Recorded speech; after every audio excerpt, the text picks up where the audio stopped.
Om Namo Bhagavate Sri Ramakrishnaya. Welcome to all. We will start the session with the bhajans and chanting by Revered Swami Girijatmanandaji Maharaj.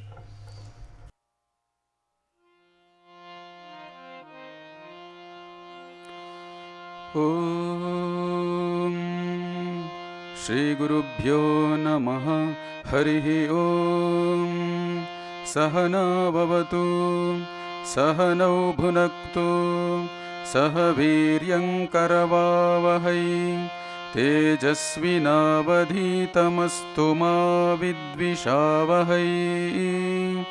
Om Shanti Shanti Shanti.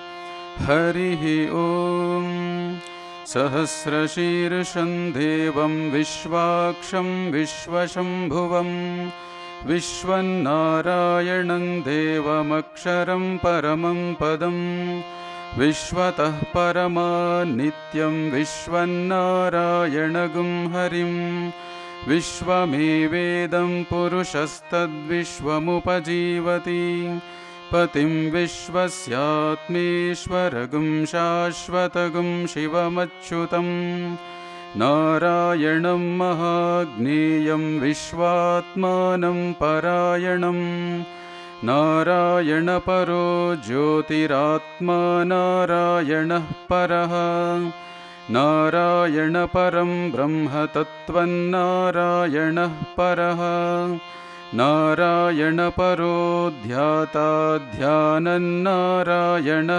Paraha Yaccha Kinchid Jagat Sarvan Drushyate Shruyate Piva Antarbahishcha Tat Sarvam Vyapya Narayana Sthitaha Anantamavyayam Kavigam Samudrentam Vishwashambhuvam Padmakosha Pratikashagam Hridayam Chapyadhomukham Adho Nishtyavitasyante Nabhyamuparitishthati Jwalamala Kulam Bhati Vishwasyayatanam Mahat Santatagum Shilabhistulam Bhatyakosha Sannibham Tasyante Sushiragum Sukshman Tasmin Sarvam Pratishthitam Tasya Madhye Mahanagnir Vishwarchir Vishwato Mukaha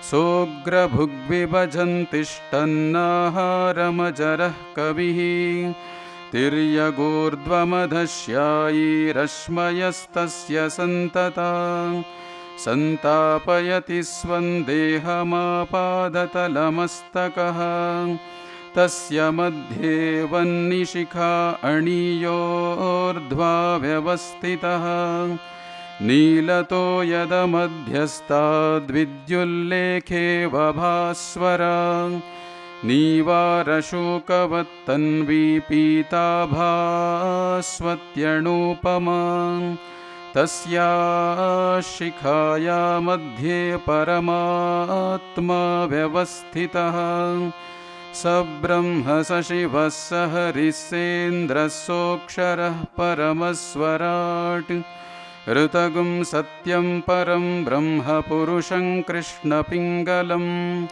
Urdhvaretam Virupaksham Vishwarupaya Vai Namo Namaha.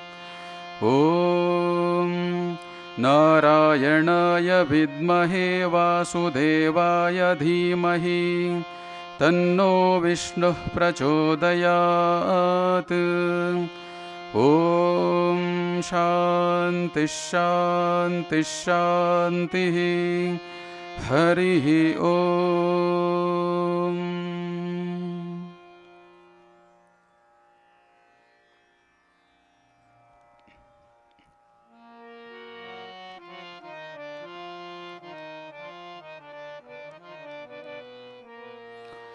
Ajam nirvikalpam nirakaramekam Ajam nirvikalpam nirakaramekam Niranandamanandam निरानन्दमद्वैतपूर्णं निरानन्दमनन्दमद्वैतपूर्णं परं निर्गुणं निर्विशेषं निरीहं परं निर्गुणं निर्विशेषं निरीहं परब्रह्मरूपं गणेशं भजेम परब्रह्मरूपं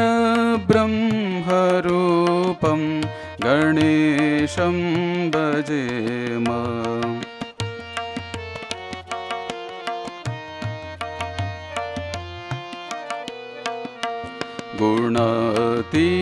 गुणातीतमानं चिदानन्दरूपं गुणातीतमानं चिदानन्दरूपं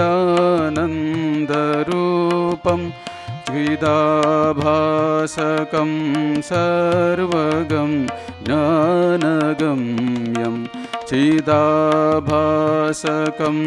सर्वगं ज्ञानगम्यं मुनिध्येयमाकाशरूपं परेशं मुनिध्येयमाकाशरूपं परेशं परब्रह्मरूपं गणेशं भजेम परब्रह्मरूपं गणेशं भजेम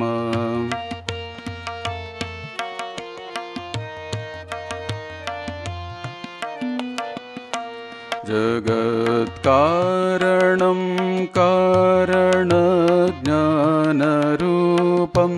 जगत्कारणं कारणज्ञानरूपं सुरादिं सुखादिं गुणेशं गणेशं सुरादिं सुखादिं गुणेशं गणेशं जगद्व्यापिनं विश्ववन्द्यं सुरेशं जगद्व्यापिनं विश्ववन्द्यं सुरेशं परब्रह्मरूपं गणेशं भजेम परब्रह्मरूपं गणेशं भजेम परब्रह्मरूपं गणेशं भजेम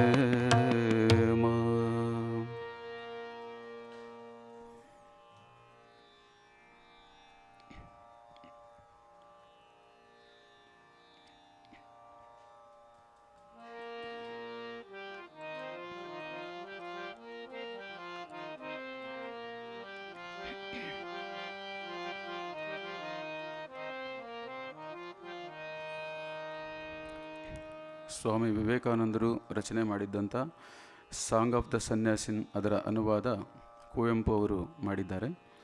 ಆ ಹಾಡನ್ನು ಹಾಡ್ತೀನಿ.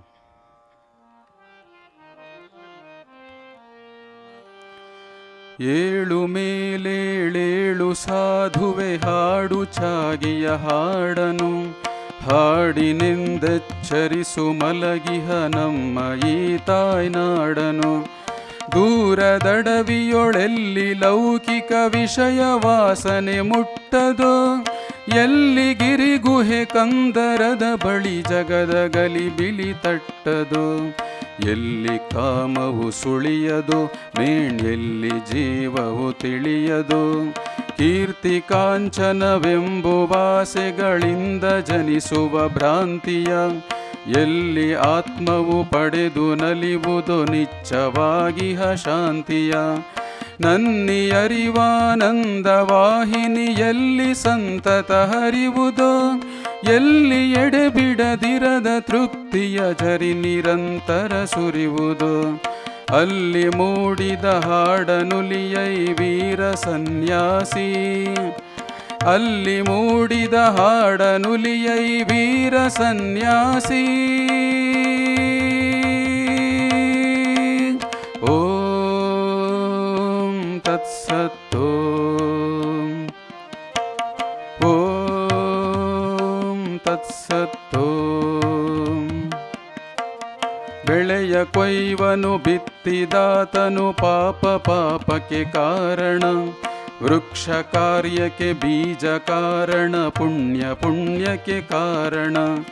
ಹುಟ್ಟಿ ಮೈ ಒಡೆದಾತ್ಮ ಬಾಳಿನ ಬಲೆಯ ತಪ್ಪದೆ ಹೊರುವುದು, ಕಟ್ಟು ಮೀರಿಹ ನಾವನಿರುವನು ಕಟ್ಟು ಕಟ್ಟನೆ ಹೆರುವುದು ಎಂದು ಪಂಡಿತರೆಂಬರು, ಮೇಣ್ತತ್ವದರ್ಶಿಗಳೆಂಬರು.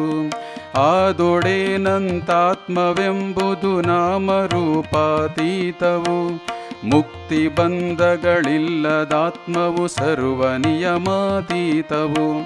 ತತ್ವಮಸಿಯಂದರಿತು ಸಾಧುವೆ ಹಾಡು ಚಾಗಿಯ ಹಾಡನು, ಹಾಡಿನೆಂದೆಚ್ಚರಿಸು ಮಲಗಿಹ ನಮ್ಮ ಈ ತಾಯ್ನಾಡನು.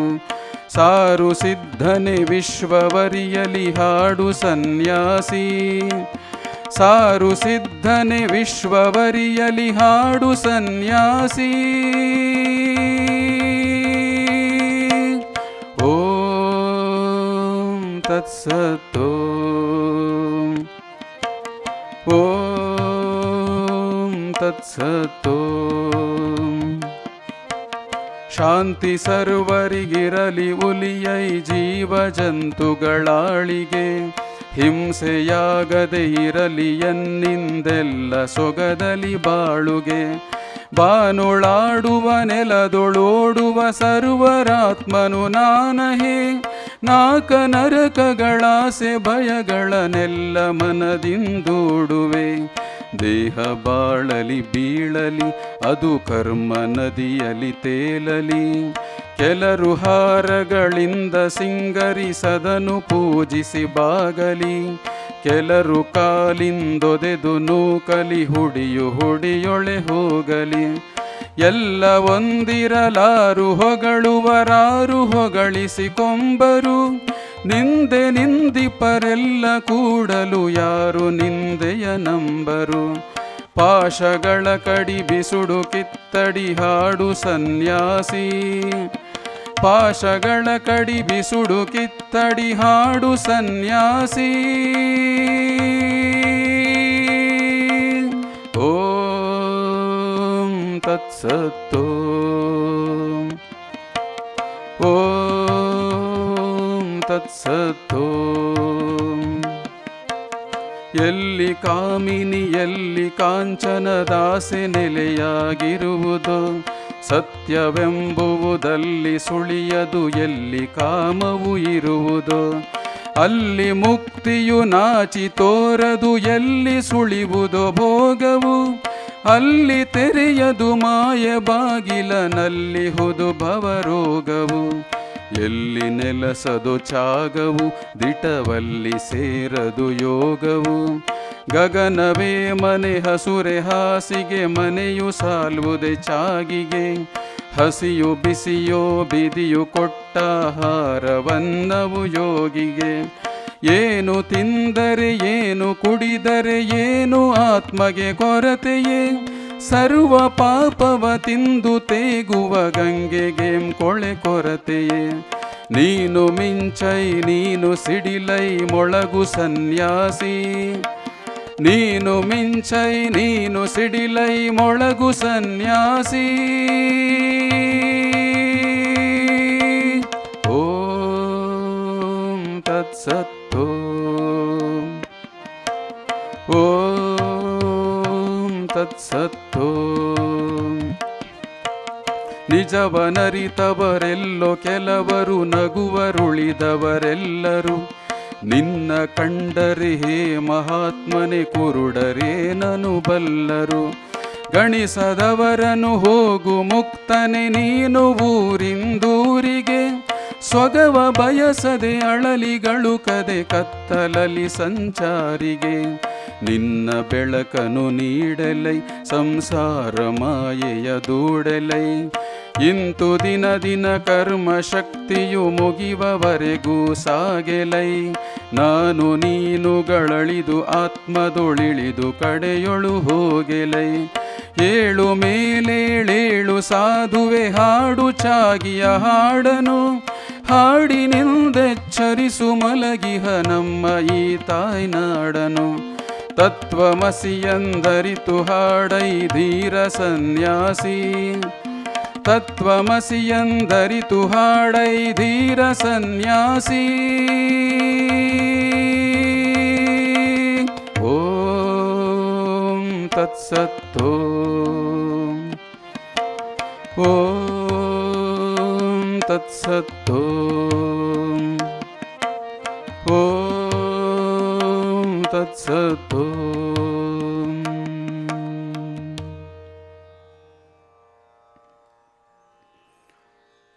ಕೊನೆಯದಾಗಿ ವಿವೇಕಾನಂದರ ಸಂದೇಶಗಳನ್ನು ಒಳಗೊಂಡಂಥ ಒಂದು ಹಾಡು ಉತ್ತಿಷ್ಠತ ಜಾಗ್ರತ.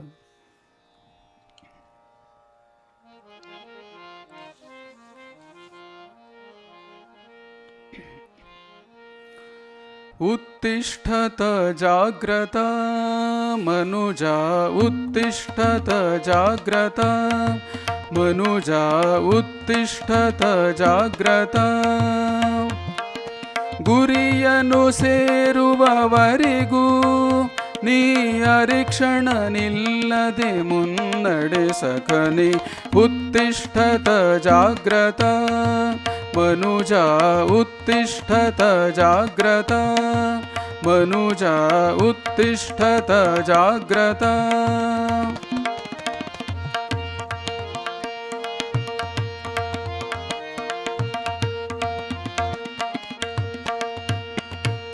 ನಿನ್ನಯ ಗುರಿಯೋ ಆತ್ಮದರುಶನ ನಿನ್ನೊಳಗೆ ಇದೆ ಆರತುನ ನಿನ್ನಯ ಗುರಿಯೋ ಆತ್ಮದರುಶನ ನಿನ್ನೊಳಗೆ ಇದೆ ಆರತುನ ಬನ್ನ ಪಡುತ್ತ ಈ ಕ್ಷುದ್ರ ಜೀವನದಿ ಬನ್ನ ಪಡುತ್ತ ಈ ಕ್ಷುದ್ರ ಜೀವನದಿ ಇನ್ನು ತೊಳಲದಿರು ಮುನ್ನಡೆ ಸಕನೆ ಉತ್ತಿಷ್ಠತ ಜಾಗ್ರತ ಮನುಜ ಉತ್ತಿಷ್ಠತ ಜಾಗ್ರತ ಮನುಜ ಉತ್ತಿಷ್ಠತ ಜಾಗ್ರತ.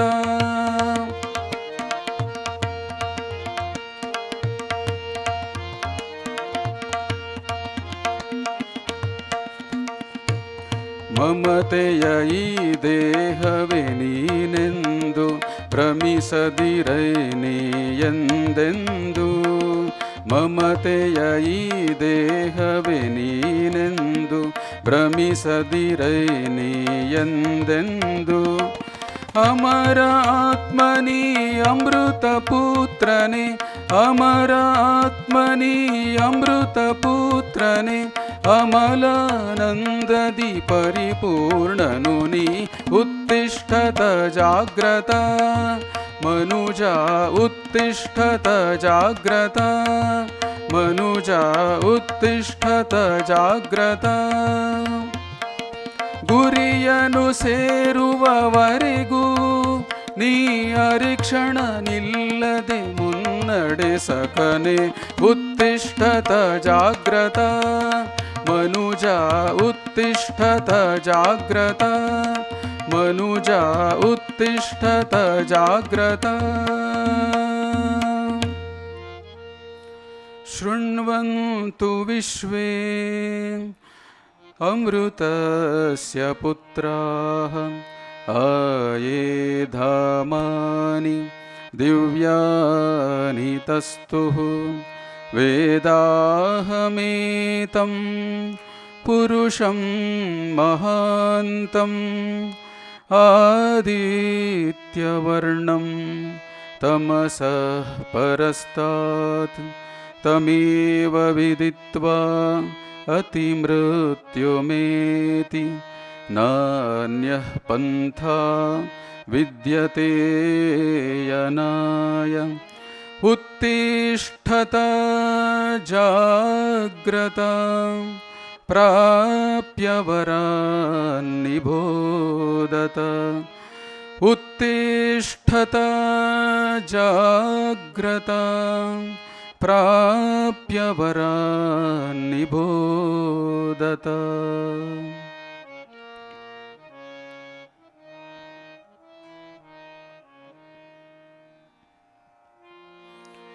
ओम शांति शांति शांति.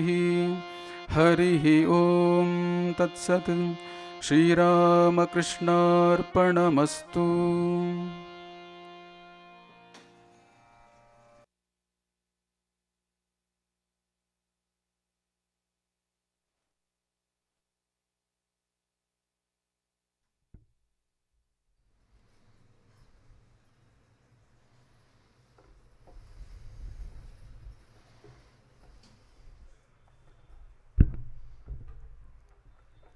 After the prayers to divine,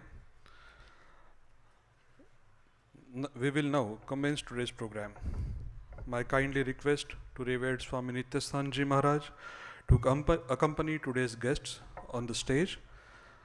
Also, my kind request to Revered Swami Tadyuktanji Maharaj to assist them.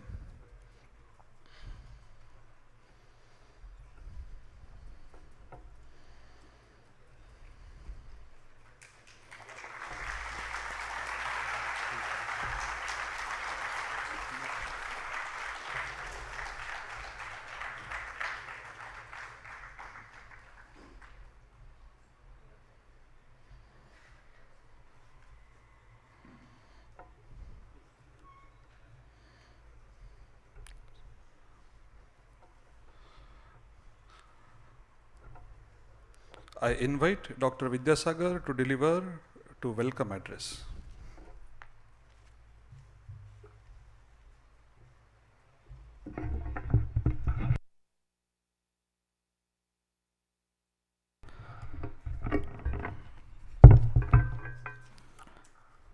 Thank you, Maharaj. Namaste and a very good morning to all of you.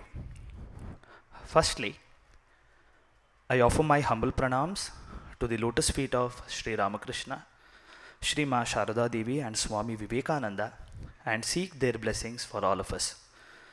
Next, I offer my pranams to Revered Srimad Swami Nityasthananda Ji Maharaj, Adhyaksha of Sri Ramakrishna Mutt, Baswangudi, Bangalore, and welcome Maharaj to this August gathering. Pranams to Maharaj. Dear friends,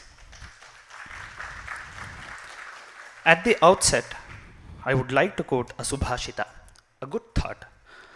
Utsaho balavan arya, nastyutsahat param balam, sotsahasya cha lokeshu, nakinchidapi durlabham. It translates as, enthusiasm is might, O noble one. There is no superior might than enthusiasm, and to him with willingness, there is no impossibility, even the slightest impossibility. Youth is enthusiasm, and this is a youth workshop.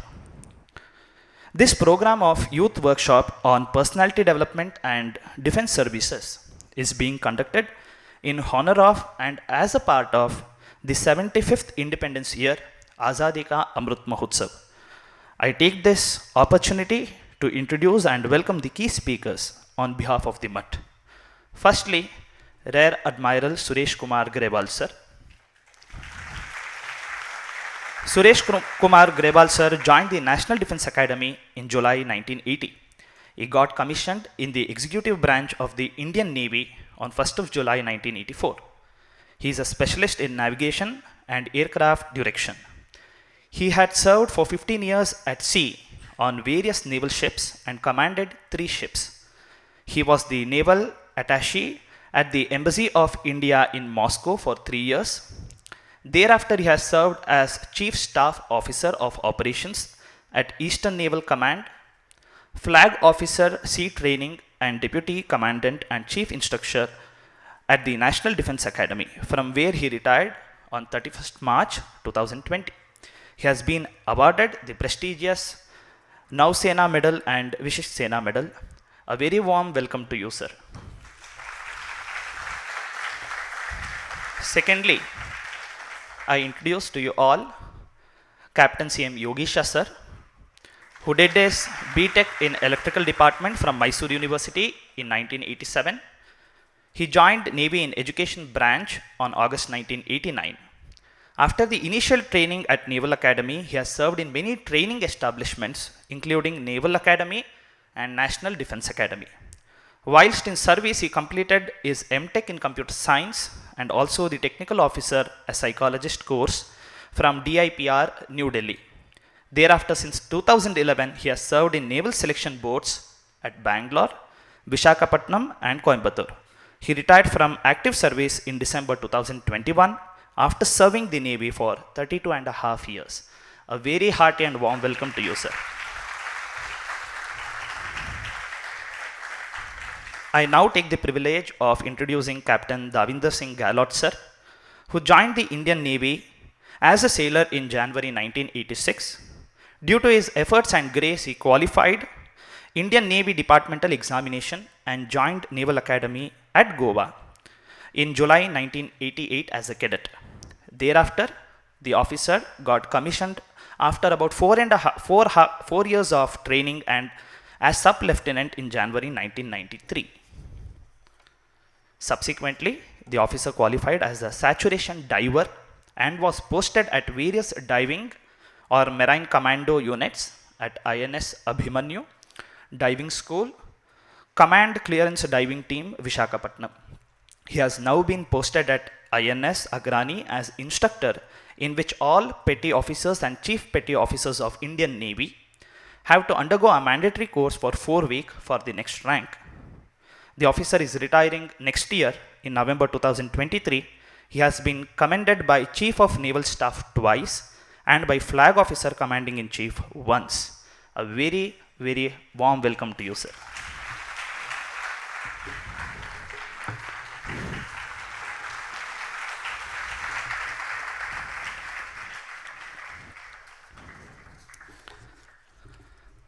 Next, I extend a very warm welcome to all the dignitaries from various colleges who are present here. Last but not the least, a hearty welcome to the main focus of this event, the bubbling youth of this country belonging to various prestigious colleges of Bangalore, attending this novel program. Few of you are also ambitious to join the defense. I ask you all to take the fullest advantage of this youth workshop and wish you all a very enjoyable time and association with us. Dhiyo Yonaf Prachodayat. Jai Ram Krishna.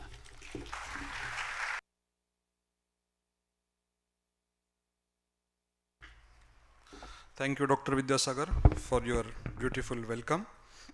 Now, I request Revered Swami Nityasanji Maharaj to deliver his benedictory address.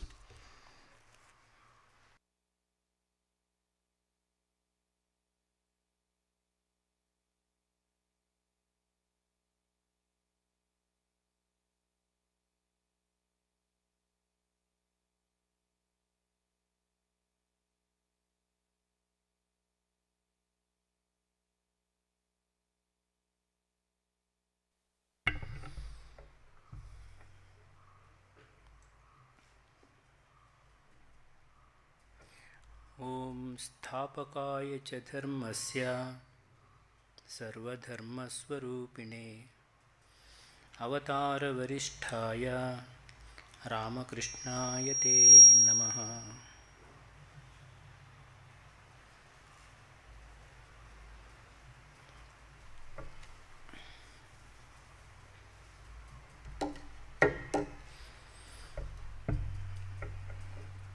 Three very important dignitaries on the stage: Rear.Admiral S K Grewal and Devendra Singh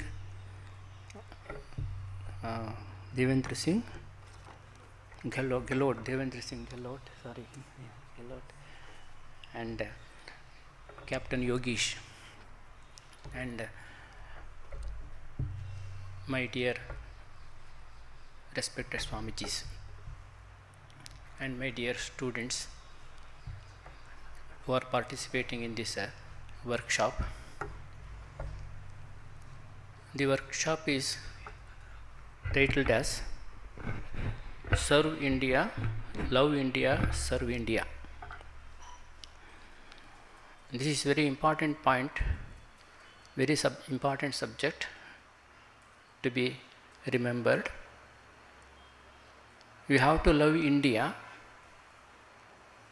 because Swami Vivekananda loved India very much.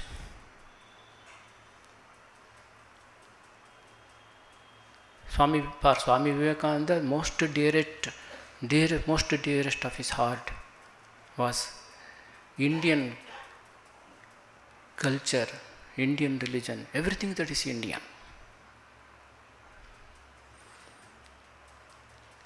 When he was in the West, after 4 years or 6 years tour in the Western countries and delivering very inspiring speeches there, and he was returning, when somebody asked him, now you are going back to your India from the Western countries, which is full of enjoyment, Bhoga Bhumi. Now what do you feel? How do you feel now? Then Swami Vivekananda said, when I was coming here, I loved India.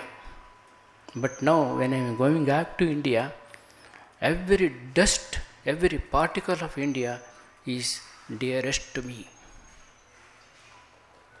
So that is the love of India he had. Great. Everything related to India has got its own reverberation in his heart. Once Sister Nivedita, his dearest, very close disciple, compared Swami Vivekananda to a very sensitive bell, which start vibrating, even with a small wind. Similarly, everything related to India will have its own echo in his heart. He would start vibrating, his heart would vibrating. So that is how he loved India.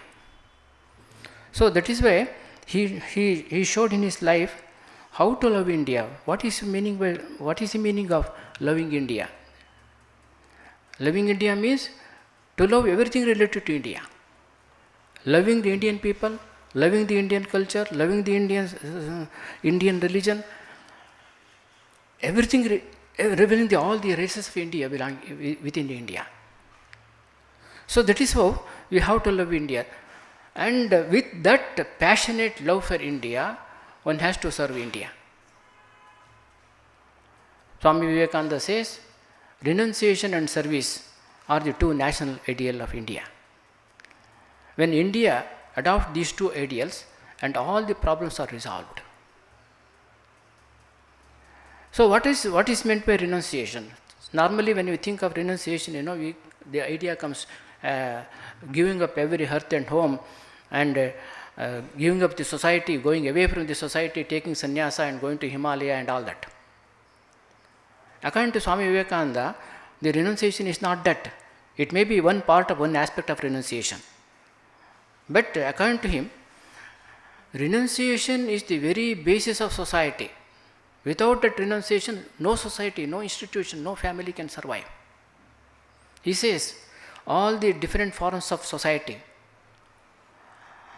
the institution of marriage, your good services, family values, your good work, your morality, everything based on renunciation. For example, you take forming an institution. How this institution is formed? Many individuals come forward sacrificing something of their own. It may be their own wealth, it may be their own expertise, it may be their own knowledge, it may be their own time also. Sacrificing those things, they come forward and form an institution, form an organization. And that institution or organization also runs smoothly, thrives because of the sacrifice of each individual, especially the sacrifice of his own self-will. So that is why the society also, the family also, on the basis of renunciation only it can survive. Without renunciation, if everybody refuses to renounce anything, any of their, especially of their own self-will, the organization will fall. It will get ruined. So that is why Swami Vivekananda says everything based on the renunciation only. So that's why he defined the self-sacrifice indeed is the basis of civilization. Self-sacrifice is most important. So that is why you have to sacrifice yourself to serve the nation, serve the society. How to serve the society?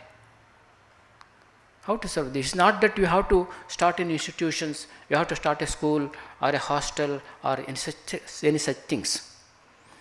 Wherever you are, whatever your position, whatever field in which you are working, through that you have to serve the society. You have to serve the society. How to serve it? So doing the work, that particular work honestly, efficiently, with all your mind, with all your soul, with all your heart. If you are able to do that, then that is a great service to the society. You don't have to start any institutions. You don't have to start any schools or hostel or any such things. Whatever work, for example, you are a student, you have to study with all your heart, with all your mind, with all your intellect, with full concentration. For the time being, giving up everything else, all other attentions, all other diversions. If you do that, it is a service to the society. After the education is over, when you take up certain particular job, there also you have to serve the society through your own job. Whatever job it may be, you may be a doctor, you may be an engineer, you may be a software engineer. So through that particular job, particular field, you have to serve the society. So there is one great Swami was there in our order, Swami Ranganathananji Maharaj. He was a great thinker, great speaker, and world-renowned speaker and thinker. He was considered as the ambassador of Indian culture.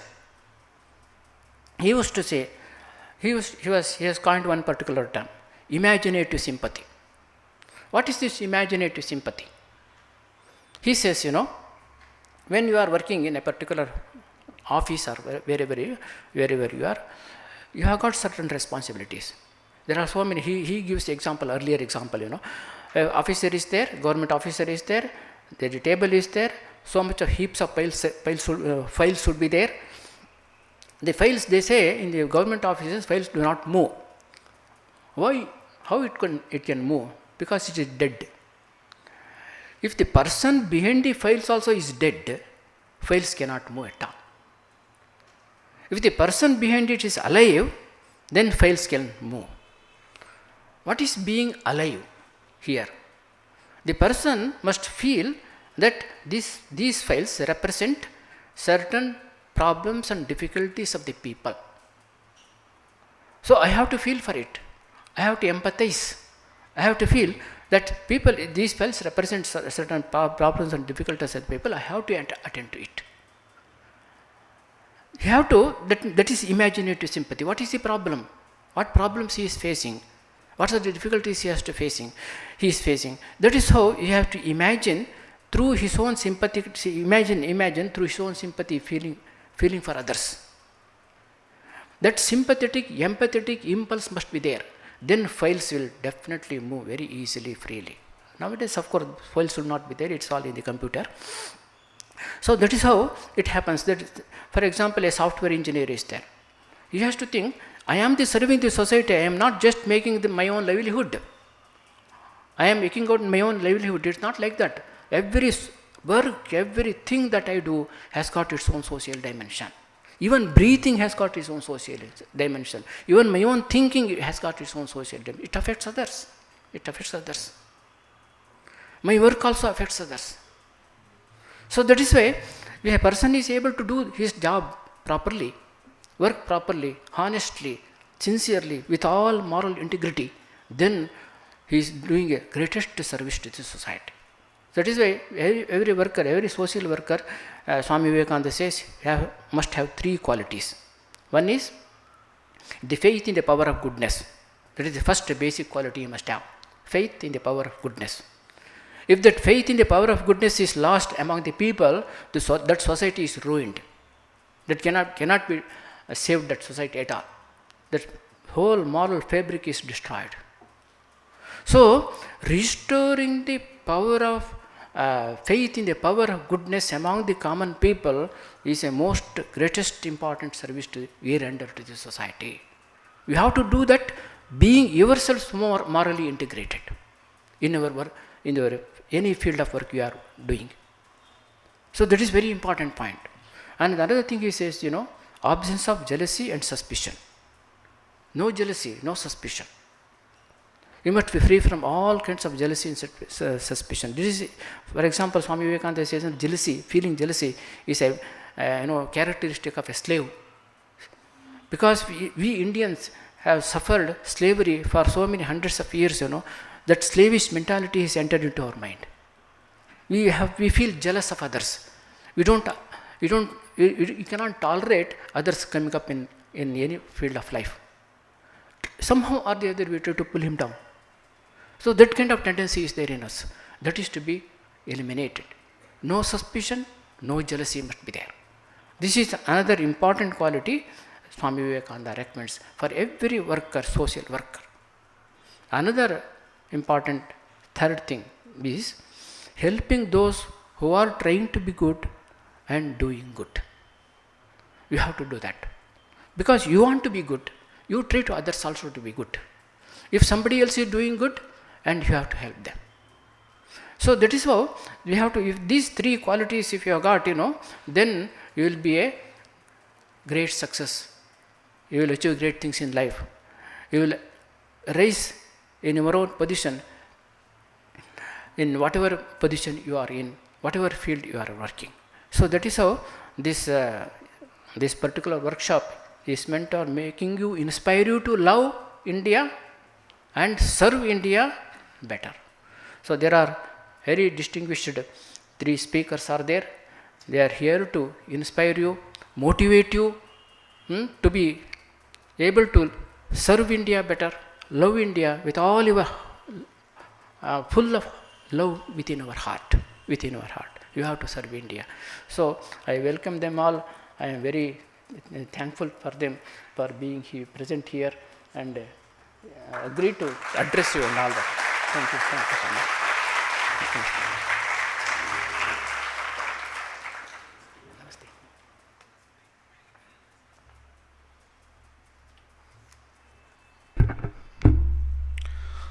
We are grateful to Swamiji for his inspiring words and blessings. Now, may I invite Rear.Admiral S K Grewal ji to speak on the subject Love India.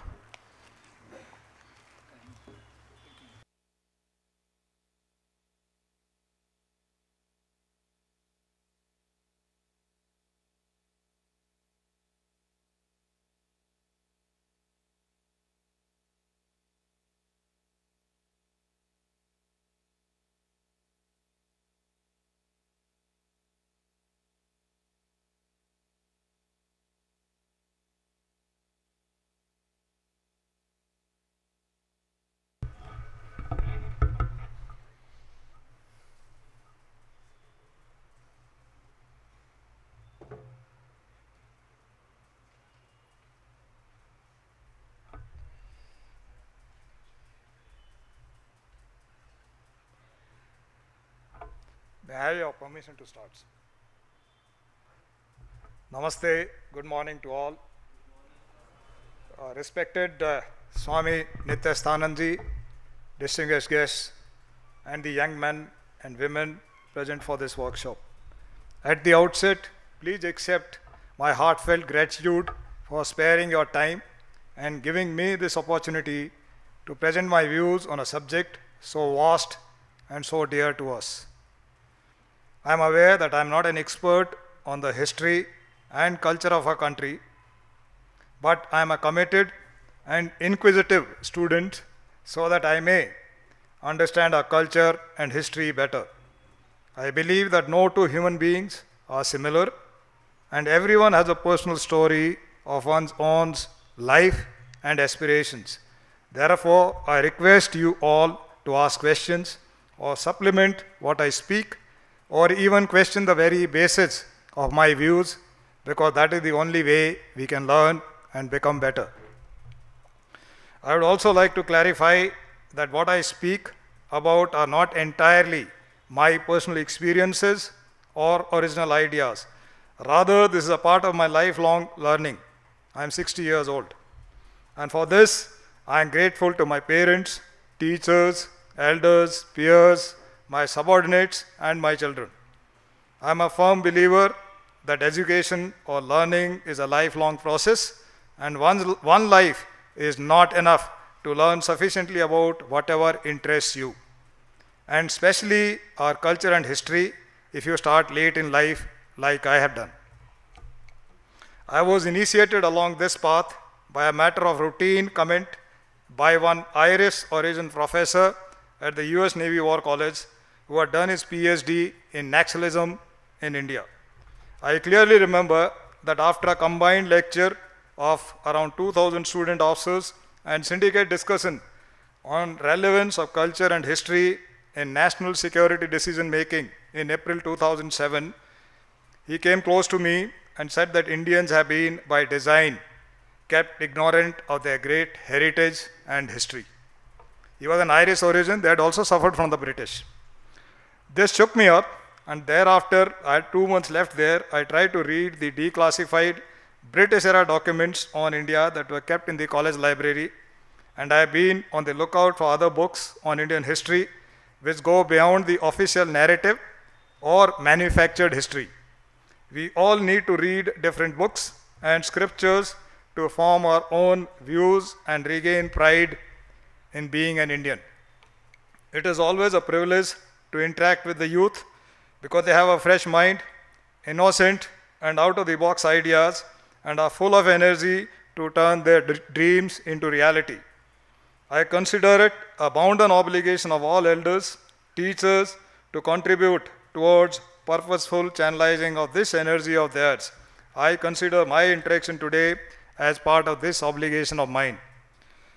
I also ask you to not believe everything that I say unless you analyze it and your system finds it to be true or relevant.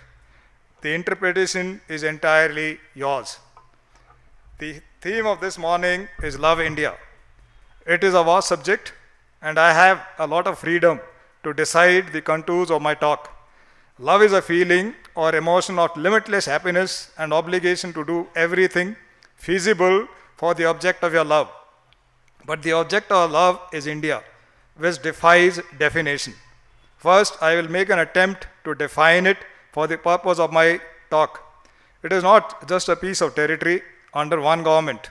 Historically, different parts of our country have been ruled by multiple rulers who were sworn enemies many a times.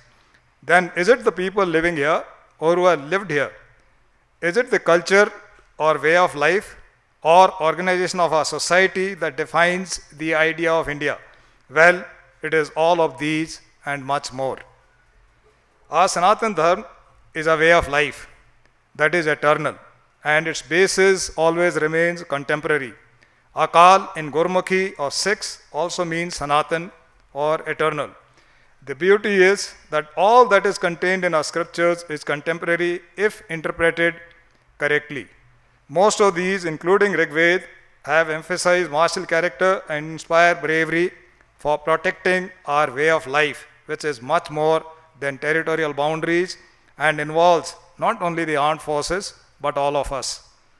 In view of the time constraint and for ease of arranging my talk, I would proceed further while seeking answers to questions like, what is special about India? How can one truly love India? And what is holding us back from regaining our glory and what we need to do? Let us see what is so special about us. The essence of our culture is tyag, renunciation or sacrifice, seva, which is service or obligation to do the right thing, and vivek, power of discernment and or divine wisdom or astute understanding. Our culture is based on ageless, sagacious wisdom that has been passed down to us by ancestors through our gurus. Please remember, a guru is far more than just a teacher or a mentor, because the mission of a guru has always been to shape the lives of his disciples, and they have always considered it as a sacred obligation and purpose of their life. The Sanatan way of living has been and is part of every culture in the world. As you grow older, learn about other countries and their culture, one finds a resemblance of our culture in their traditions, languages, or response under duress. I have had the good fortune of serving both in the United States of America and Russia, and have visited another 25 countries whilst in service. Obviously, there is a linkage of our cultural influence, having traveled far and wide with people moving out of India since time immemorial for whatever reasons, like desire to explore new destinations, lands, or establish new settlements or their kingdoms. Few examples of my personal experience to highlight this. I had the privilege of formally interacting with one of the Red Indian chiefs in Arizona's Colorado Basin as part of our course. After the formal interaction, I went to him and asked him that in your photograph you had long flowing hair, you looked smart in those, but why is your hair so short? You know what he tells me? My father died about 3 months back. I had to shave off my hair. Does that remind anything of our culture? During the same visit, I had observed that some of the prominent features in the Grand Canyon were named after personalities of Ramayana. This was around the present day Red Indian settlements or reserved areas. Then how do they say Ramayana is a mythology? During my stay in Russia, I read about the personal conduct of one of the princesses of Kazan when her husband had actually killed in a war with the Mongols. The Mongol chief went to her father-in-law, the old man, and said, I am taking away your daughter-in-law. And the father-in-law says, that's her desire, go and speak to her. And before he could reach her, you know what she did? She climbed to the nearest watchtower overlooking the Volga River and jumped into it with her son. Does that remind us anything of our traditions? There are a large number of Celtics in UK, Romas in Romania and other East European who worship sun even today, and that is in spite of strict strictures of church otherwise. And they have a lot of Indian traditions. The large number, otherwise, while traveling in East Siberian region, I had noticed that tiger burst was displayed at many prominent places and on the roadside too. I was inquisitive and asked my driver about it. And he tells me that Russians in East Siberia invoke spirits of tiger and their ancestors before any major activity, and they seek their blessings. Obviously, the Orthodox Christians, bound by the church directives. I also observed that warrior traditions of sacrifice, honor, and stoicism of the Western world are widely known as Roman traditions. But these are nothing but akin to those chivalrous warriors of India throughout history and are still prevalent in our armed forces. If you see the image of any of our god or goddesses, they always adorn more than one shastra or weapon, which implies complete knowledge and use of that weapon. Our education system traditionally included the learning of Shastra and Shastra.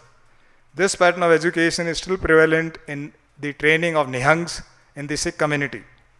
The education of Shastras or academic education was based on Shastrarth, wherein all queries of disciples were systematically answered to ensure proper understanding of logic and correct interpretation that inspire pride in our scriptures and our culture.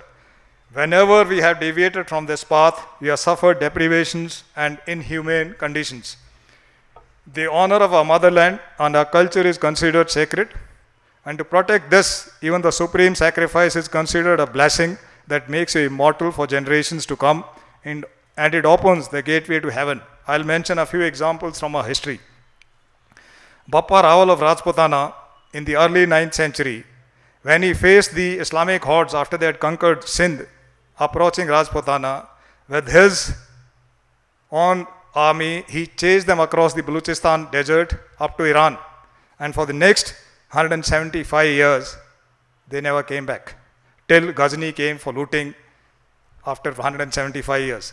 Similarly, Suheldeh Pasi, who's actually today, Pasis are a scheduled caste of Awadh, killed the nephew of Ghazni and wiped out a far larger Islamic army at the Battle of Bahraich in just one day in June 1033 and halted the violent eastward expansion of Islam for nearly 150 years till arrival of Muhammad Ghori after 1178, and he took out Delhi in 1192. Chhatrapati Shivaji made sure that Aurangzeb was kept continuously at war in Marathwada, and brave people of peninsular India ensured that Mughal Empire could never reach the southern shores of India. Guru Tegh Bahadur, also called Hind Ki Chadar, made the supreme sacrifice under a fatwa by Aurangzeb in his presence to halt the forceful conversion of Kashmiri Pandits when they approached him for help. Exploits and sacrifices of son and successor, the saint soldier Guru Gobind Singh, in opposing the attacks on Hinduism are legendary, and they can take even 2 to 3 hours or less if you start describing his family. This list is endless because every corner of this land has produced heroes and heroines in every epoch of history. It is such brave leaders across India who, by their inspirational leadership, bravery and personal supreme sacrifices, have ensured that our way of life has survived, while civilizations like Persian and Egyptian have been replaced by Islam or Christianity. India has been the jewel of international community throughout the known history of mankind except for the last 2 centuries. In the Middle Ages, half the Europe wanted a direct route for trade with India. I'll take the liberty to quote from one of the US textbooks in their high schools. I quote, "Columbus had sailed from middle world, that is Europe, in search of a new route to the old world, that is India, and he ended up discovering the new world, that is America. No wonder that they call the original inhabitants of Americas as Indians." Herein lies another catch. They considered that India represented the rich old world and Europe the middle world. Yet they came to us for trade, manipulated us, looted us, and destroyed our systems as well as our faith in our culture and heritage. Macaulay, an advisor to Lord Bentinck, the then Governor General of India, had drafted a bill in February 1835 to be tabled in the British Parliament about India, and had concluded that, I quote, "We British must at present do our best to form a class who may be interpreters between us and the millions whom we govern, a class of persons, Indians in blood and color, but English in trade, in opinions, English in taste, in opinions, in morals, and in intellect." Unquote. To this class, he says, we may leave it to refine the vernacular dialects of the country, to enrich those dialects with terms of science borrowed from the Western nomenclature, and to render them as fit vehicles for conveying knowledge to the great mass of the populace, that is India's population. Macaulay was very futuristic in this attempt, and he was very much successful in the same. Macaulay was thus instrumental in introducing the English education, though after 5 years of passing this bill, because the Lord Bentinck did not want it to be introduced immediately. He killed the traditional Hindu education system with the English education system. He had also recommended taking away of temple lands and closing down of associated educational institutions. This led to the demise of our age-old education system, and the Hindu temples are still under government control. I find it painful to even think that the European historians had distorted our history to such an extent that they did not want it to predate the European history. They invented Aryan invasion and called Mahabharata and Ramayana as mythology against so much written and archaeological evidence. We are still taught the wrong history in spite of objections from lots of Indian scholars, but the colonial hangover continues primarily because of the Macaulite Indian historians who have been calling the shots since 1947. All this is not being taught to us in any of our textbooks now, because we are still taught the curriculum that is largely the legacy of the colonial period, which was focused on making us subservient by inducing us to be ashamed of our culture and our history. This has been reviewed after 1964, but alas, by the leftists. However, there is a silver lining, and many Indian historians having deep understanding of Sanskrit and vernacular languages have read and interpreted our old history in Purans, and have undertaken detailed research activity of temple records, and have further verified the detail therein with the astronomical activities mentioned in these records. They have corroborated and compiled details of history for more than 7,500 years, in the process they had debunked the Aryan invasion theory. In fact, I read in some books that instead of Aryan invasion, there was a reverse process about 5,000 years ago after river Saraswati had dried up or become invisible. There's enough cultural evidence for a committed historian with some institutional backing to corroborate this cultural connection of India with Celtics, Romas, and so many other communities across Europe and Central Asia, which are considered pagan tribes in Europe. They have survived in spite of the brutal oppression by church. Some examples I had mentioned earlier. There are, however, some freelancing historians who are working at it in personal capacity, and I have heard them on some webinars. Modern genome studies have clarified that all Indians have a common genetic pool, which is supposedly more than 10,000 years old. Thus, all other differences of region, language, or caste have been overemphasized by the foreign rulers as a policy of creating and emphasizing manufactured differences to serve as a political tool of their divide and rule policy. I would like to quote from Venkat Nagarajan article on philology versus mythology.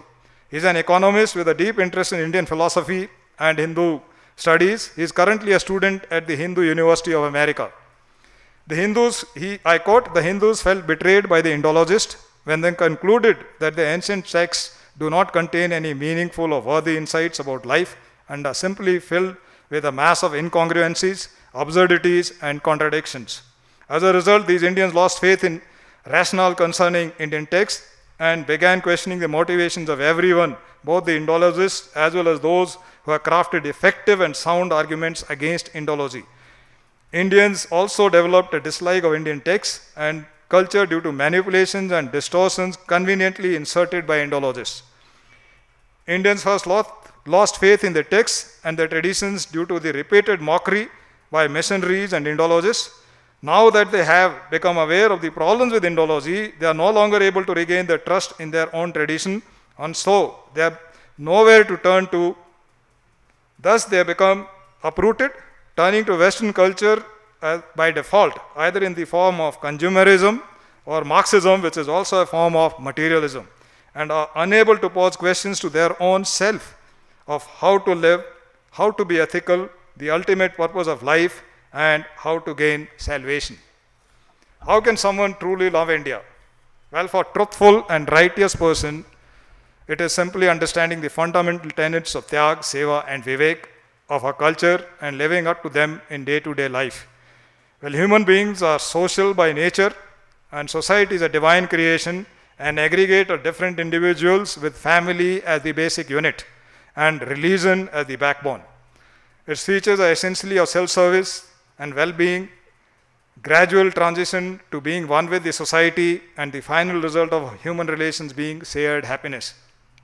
In order to clarify this, I would take the liberty to quote from various literature on Swami Vivekananda. Swami Vivekananda had written to Haridas Viharidas Desai, the Diwan of Junagadh, "My greatest fault is that I love my country only too well," unquote. Having identified himself completely with India, India's history, culture, and aspiration, he was aptly called as condensed India. Years later, when Romain Rolland, the illustrious French writer, wanted to know about India from Rabindranath Tagore, Tagore replied, I quote, "If you want to know India, study Vivekananda. In him, everything is positive and nothing negative," unquote. Similarly, Sister Nivedita, an Irish disciple of Swamiji, after traveling and interaction with Swamiji, had remarked, Vivekananda is India encircling a body. While traveling on foot from one part of India to another, Swamiji discovered that foremost cause of India's downfall is poverty. The 19th century India that he traveled through was a land of hunger and squalor. The common mass of people that he met did not have one good meal a day. They were half-fed, half-clad, illiterate, deprived of treatment when they were victims of diseases and lacked proper housing for their living. Swamiji was deeply distressed by what he saw. Rightly did he say, food first and then religion. It is a sin to preach religion to a starving man. The day he delivered his historic speech in Parliament of Religions in Chicago, he was invited by a wealthy person to his house. It has been described that on the very day of his triumph, he was invited by a man of great wealth and distinction to his home in one of the most fashionable parts of the city. Here he was entertained royally, A princely room fitted with a luxury beyond anything he could have conceived was assigned to him. But instead of feeling happy, in this splendid environment, he was miserable. Name and fame and the approval of thousands had in no way affected him.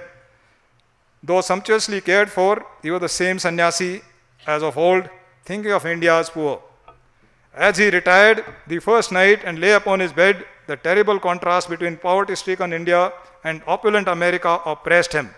He could not sleep and kept pondering over India's plight. The bed seemed to be a bed of thorns. The pillow was wet with his tears. He went to the window and gazed out into the darkness until he was well nigh faint with sorrow. At last, overcome with emotion, he fell to the floor, crying out, "O mother, what do I care for name and fame when my motherland remains sunk in all utmost poverty?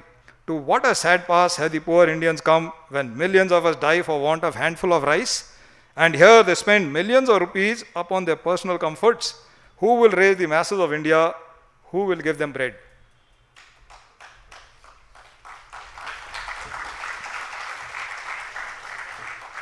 This is only a sample of his intense sympathy and love for India.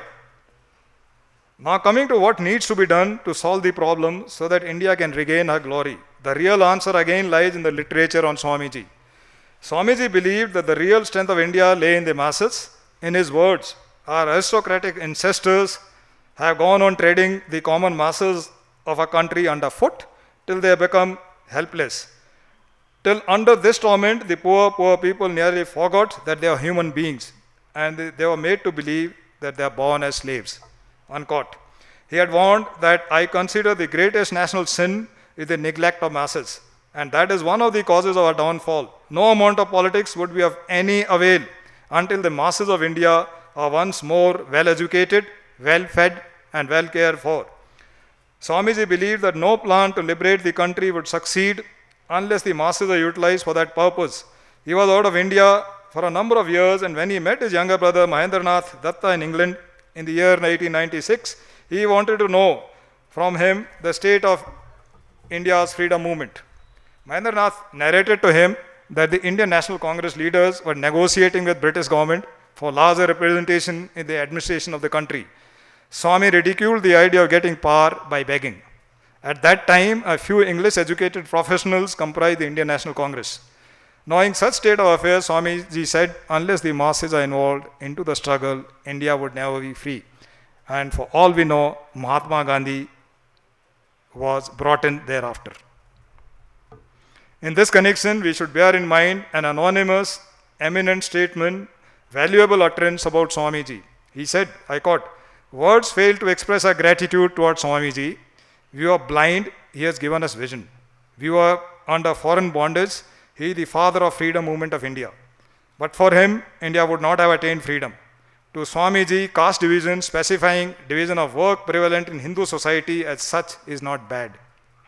But in the course of time, the so-called higher caste for establishing superiority generated hatred among men, which Swamiji condemned vehemently. Hatred can be overcome by raising lower caste to the level of upper class. He wanted the Brahmins to work to that end so that transition might be peaceful. To prevent cultural decline, he wanted to deluge India with spiritual thought. He wanted to create a new social order by combining the best of spiritual traditions with the latest advancements in science and technology." Unquote. Swami Vivekananda had profound understanding of education, its ideal and the means. He observed that the system of education prevalent in British India, the time when he lived, was job-oriented education, and sadly, it is still so. He condemned this type of education, which does not help the common mass of people to equip themselves for the struggles of life, which does not bring out strength of character, a spirit of philanthropy, and the courage of a lion. What Swamiji had said about the ideal education is that we must have life-building, man-making, character-making assimilation of ideas. And if you assimilated these ideas and made them your life and character, you have more education than any man who's got by heart a whole of library. Unquote. As for him, education is the manifestation of perfection already in man. He had boldly declared that we must have the whole education of our country, spiritual and secular, in our own hands.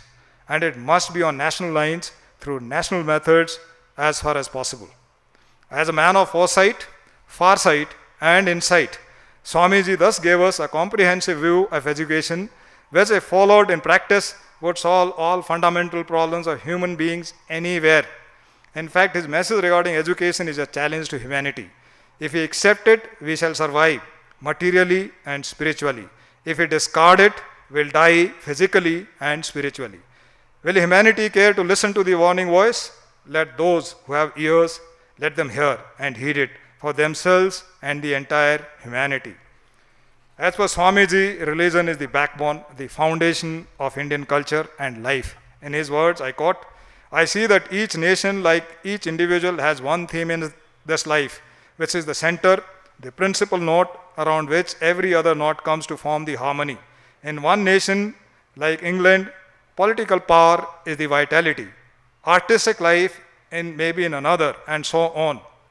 In India, religious life forms the center, the keynote of the whole music of national life, and if anyone attempts to throw off its national vitality, the direction which has become its own through the transmission of centuries, that nation dies if it succeeds in this attempt of throwing it off. And therefore, if you succeed in the life to throw off your religion and take up other politics or society or any other thing as your center, as the vitality of your national life, the result will be that you will become extinct. To prevent this, you must make all and everything work through that vitality of our religion. Unquote. Let all your nerves vibrate through the backbone of your religion. He had said that in India, social reform has to be preached by showing how much more spiritual life the new system will bring. And politics has to be preached by showing how much it will improve the one thing that the nation wants, that is spirituality. Every man has to make his own choice. So has the nation. We made a choice centuries ago and we must abide by it. Unquote. The lifeblood of religion is spirituality. The neglect of this lifeblood will virtually lead to annihilation of the nation. To Swamiji, religion is the manifestation of divinity already in man. Religion turns animal man to God man. It is not a cloth to be put on and put off at one's sweet will. In his word, the old religion said that he was an atheist who did not believe in God. The new religion says that he is the atheist who does not believe in the human being and himself. If India is still grappling with numerous social, economic and other challenges even after 75 years of independence, it is because he has neglected a lifeblood, that is spirituality. People have managed to forget his cautious warning, religion and religion alone is the life of India. By religion, Swamiji meant the spirit of oneness and love that Vedanta teaches. Vedanta teaches that God is in everything. Man being the best product of creation, God may be fully manifested in human being. Nar is Narayan. To quote Swamiji, I worship that God whom ignorant people call human beings. It is impossible for this country to give up her characteristic course of religious life. One can work only under the law of least resistance, and this religious life in India is the line of least resistance. This is the line of life, this is the line of growth, and this is the line of well-being in India, to follow the track of religion. Unquote. Swamiji wanted India to take advantage of modern science and technology to solve her problems. He advised Jamsetji Tata to establish a strong industrial base in India, and as a first step towards that, set up an institute of science and technology.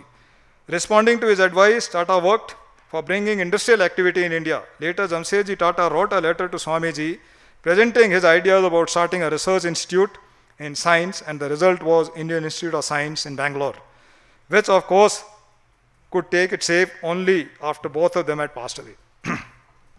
In fact, when one sees the full range of his mind, that is Swamiji's mind, one is astounded. Vivekananda looked toward the West not simply as a mass of tyrants exploiting various parts of Asia and other underdeveloped areas, but as future partners, people who had a lot to offer. At the same time, without any false humility, he faced the West and said, I quote, we have fully as much and more to offer you. We offer you this great tradition of spirituality, which can produce even today a supremely great figure such as Swami Ramakrishna. Unquote. An important aspect of Vivekananda's understanding is that society is individualistic and socialistic. Moreover, religion, or in other words, spirituality, plays a major part in it. Society should be, says Vivekananda, molded upon truth, and truth does not have to adjust itself for society. The progress of human society must be informed and directed by sensitiveness to spiritual values. He also believed that every society has its own rise and fall. After the rise comes a fall, and again after the fall comes a rise with greater power. This motion is always going on. In the religious world, the same movement exists. In every nation's spiritual life, there is a fall as well as a rise. He believed that in the history of the world, the three upper castes or strata of the society in succession ruled over the society. It would be relevant to quote Vivekananda himself, and I quote, human society is in turn governed by, he says, four varnas of a society: the priests, the soldiers, the traders, and the laborers. The priests or the Brahmins cultivate the mind, for through the mind they govern. The military or the Kshatriya rule is tyrannical and cruel, but they are not exclusive. And during that period, arts and social culture attain their heights. The commercial or the Vaishya's rule comes next. It is awful in its silent crushing and blood-sucking power. Its advantage is, as the trader himself goes everywhere, he is a good disseminator of social ideas or social media today. But culture begins to decay. Last will come the laborer or Shudra rule.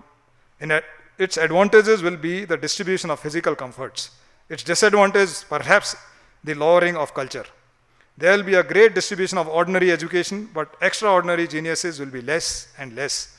The third and fourth stage is what our society is seemingly passing through, though we are trying to step onto the first one and become a Vishwaguru.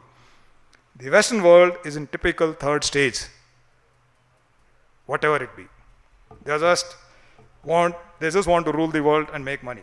Swami Vivekananda demanded the practical realization of oneness by having faith in oneself, self-confidence, compassion for one's fellow beings, and tolerance. This oneness is what Vivekananda desired as the first step. Secondly, he felt that elevation of the masses was another step needed for the realization of the ideal society. He also stated that the spirit of equality, freedom, work, and energy should be ensured without hurting the religious beliefs of the masses. The masses are to be given their lost individuality. They are to be educated. When they will be educated, Vivekananda believed they'll identify the agents of social operation and understand the hollowness of the so-called superiority of birth claimed by the higher castes. As mentioned earlier, Vivekananda did not believe that caste system was part of religion. In fact, he wanted people to know that it was social system necessary to maintain stability. The third step that Vivekananda suggested is that the application of religious ideals into society. He did not, however, forget to mention that religion should be kept within its proper limits and the society must have freedom so that it can grow. Now I'll attempt to bring out as to what have been the strengths of our society and culture for it to have survived the inhumane and savage onslaughts throughout history, and its weaknesses that have limited its overwhelming influence only around the place where this system was born years ago. I will not elaborate and only enumerate the strengths of a culture, since they have been adequately emphasized otherwise. These are spirituality, inclusiveness, equality, chivalry, ability to sacrifice, and resilience to bounce back when suppressed too much. Coming to the weaknesses, Swamiji had recognized it is not the religion, rather the diversion in its practice that has brought about downfall of India. He also realized that the country can only rise through a renewal and restoration of the highest spiritual consciousness that has made her the cradle of nations and faith. We need to wake up from an age-long slumber and have faith in ourselves and our culture. Considering some other prominent weaknesses, the first one that comes to my mind is mirror imaging, or expecting the adversary to behave like we are doing. A self-illustrative example is that of Prithviraj Chauhan and Muhammad Ghori. Prithviraj had defeated Ghori many a times and always let him go, being a chivalrous Indian king. But Ghori did the exactly opposite when he won at last. He took Prithviraj as a prisoner, blinded him, ransacked his kingdom, and treated his personal family and his state most savagely. So expectations of ideal behavior from a savage enemy is foolishness. High moral standards, all codes of chivalry, even while fighting savage Islamic hordes, proved to be the most disastrous for our country, culture, and civilization. One needs to know and understand what the enemy thinks of you and what he thinks of himself, not what you think of him. Why does he want whatever he desires, and why do you need to protect what he desires? This must be done even at the cost of your life if it is so dear to you. On a related note is our tendency to assimilate everyone who comes to us or every idea that comes to us. Our culture is inclusive, but the other cultures are invariably not. Lifeblood of our culture is religion and spirituality or way of life. We cannot afford to compromise this anymore. When we look around and observe uncomfortable anti-national activities and how these are being carried out under the garb of freedom of expression, it sends shivers down the spine about the future of our country and our culture and what my generation is leaving behind for our children and their children. We need to put in place administrative and legal means that are essential for the survival of our culture and our civilization. Another weakness is our capacity for tolerance of nonsensical behavior and our gullibility to be misled in accepting the intolerable demands of the adversary or being misled by a false narrative against our culture. Even at the expense of sounding judgmental, I would like to state, as per my personal analysis and understanding, that we made 3 cardinal mistakes since independence, and these are: we left a primary foundational education to the Christians or Christian system. We left a history to the leftists and entertainment or the most profound source of software, that is cinema, to the Islamists. I repeat that these are my personal views. The biggest consequential impact, though, has been that we've not been able to connect with our glorious heritage even after 75 years of independence. I also realize that concerned leadership is aware and we are in the process of rectifying these mistakes. Now I would like to summarize and re-emphasize some aspects of what I have spoken. First, Sanatan is based on eternal principles, and our scriptures, if read correctly in context of current times, are very contemporary. Sanatan is not pacifist, rather it has a lot of vigor and sense of purpose. Ignorance is the root cause of all miseries, and therefore the bravest and ablest have to make sacrifices for the good of many and welfare of all. Goal of mankind is knowledge, and miseries are caused when we seek pleasure instead. Pain and pleasure are good teachers in life.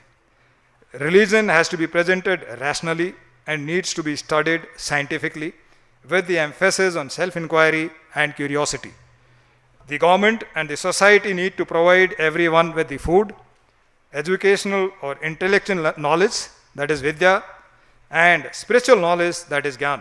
Health is important, and Swami Vivekananda phrased it as well-developed bodies and muscles of iron, nerves of steel, and well-reasoned judgment and their mutual adjustment. There is a difference between itihas, as it happened, and history, that is his story. Be observant, differentiate between propaganda and truth, try and get to the motive of the person behind what is being told or the narrative being propagated. Be discerning when you read or hear something and put it to the test of your logic, your knowledge and wisdom. We as a culture have systematically been forced to believe that we are inferior. As a nation or society, we've been divided on the basis of religion, region, sect, caste and creed. When indeed our DNA pool is one, culture is one, yet we have always been fooled. Our culture and spirituality are our strength, and this is what potential adversaries or competing cultures want us to forget, because they are worried that a culturally alive India cannot be matched, leave aside being controlled or countered. This cultural strength has been a center of gravity, and this is what was targeted every time we were subjugated. To name a few, destruction of Nalanda University and other universities, and Macaulay's education policy. These were meant to forget our culture and be subservient. For the youth of today, I would like to leave a few points to ponder over as an advice. Seek balanced self-growth by working on all aspects of physical health, mental health, that is technical or professional education, and moral health, that is spiritual development. Learn to prioritize in everything that you do. Tackle the important and urgent first. Prioritize the responsibility in order of the country, organization or society, your team, your family, and last is yourself. Maintain balance in your life between your obligations towards your parents, your spouse, your children, and yourself. Always do everything to the best of ability. That means you can stand in front of a mirror and say to yourself that you could not have done any better. Have self-belief and never ever give up or say it is beyond me. Have faith in your abilities and always work towards honing your skills. Face any situation boldly and hardships of life will become bearable. Everyone's heart flutters before any important activity, especially when you are doing it first time. But such nervousness can only make you commit mistakes, so just discard it immediately.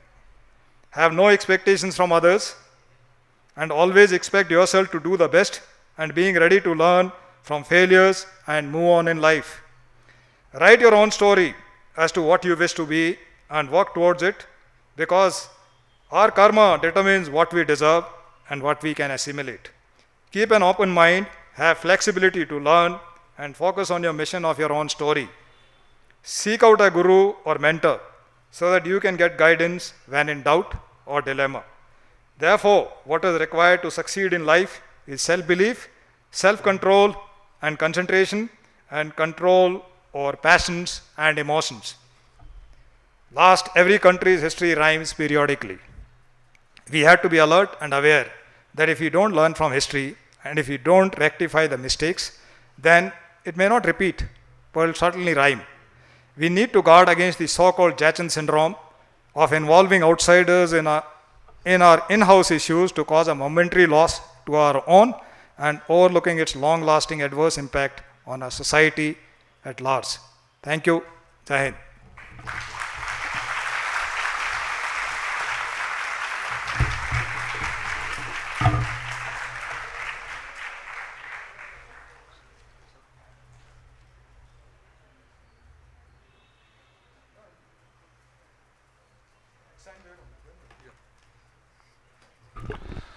Thank you so much, Grewal sir.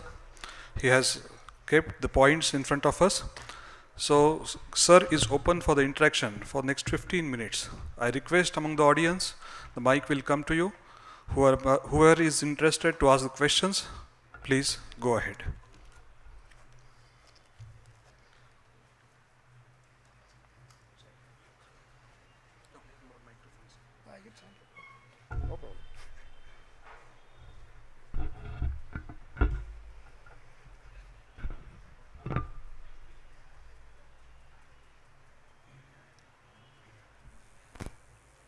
Thank you, Admiral, for a nice talk.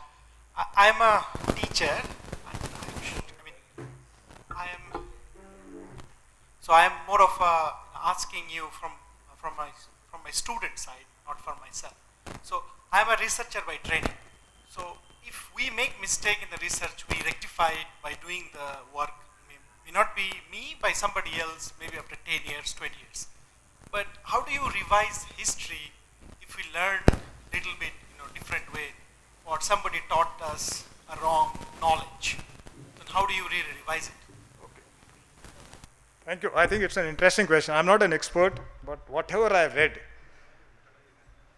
Mr. William, if I remember correctly, was the main historian who actually put the chronography of our history. And when he was writing that, he says, I will accept my mistake that I've been wrong, provided somebody can explain it to me and say that what I'm writing, the chronography is wrong. Enough historical research has been done, and it has been based on our various records, Tamar plates, Purans, because they could not read Sanskrit as such. And secondly, the whites never wanted our history to predate the history. Only way we can correct is Scientifically, since we recorded all this on the basis of evidence, let's put it across. This is our country's history. We don't need approval of UNO. We need to decide that this is our history, this is the correct history, and we give it to our country that this is a mistake that we made. Only problem is the person who started writing the chronography, he accepted that I could be wrong. But no one who's followed him has kept this point in mind, and they just followed what is written. So it can be corrected. In fact, there's one Dr. Vedveer Arya. He's written 4 books on this. He's part of a group. There are various webinars, and I'm happy to say that most of these webinars which are conducted on Indian history are freelancing. Most of these are people who are actually interested in Indian culture and history are South Indians living abroad. You'll be surprised to know that most of the books that are not available in India are available in major universities of the US and Europe about India. That's a surprise. In original text you might find there, because they have been taken away during those 150 years of our slavery. Whatever interested them. Just to throw open a question, I may be wrong. How did NASA come up with such accurate predictions of everything that happens in the universe? What basis was there? Basis was astronomical sciences of India. We've been predicting this for the last 5,000 years. Even in Mahabharata they had predicted there will be a solar eclipse on this day, which was actually used to the advantage of Pandavas. Because we knew it. Our science was there. Only thing is, it's our people who are writing software there. We can read our scriptures better. We don't know that. Nobody will give us the credit unless we do it. It is our history, we need to correct it. And there is one Dr. Kota Venkatachalam, he was there. He had written 5 books in Telugu, saying what is the history of India. He had even written to the government of India to appoint a historical commission, or commission on actually reviewing our history, which actually fell on deaf ears and nobody bothered about it. It is recorded. I got a book, I can show it to you. But now people are, I think our syllabus is being reviewed. We are actually falling victims to the Western system of citing. In India, most of the education was orally conducted between the Guru and Sishyas. Our system of learning was oral education. They were written, fine, but most of our education was oral method, that is actually a Shastrarth discussion. Most of the other countries is book based. Their religion is based on a book. So they started quoting what was their system. Our things are recorded, our things are based on astronomical data, and these have been verified by these historians. So it can be done, and I am sure it will be done in next 15-20 years. Such a 75 years delay cannot be rectified in 1 year. It will get rectified, I am quite hopeful. But for the students, don't write anything that history is wrong in any of the exam that you are sitting for, because the question paper is made on the history that you are taught, even if it is wrong.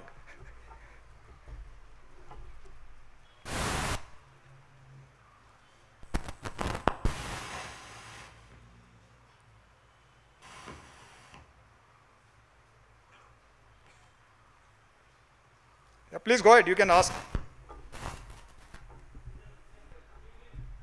No, I can hear, I think I can hear him.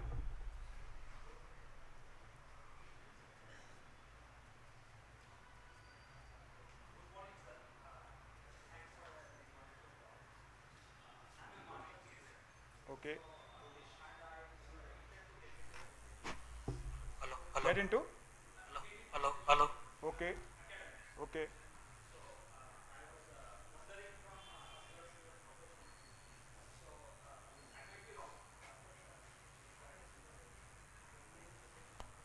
So, you have gotten into the armed forces with the purpose of serving the country.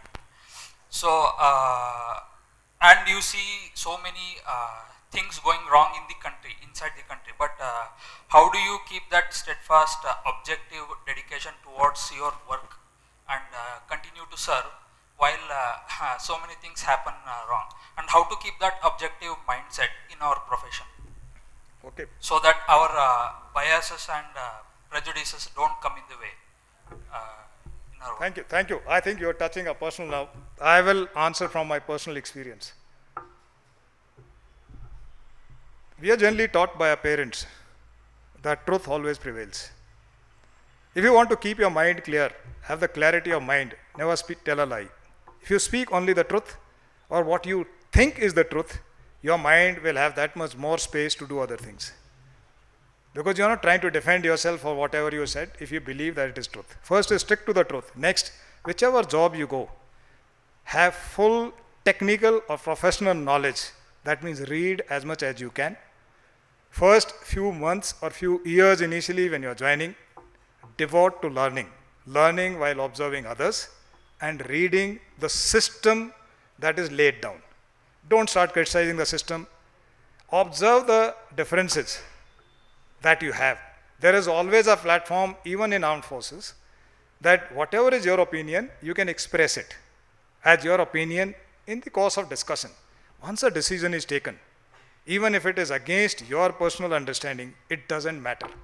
That is the decision that you will obey and execute. That is the system we work, because you can't have your own views and try and execute. Once you contribute till the time decision is taken. And I don't know, I had developed that kind of a system. This is the line, I can speak. But once a decision is taken, I actually forget what I have spoken. And I do what is the decision, because that's what I'm supposed to be doing. Whichever organization you join, teaching or armed forces, and as you grow older, if you have clarity of mind and empathy for your juniors, it is most easy to do your junior job. He'll never learn if you do his job. You must draw a line. I will allow him to do, I will at most guide him to do it, but I'll not do his job. This way he'll develop confidence, give him space. You must find out in any organization that you go, a few things that only you need to do. Even if you are to make the sacrifice of your rank or anything, you must stand for the principles that you are preaching. That means walk the talk. You will have the respect, you will command everything, and you will have no problems, and you will have enough time to do whatever you want to do in life. It is never difficult. You have to keep life simple. Keeping simple is only sticking to the path of truth and correctness. What the system tells you, don't fight the system. You are an individual who can be thrown out if you try and rectify the system. Within the system, rectify it if you can. There are enough chances. As you keep growing, you can rectify, or at least compel people to follow what they are written when you are in command, and change it if it is not suitable. Why have they not done it till now? Most of the procedures can be changed. The mission cannot be changed unless it is debated. So procedures you can change.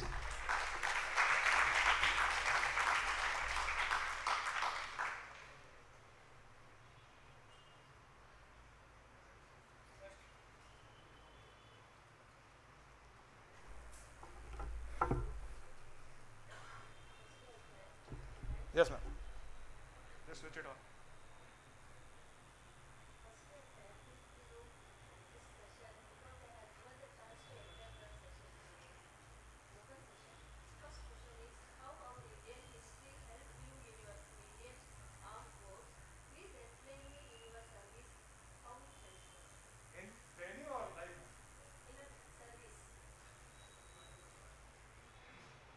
Like I started, how we form anything about a country, how do you form a policy which is national security?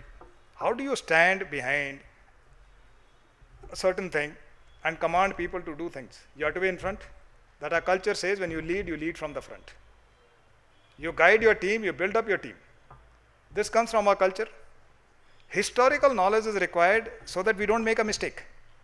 History is his story. It may not be the truth. So you must be able to discern what is written, is it correct or not correct.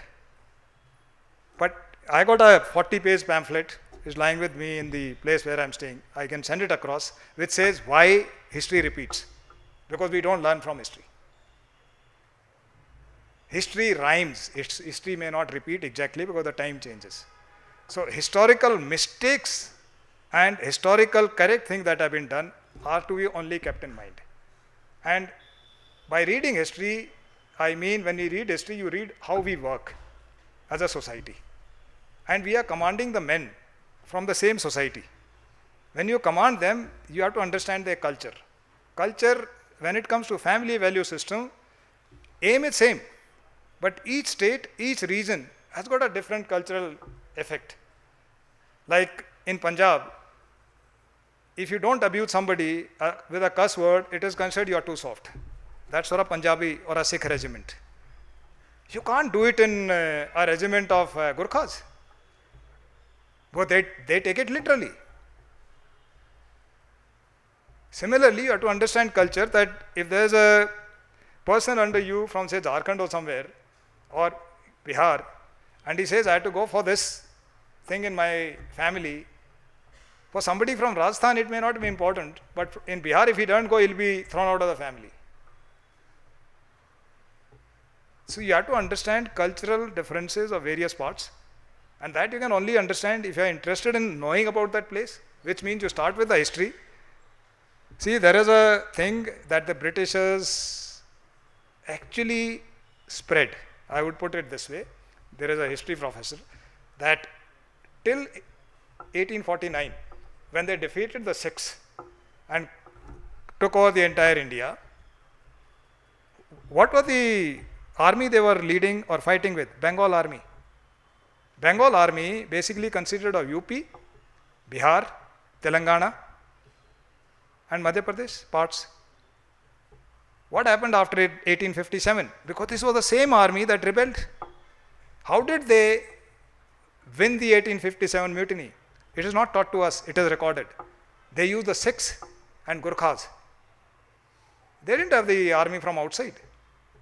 With the British, they used the Sikh and Gurkhas against whom the Bengal army had fought earlier to subdue them. So they won over the Sikhs using Bengalis, and they used the Sikhs to win the 1857. And after that, what did they do? They said there are only 5 martial corps in India. They are the North Indians. Rest all are non-martialed.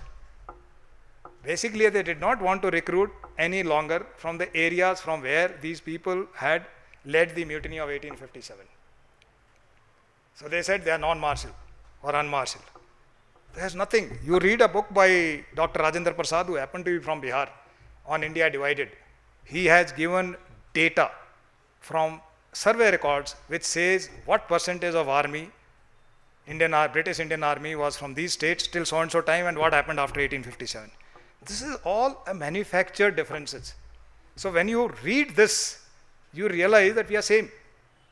It is an individual who is trained. So this knowledge of history, if you read from varied sources, first it helps you in speaking to your own people, speaking to your organization, and making your plans. Will it succeed in our circumstances? And then dealing with the outsiders. I've had the good fortune of being in Russia, in the embassy for 3 years, when we had a lot of projects, almost worth $20 billion, naval projects in Russia.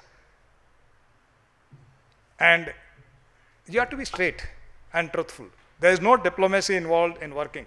Diplomacy is you don't basically cause inconvenience to the person that you are speaking. That is the basic definition of diplomacy. As long as you are not doing that, if you are truthful, you will get better results. So if you know what is the history and why we gone to them, why did we go to Russia, is a different reason, because the Westerners didn't give us the arms when we needed them. They kept arming Pakistan, they didn't give us anything. So we had to fight them. So we went to Russia because they helped us, because the world was in Cold War and there were 2 opposing parties. Why we did not develop the same technology in spite of paying for it is a national weakness. It's a national weakness. We have there are many other things I don't want to discuss here, it will take too much time. This is all from our history and our culture. And when you read this, you are able to understand and not get disturbed by this. that this is part of our history, we have to overcome it. And I was fortunate enough because I was interested in reading them.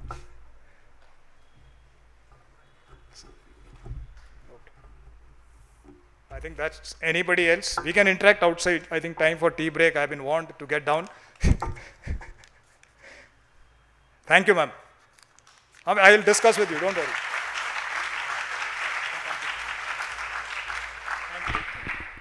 Thank you, Grewal sir. Now it is a time for tea break. We will be back after 10 minutes with the two more interesting sessions by Captain Devendra Singh Gehlot and Captain Yogesha. We'll be back after 10 minutes exactly, by 11 o'clock. Thank you.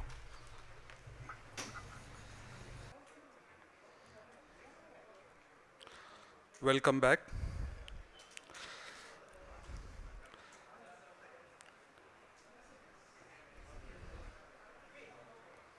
I request audiences to take their chair as early as possible.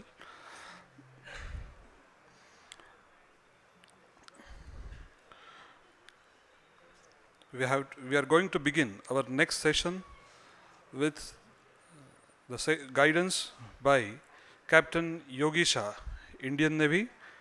He will be speaking on what is SSB. I request Captain Yogesha to come on stage and conduct the session.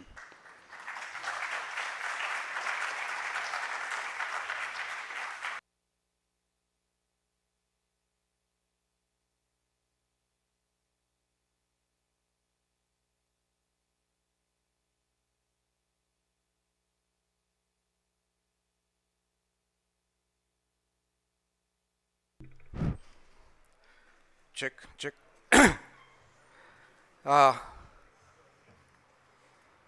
ಪರಮ ಪೂಜ್ಯ ರಾಮಕೃಷ್ಣ ಮಠದ ಅಧ್ಯಕ್ಷರಾದಂಥ Shri Maharaj Nityasthananda G ಅವರ ಚರಣ ಕಮಲಗಳಿಗೆ ನನ್ನ ನಮನಗಳನ್ನು ನಮಿಸ್ತಾ ನನ್ನ lecture come ಪ್ರೆಸೆಂಟೇಷನ್ನ ಶುರು ಮಾಡಲಿಕ್ಕೆ ಇಷ್ಟಪಡ್ತೀನಿ. ಜೊತೆಗೆ ನನ್ನ ಸೀನಿಯರ್ ಕೊಲೀಗ್ಸ್ ಮತ್ತು ನನ್ನ ಕೊಲೀಗ್ಸ್ ಆದಂಥ Rear.Admiral Grewal, ಕ್ಯಾಪ್ಟನ್ ಗೆಹ್ಲೋತ್ ಮತ್ತು ಎಲ್ಲ ಸ್ವಾಮೀಜಿಗಳಿಗೂ ಕೂಡ ನನ್ನ ವಂದನೆಗಳು. ಕನ್ನಡ ಓಕೆನಾ ಇಲ್ಲ? Okay, thank you.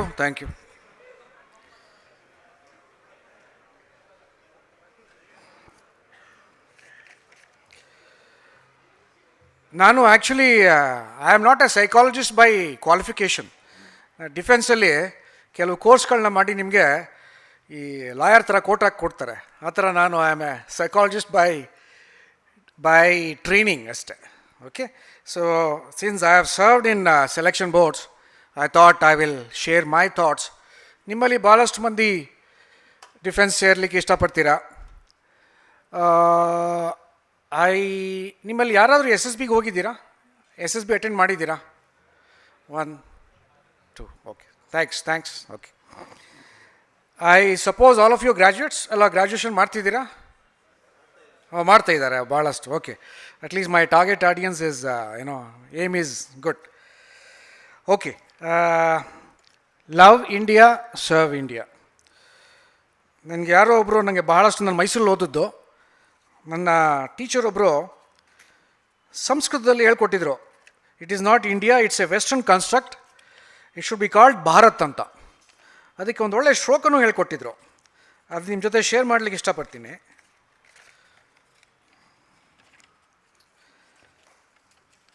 ಭಾಳ ಒಳ್ಳೆಯ ಶ್ಲೋಕ ಅದು. In fact I still remember it.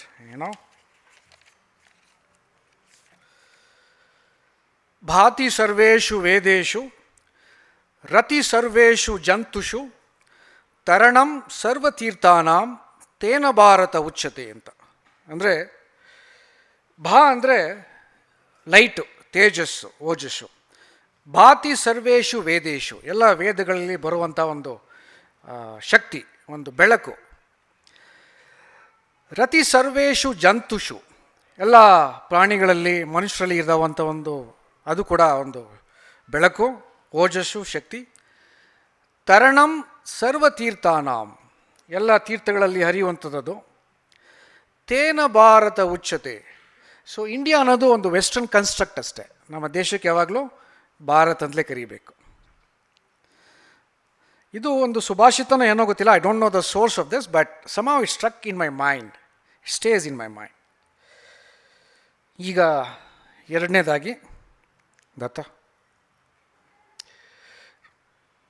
What is S S B?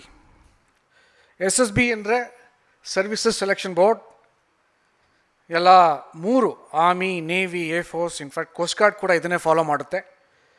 They follow the same norms, same systems, selection criteria, procedures ಎಲ್ಲ ಸೇಮೆ. ಅದರಿಂದ ಏನಕ್ಕೆ ಅಂದರೆ ಎಲ್ಲನೂ ಸ್ಟ್ಯಾಂಡರ್ಡೈಸ್ ಮಾಡಿಬಿಟ್ಟಿದ್ದಾರೆ. So there is not much of difference between army, navy, air force. They follow same qualities. ಅದನ್ನು qualities ಏನೇನಿದೆ ಅಂತ ಡಿಸ್ಕಸ್ ಮಾಡೋಣ. We are slightly running behind schedule, but notwithstanding I have told Maharaj will try to squeeze in. 15 OLQs. OLQs ಅಂದರೆ officer like qualities.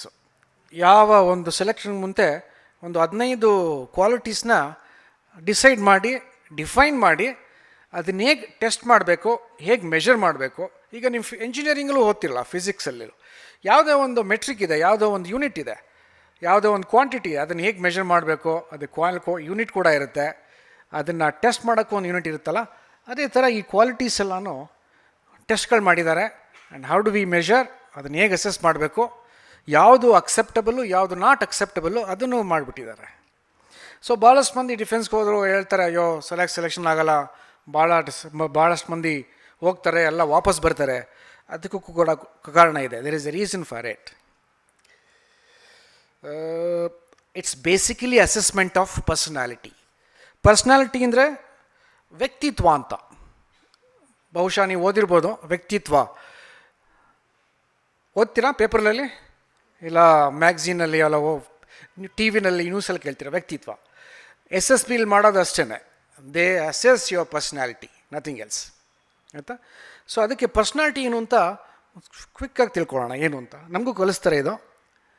What is personality, ಅದನ್ನು ಹೇಗೆ assess ಮಾಡ್ತಾರೆ ಅನ್ನೋದನ್ನು they teachers in institutes. Okay, before that it is scientifically designed basically to assess the OLQs. Standards are very high and we apply them strictly.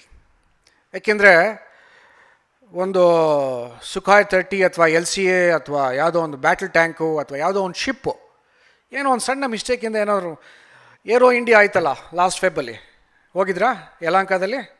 ಆವಾಗ ಒಂದು 2 Kiran mark 2 they touched each other and they crash landed, but luckily pilots survived. ಒಂದು ಸಣ್ಣ mistake ಆದರೆ ಒಂದು ದುರಂತ ಆಗುತ್ತೆ. ಒಂದು ಸುಖಾಯ್, ಈಗ ನೀವು ರಫೇಲ್ದೇ ನೋಡ್ಕೊಳ್ಳಿ, ಎಷ್ಟೊಂದು ದುಡ್ಡು ಖರ್ಚಾಗುತ್ತೆ. ಒಂದು ಸಣ್ಣ ಆಕ್ಸಿಡೆಂಟ್ ಆಯಿತು ಶಿಪ್ಪಲ್ಲಿ ಮೊನ್ನೆ, 5 ಜನ ಸತ್ತೋಗ್ಬಿಟ್ರು. ಸಿಂಪಲ್ ಫೈರ್ ಆಕ್ಸಿಡೆಂಟ್, ಏನೋ ಒಂದು ಕ್ಯಾಶುವಲ್ನೆಸ್, ಕೇರ್ಲೆಸ್ನೆಸ್. ಆಯಿತಾ?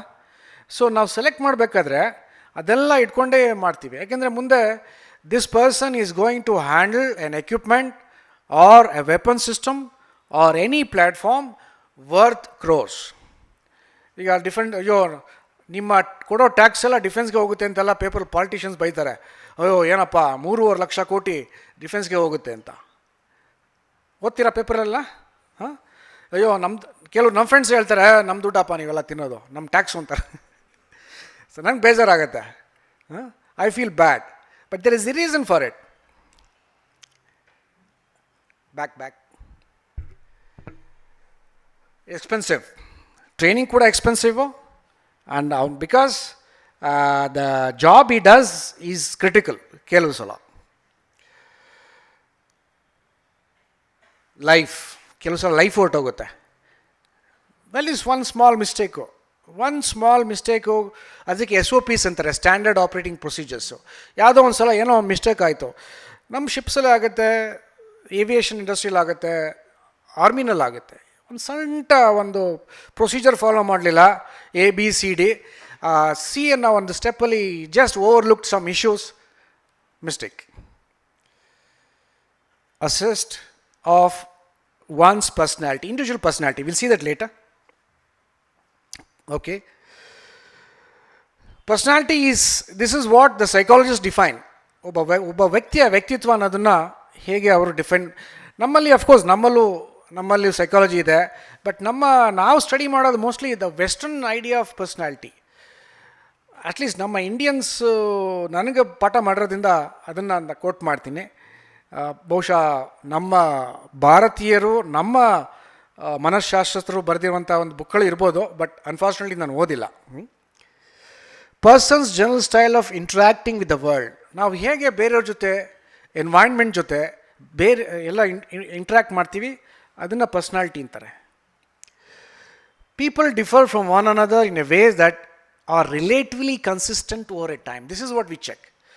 ನೀವು ಇವತ್ತು ಚೆನ್ನಾಗಿ ಬಿಹೇವ್ ಮಾಡ್ಬೋದು, ನಾಳೆ ಬೇರೆ ಕಡೆ ಬೇರೆ ಥರ ಇರ್ಬೋದು, but that is not A consistent behaviour. ನೀವು SSBಗೆ ಹೋಗಿ 5 ದಿವಸ ಇದ್ದಾಗ what they test is what is the consistent behaviour over 4-5 days. ಆ 4-5 ದಿವಸದಲ್ಲಿ 3 ಟೆಸ್ಟ್ ಆಗುತ್ತೆ. ಯಾಕೆ ನೀವು ಅದಕ್ಕೆ 3 ಜನ ಆಫೀಸರ್ಸ್ ಇರ್ತಾರೆ, ಅದನ್ನು ಡಿಸ್ಕಸ್ ಮಾಡೋಣ. ಅವರು 3 ಜನನೂ ಇಂಡಿಪೆಂಡೆಂಟಾಗಿ ಅಸೆಸ್ ಮಾಡ್ತಾರೆ ನಿಮ್ಮನ್ನು, ಹೇಗೆ ಬಿಹೇವ್ ಮಾಡಿದ್ದಾರೆ. 15 OLQ ಇರುತ್ತೆ, ಒಂದು ಟೇಬಲ್ ಮಾಡ್ತಾರೆ, ಒಂದು ಗ್ರೇಡಿಂಗ್ ಕೊಡ್ತಾರೆ. ಕೊನೆಯ ದಿವಸ ಆ 3 ಜನನೂ ಬಂದು, ಈಗ ಯಾವುದೋ ಒಂದು ಪಬ್ಲಿಕ್ ಸೆಲೆಕ್ಷನ್ ಬೋರ್ಡೇ ಹೋಗಿ, KPSC, UPSC ಅಥವಾ ಎನಿ ಸೆಲೆಕ್ಷನ್ ಬೋರ್ಡ್, ಸುಮಾರು ಜನ ಇರ್ತಾರಲ್ಲ, ಅದೇ ಥರ ಲಾಸ್ಟ್ ಡೇ ಕಾನ್ಫರೆನ್ಸಲ್ಲಿ they come and discuss for each and every candidate, for every person ಹೇಗೆ ಟೆಸ್ಟ್ ಮಾಡಿದ್ದಾರೆ. ಸೇಮ್ 15 OLQsಲ್ಲಿ ಅವರು ಏನು ಮಾರ್ಕ್ಸ್ ಕೊಟ್ಟಿದ್ದಾರೆ, they share, they discuss wherever there is a conflict, wherever there is a difference of opinion, ಎಲ್ಲ discuss ಮಾಡಿ acceptable, not acceptable, ಅದನ್ನು will tell you later what is good, what is good, bad, ugly. ಹಾಂ, ಇದು is a famous American psychologist Gordon Allport ಅಂದ್ಬಿಟ್ಟು, he formulated a very generally accepted definition of personality. He was in Massachusetts, US. He gave a very generic definition of personality. ವ್ಯಕ್ತಿತ್ವ ಅನ್ನೋದನ್ನ ಒಂದು ಪ್ಯಾರಾಗ್ರಾಫಲ್ಲಿ define ಮಾಡ್ದ. It's basically sum total of all the psycho is mental and physical, ನಮ್ಮ what is concerning ನಮ್ಮ ದೈಹಿಕವಾದ ಒಂದು attributes ಇರುತ್ತಲ್ಲ, ಅದು factors that affect as to how one interacts with social environment. ಸೊಸೈಟಿನಲ್ಲಿ ಹೇಗೆ ಇಂಟ್ರ್ಯಾಕ್ಟ್ ಮಾಡ್ತೀರಾ, and how others perceive him or her to B.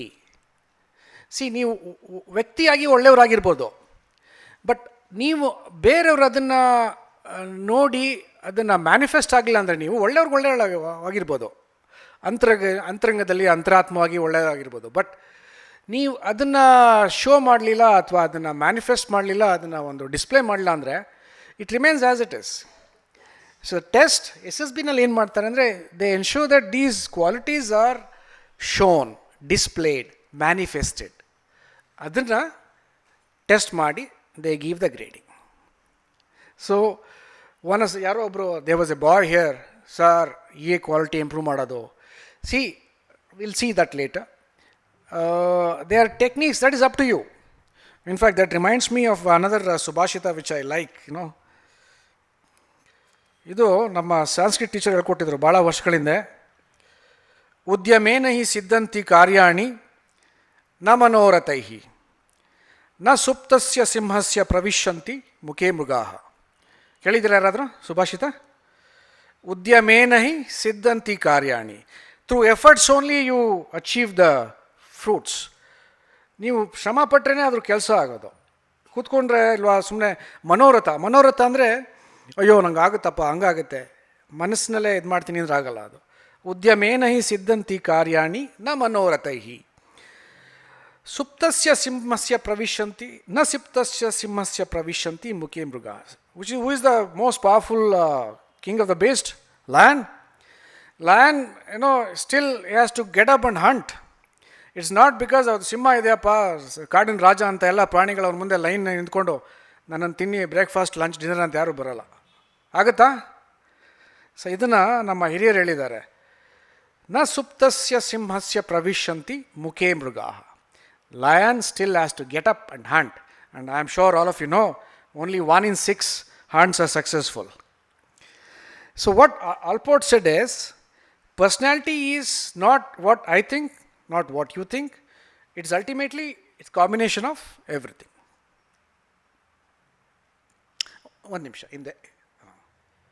It's a characteristic pattern of thinking, feeling, acting. It includes all thinking, feeling and acting. SSB nalli, I think this is a very comprehensive definition. I'll read it for you. Principle of psychological testing, where personality profile of the candidate is drawn by the assessors with regard to OLQs. We'll see all the OLQs, the officer-like qualities and the nodona. Through 3 different methods or techniques. Psychological testing, short agi bardidini psych anta, actually psychological testing adu. Interviewing and group testing. ನಮ್ಮ ಹಿಂದೆ ನಮ್ಮ ಇವರು ಕೆಲವರು ಪೂಜೆ ಎಲ್ಲ ಮಾಡ್ಬೇಕಾದ್ರೆ ಹೇಳ್ತಾರಲ್ಲ ಕಾಯ ವಾಚ ಮನಸ್ಸ ಅಂತ, ಕೇಳಿದ್ದೀರಾ? So that's what also we do in SSB. Kaya, Vacha, Manasa.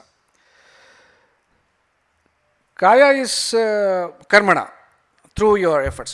But GTO anta kaditi now, group testing officer. Avaru, he tests how an individual is working as a part of a group. ಒಂದು ಟೀಮ್ನಲ್ಲಿ ಹೇಗೆ ಕೆಲಸ ಮಾಡ್ತಾರೆ, how does he get along, ಬೇರೆಯವ್ರ ಜೊತೆ ಹೇಗೆ ಹೊಂದ್ಕೊಂಡು ಹೋಗ್ತಾರೆ, how does he contribute, easy A problem are easy A solution. ಅದು ವಾಚ ಮಾತು, ಅದನ್ನು ಇಂಟರ್ವ್ಯೂಯಿಂಗ್ ಆಫೀಸರ್ ಮಾಡ್ತಾರೆ. ಥ್ರೂ ವಾಕ್, ಬರೀ interview 1 hour 45 minutes 1 hour interview ಮಾಡಿ, he tries to assess you, your personality based on what you reveal. ಅದಕ್ಕೊಂದು form fill up ಮಾಡ್ತಾರೆ ಎಲ್ಲ ಕ್ಯಾಂಡಿಡೇಟ್ಸು. ಅವರು ಅದ್ರ ಮೇಲೆ ಕ್ವಶನ್ ಮಾಡ್ತಾರೆ. I also briefly cover, actually it is not my subject, I am not A interviewing specialist, I am mostly a psychologist. Last is my domain, Manasa. What is inside you? I should know. Dikavat antarala. What is outside is not what is inside. The problem in most of these our leaders is what you see outside is not what is inside. Gottala? Okay. Adu oba Sigmund Freud annodu, there was a very famous psychologist, I am sure you have read it, Sigmund Freud anbuttu. He defined personality. Iceberg gotta? Iceberg ಎಷ್ಟು ನೀರಿನ ಕೆಳಗಡೆ ಇರುತ್ತೆ, ಎಷ್ಟು ಮೇಲ್ಗಡೆ ಇರುತ್ತೆ? 80-20 1/3 ಎಲ್ಲ ಅಂತಾರೆ. he said personality is also like that. It is 1/3 up, 2/3 down. 80% ಕೆಳಗಡೆ ಇರುತ್ತೆ, 20% ಮೇಲೆ ಇರುತ್ತೆ. But ಅದನ್ನು he says the testing of a person is to assess 80% ಇದೆಯಲ್ಲ ಕೆಳಗಡೆ, ನೀರಿನ ಕೆಳಗಡೆ, ಅದು ಹೇಗಿದೆ ಅಂತ ನೋಡೋದು ಅಂತಷ್ಟೇ. Okay, there are 15 OLQs, officer-like qualities, divided into 4 factors. 4 ಫ್ಯಾಕ್ಟ್ರಿಗಳನ್ನ divide ಮಾಡಿದ್ದಾರೆ. ಅದು ಏನಕ್ಕೆ ಮಾಡಿದ್ದಾರೆ ಹೇಳ್ತೀನಿ ನಾನು. ಒಂದು ಮೈಂಡ್ ಫ್ಯಾಕ್ಟ್ರ್, ಒಂದು ನಿಮ್ಮ ಮನಸ್ಸಿನ ಇಂಟೆಲಿಜೆನ್ಸ್ ಹೇಗಿದೆ, ಮೈಂಡ್. ಅಲ್ಟಿಮೇಟ್ಲಿ ಭಾವಭೂತಿ ಹೇಳ್ತಾನೆ ಮನೋ ಏಕ ಕಾರಣಂ ಅಂತ, ಮನ ಏಕ ಕಾರಣಂ ಅಂದ್ಬಿಟ್ಟು. Everything flows from mind. Mind is alone the reason. ಗೊತ್ತಲ್ಲ? Ultimately you as a person derives from the mind. Factor 2 is ಎಲ್ಲ ಹಾರ್ಟ್, ನಿಮ್ಮ ಕ್ವಾಲಿಟೀಸ್ ಆಫ್ ದ ಹಾರ್ಟ್ ಅಂತ ಕರಿತೀವಿ ನಾವು. Qualities of the heart will see they are mostly concrete ಆಗ್ಬಿಡುತ್ತೆ. ನೀವು ಅದನ್ನು ಸ್ವಲ್ಪ ಸ್ಕ್ರೇಪ್ ಮಾಡಿ you can give a fine shape, but these qualities generally don't change. Factor 3 ಅನ್ನೋದು qualities of the gut, strength, your stamina, your leadership, confidence ಎಲ್ಲ ಬರುತ್ತೆ. Factor 4 mostly to do with your physical dimensions, physical aspects, determination, courage, physical stamina. ಅದಕ್ಕೆ factor 4 ಅಂತಾರೆ. So SSB ನಲ್ಲಿ ಏನು ಮಾಡ್ತಾರೆ ಅಂದರೆ, they assess all these 4 factors which basically 15 qualities ಇದೆಯಲ್ಲ ಅದನ್ನು ಟೆಸ್ಟ್ ಮಾಡ್ತಾರೆ ಡಿಫ್ರೆಂಟ್ ವೇ. ಈಗ ಸೈಕಲಾಜಿಸ್ಟ್ ಏನು ಮಾಡ್ತಾನೆ, ನಿಮಗೆ ಟೆಸ್ಟ್ ಕಂಡಕ್ಟ್ ಮಾಡ್ತಾನೆ ಈ ಥರ ಹಾಲಲ್ಲಿ. He will show you some slides, ask you to do that, do this. GTO ಏನು ಮಾಡ್ತಾನೆ, ಹೊರಗಡೆ ಫೀಲ್ಡಲ್ಲಿ he will test you, he will give you lot of task ಮಾಡ್ತಾನೆ, ಅದು ಮಾಡಿ ಇದು ಮಾಡಿ ಅಂತ. Interviewing officer IO, he will conduct a proper interview for 45 minutesಯಿಂದ 1 ಗಂಟೆವರೆಗೆ. Then he will give his report. Okay, so this are the 3 dimensions: ಕಾಯ, ವಾಚ, ಮನಸ್ಸು. ಸೊ ಮೂರೂ ಕಾಂಗ್ರುವೆನ್ಸಿ ಆದ್ರೇ all three should somehow ಎಲ್ಲೋ ಜೆಲ್ ಆಗಬೇಕು ಇಲ್ಲ ಮಿಕ್ಸ್ ಆಗಬೇಕು. ಕೆಲವು ಸಲ ಏನಾಗುತ್ತೆ, ಬಾರ್ಡರ್ ಲೈನ್ ಕೇಸ್ ಅಂತ ಹೇಳ್ತೀವಿ ನಾವು. ಅಯ್ಯೋ somewhere there is a doubt, ಯಾರು ಕುಚ್ ಗಡ್ಬಡೆ, ಕುಚ್ ದಾಲ್ ಮೇ ಕುಚ್ ಕಾಲ ಹೈ. ಅವಾಗ ಏನು ಮಾಡ್ತೀವಿ, ತುಂಬ ಸಲ ಡಿಸ್ಕಷನ್ ಆಗುತ್ತೆ, ಹಾಫ್ ಆನ್ ಅವರ್ 20 ಮಿನಿಟ್ಸ್ ಎಲ್ಲ. ದೆನ್ ವಿಲ್ ಸಿ ಯಾರ್ is he a good person, will he be worth in the service, or will he sink a ship, or will he evolve, you know. ಅದಕ್ಕೆ somehow doubtful cases, borderline cases, somehow they don't get into the service. Okay. Factor 1, utilization of practical intelligence for evolving solutions to problems of moderate complexities. ಇದೆಲ್ಲ definitions ಇದೆ, quick ಆಗಿ ಹೋಗೋಣ ನಾವು ಸ್ಲೈಡ್ಸಲ್ಲಿ. Factor 2, nature and extent of adaptability in a group, cooperation, sense of responsibility. ಇದಕ್ಕೆ ಕನ್ನಡ ತರ್ಜುಮೆ ಮಾಡೋಕ್ಕೆ ಸ್ವಲ್ಪ ಕಷ್ಟ ಆಗುತ್ತೆ ನನಗೆ, ಬಟ್ ಈ ಸಿಂಪಲ್ ಇಂಗ್ಲೀಷಲ್ಲ ಇದು ಕನ್ನಡ ಈಕ್ವಲೆಂಟ್ ವರ್ಸ್ ನಂಗೆ ಬರ್ತಾ ಇಲ್ಲ. ಆದರೂ ಹೇಳ್ತೀನಿ, ಟ್ರೈ ಮಾಡ್ತೀನಿ.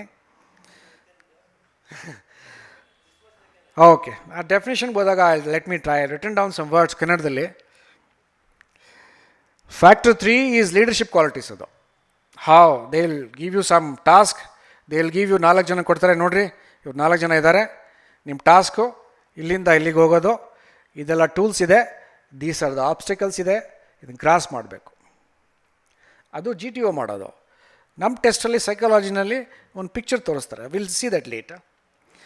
Factor 4 is dynamic qualities, mostly do with your dynamism, how active. Ultimately you may be very intelligent, very good, C.V. Raman, but we don't want C.V. Raman in service. ಏನಕ್ಕೆ ಹೇಳಿ, Einstein C.V. Raman may not get into service. ಗೊತ್ತಲ್ಲ ನಿಮಗೆ, Abdul Kalam, some of the eminent personalities when they appeared for SSB, they didn't get through. We want somebody who is average, who is moderate, who can get into the service, get into uniform, mold, adapt, evolve, take the group along.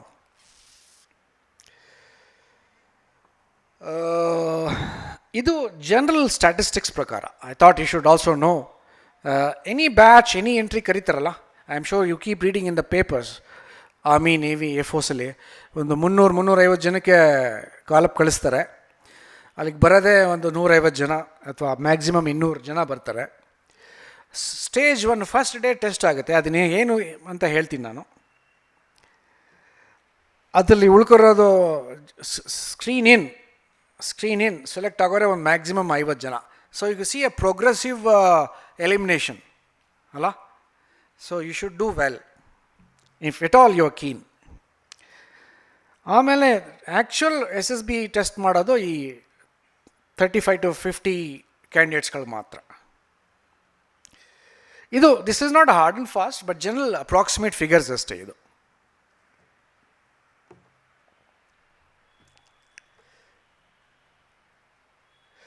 Okay, stage 1 screening ಅಂತ ಹೇಳ್ತೀನಿ.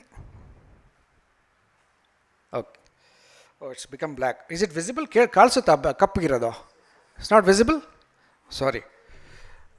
First intelligence test ಅಂತ ಮಾಡ್ತಾರೆ. Intelligence ಟೆಸ್ಟಲ್ಲಿ 2 test ಇರುತ್ತೆ, approximately 30 minutes each, 25 to 30 minutes each. The verbal test, non verbal test. Basically they check your reasoning ability, logical thinking, and to some extent your grasp also, how quickly you can grasp. Iga X does job for 3 days, Y does job for 4 days, how many days will they complete in X plus Y, you know, those kind of thinking. Athwa they will give you a sequence of figures, a sequence of mathematical series, what comes in next. I am sure some of you have attempted this kind of test. They test your reasoning ability, logical attitude. Okay. ಆಮೇಲೆ ಒಂದು test ಮಾಡ್ತಾರೆ, ಅದಕ್ಕೆ PPDT ಅಂತ ಕರಿತೀವಿ, picture perception and group discussion ಅಂತ. ಅದರಲ್ಲಿ they will show a very simple picture, they will ask you to write a story of imagination. ಎಲ್ರಿಗೂ imagination ಬರುತ್ತೆ ನೋಡಿರಿ, ಇದೊಂದು ಪಿಕ್ಚರ್ ಇದೆ, write any story, anything but connected with what is shown in the picture. ಅದು ಏನಕ್ಕೆ ಅಂದರೆ the story that they write becomes the basis for discussion.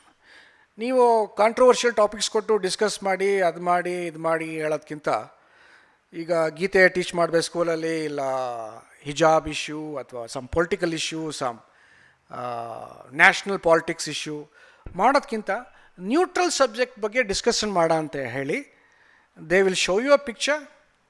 You are suppose to write a story, ಒಂದು ಕತೆ ಬರೀಲಿಕ್ಕೆ ಹೇಳ್ತಾರೆ, story of imagination. ಅದನ್ನು that becomes the basis for discussion. You have to narrate your story. ಎಲ್ಲರೂ ಒಂದು 15 ಜನ ಇರ್ತಾರೆ. Everybody gets a chance to narrate the story. ಆಮೇಲೆ you will get some 10 minutes to discuss as to what is the common story. Common consensus ಅಂತ ಹೇಳ್ತೀವಿ ನಾವು. ಗ್ರೂಪಲ್ಲಿ discuss ಮಾಡಿ ಒಂದು ಕಾಮನ್ ಸ್ಟೋರಿಗೆ ಬರಬೇಕು ಅಂತ ಹೇಳ್ತೀವಿ ನಾವು. ಸೊ ಆಗ ಮಾಡಬೇಕಾದ್ರೆ they will be 3 people sitting. ನೀವು ಹೇಗೆ ಮಾತಾಡ್ತೀರಾ, how you are able to convey your thoughts, ideas. ಬೇರೆಯವ್ರು ಕನ್ವಿನ್ಸ್ ಮಾಡ್ತೀರಾ ನೀವು, ಇಲ್ಲ ಕೆಲವರು ಜೋರಾಗಿ ಮಾತಾಡ್ತಾರೆ, ಇಲ್ಲ ಗಲಾಟೆ ಮಾಡ್ತಾರೆ, ಆ ಥರ ಎಲ್ಲ it goes against you. But those tendencies are seen in, ಆವಾಗ ಗೊತ್ತಾಗುತ್ತೆ. Those behaviour tendencies can be seen. So that becomes a basis for our assessment. ಸೊ ಇದಕ್ಕೆ PP and DT ಅಂತ ಕರಿತೀವಿ.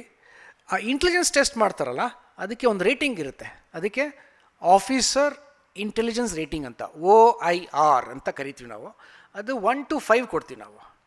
1, 2, 3 ಈಸ್ ಅಕ್ಸೆಪ್ಟೆಡ್. 1, 2, 3 ಅಂದರೆ you are done well in a test, you are got more than 65%. 4 and 5 ಇದೆಯಲ್ಲ, ಸ್ವಲ್ಪ lower down the scale.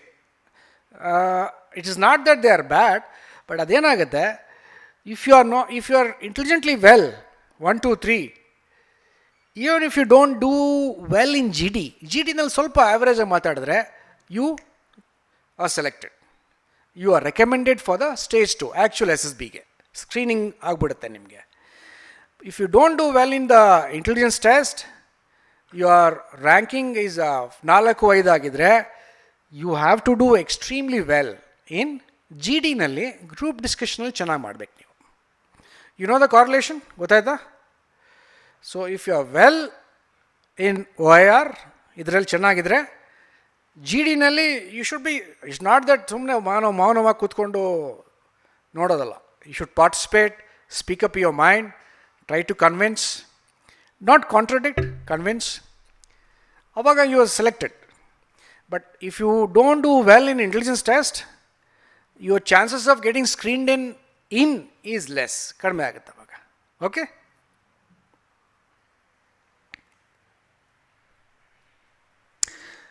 ಈಗ select ಆದವ್ರಿಗೆ second day, third day, fourth day ಏನಾಗುತ್ತೆ ಅಂದರೆ, second day morning generally psychological test ಆಗುತ್ತೆ.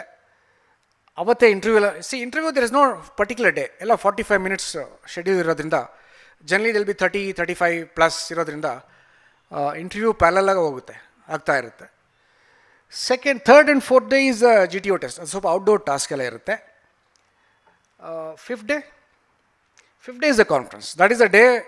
ಈಗ 3 ಜನ ಇದ್ರಲ್ಲ, ಸೈಕಾಲಜಿಸ್ಟು, ಇಂಟರ್ವ್ಯೂಯಿಂಗ್ ಆಫೀಸರು, GTO ಎಲ್ಲ 3 ಲಾಸ್ಟ್ ಡೇ ಕಾನ್ಫರೆನ್ಸಲ್ಲಿ they meet formally.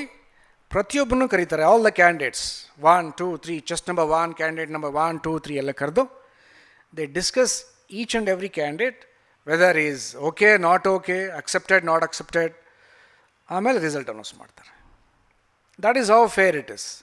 And this is one system where there is no influence, there is no this, supposed to be fair, because, and there is no reservation. ಗೊತ್ತಾ ನಿಮಗೆ? There is no reservation in defense.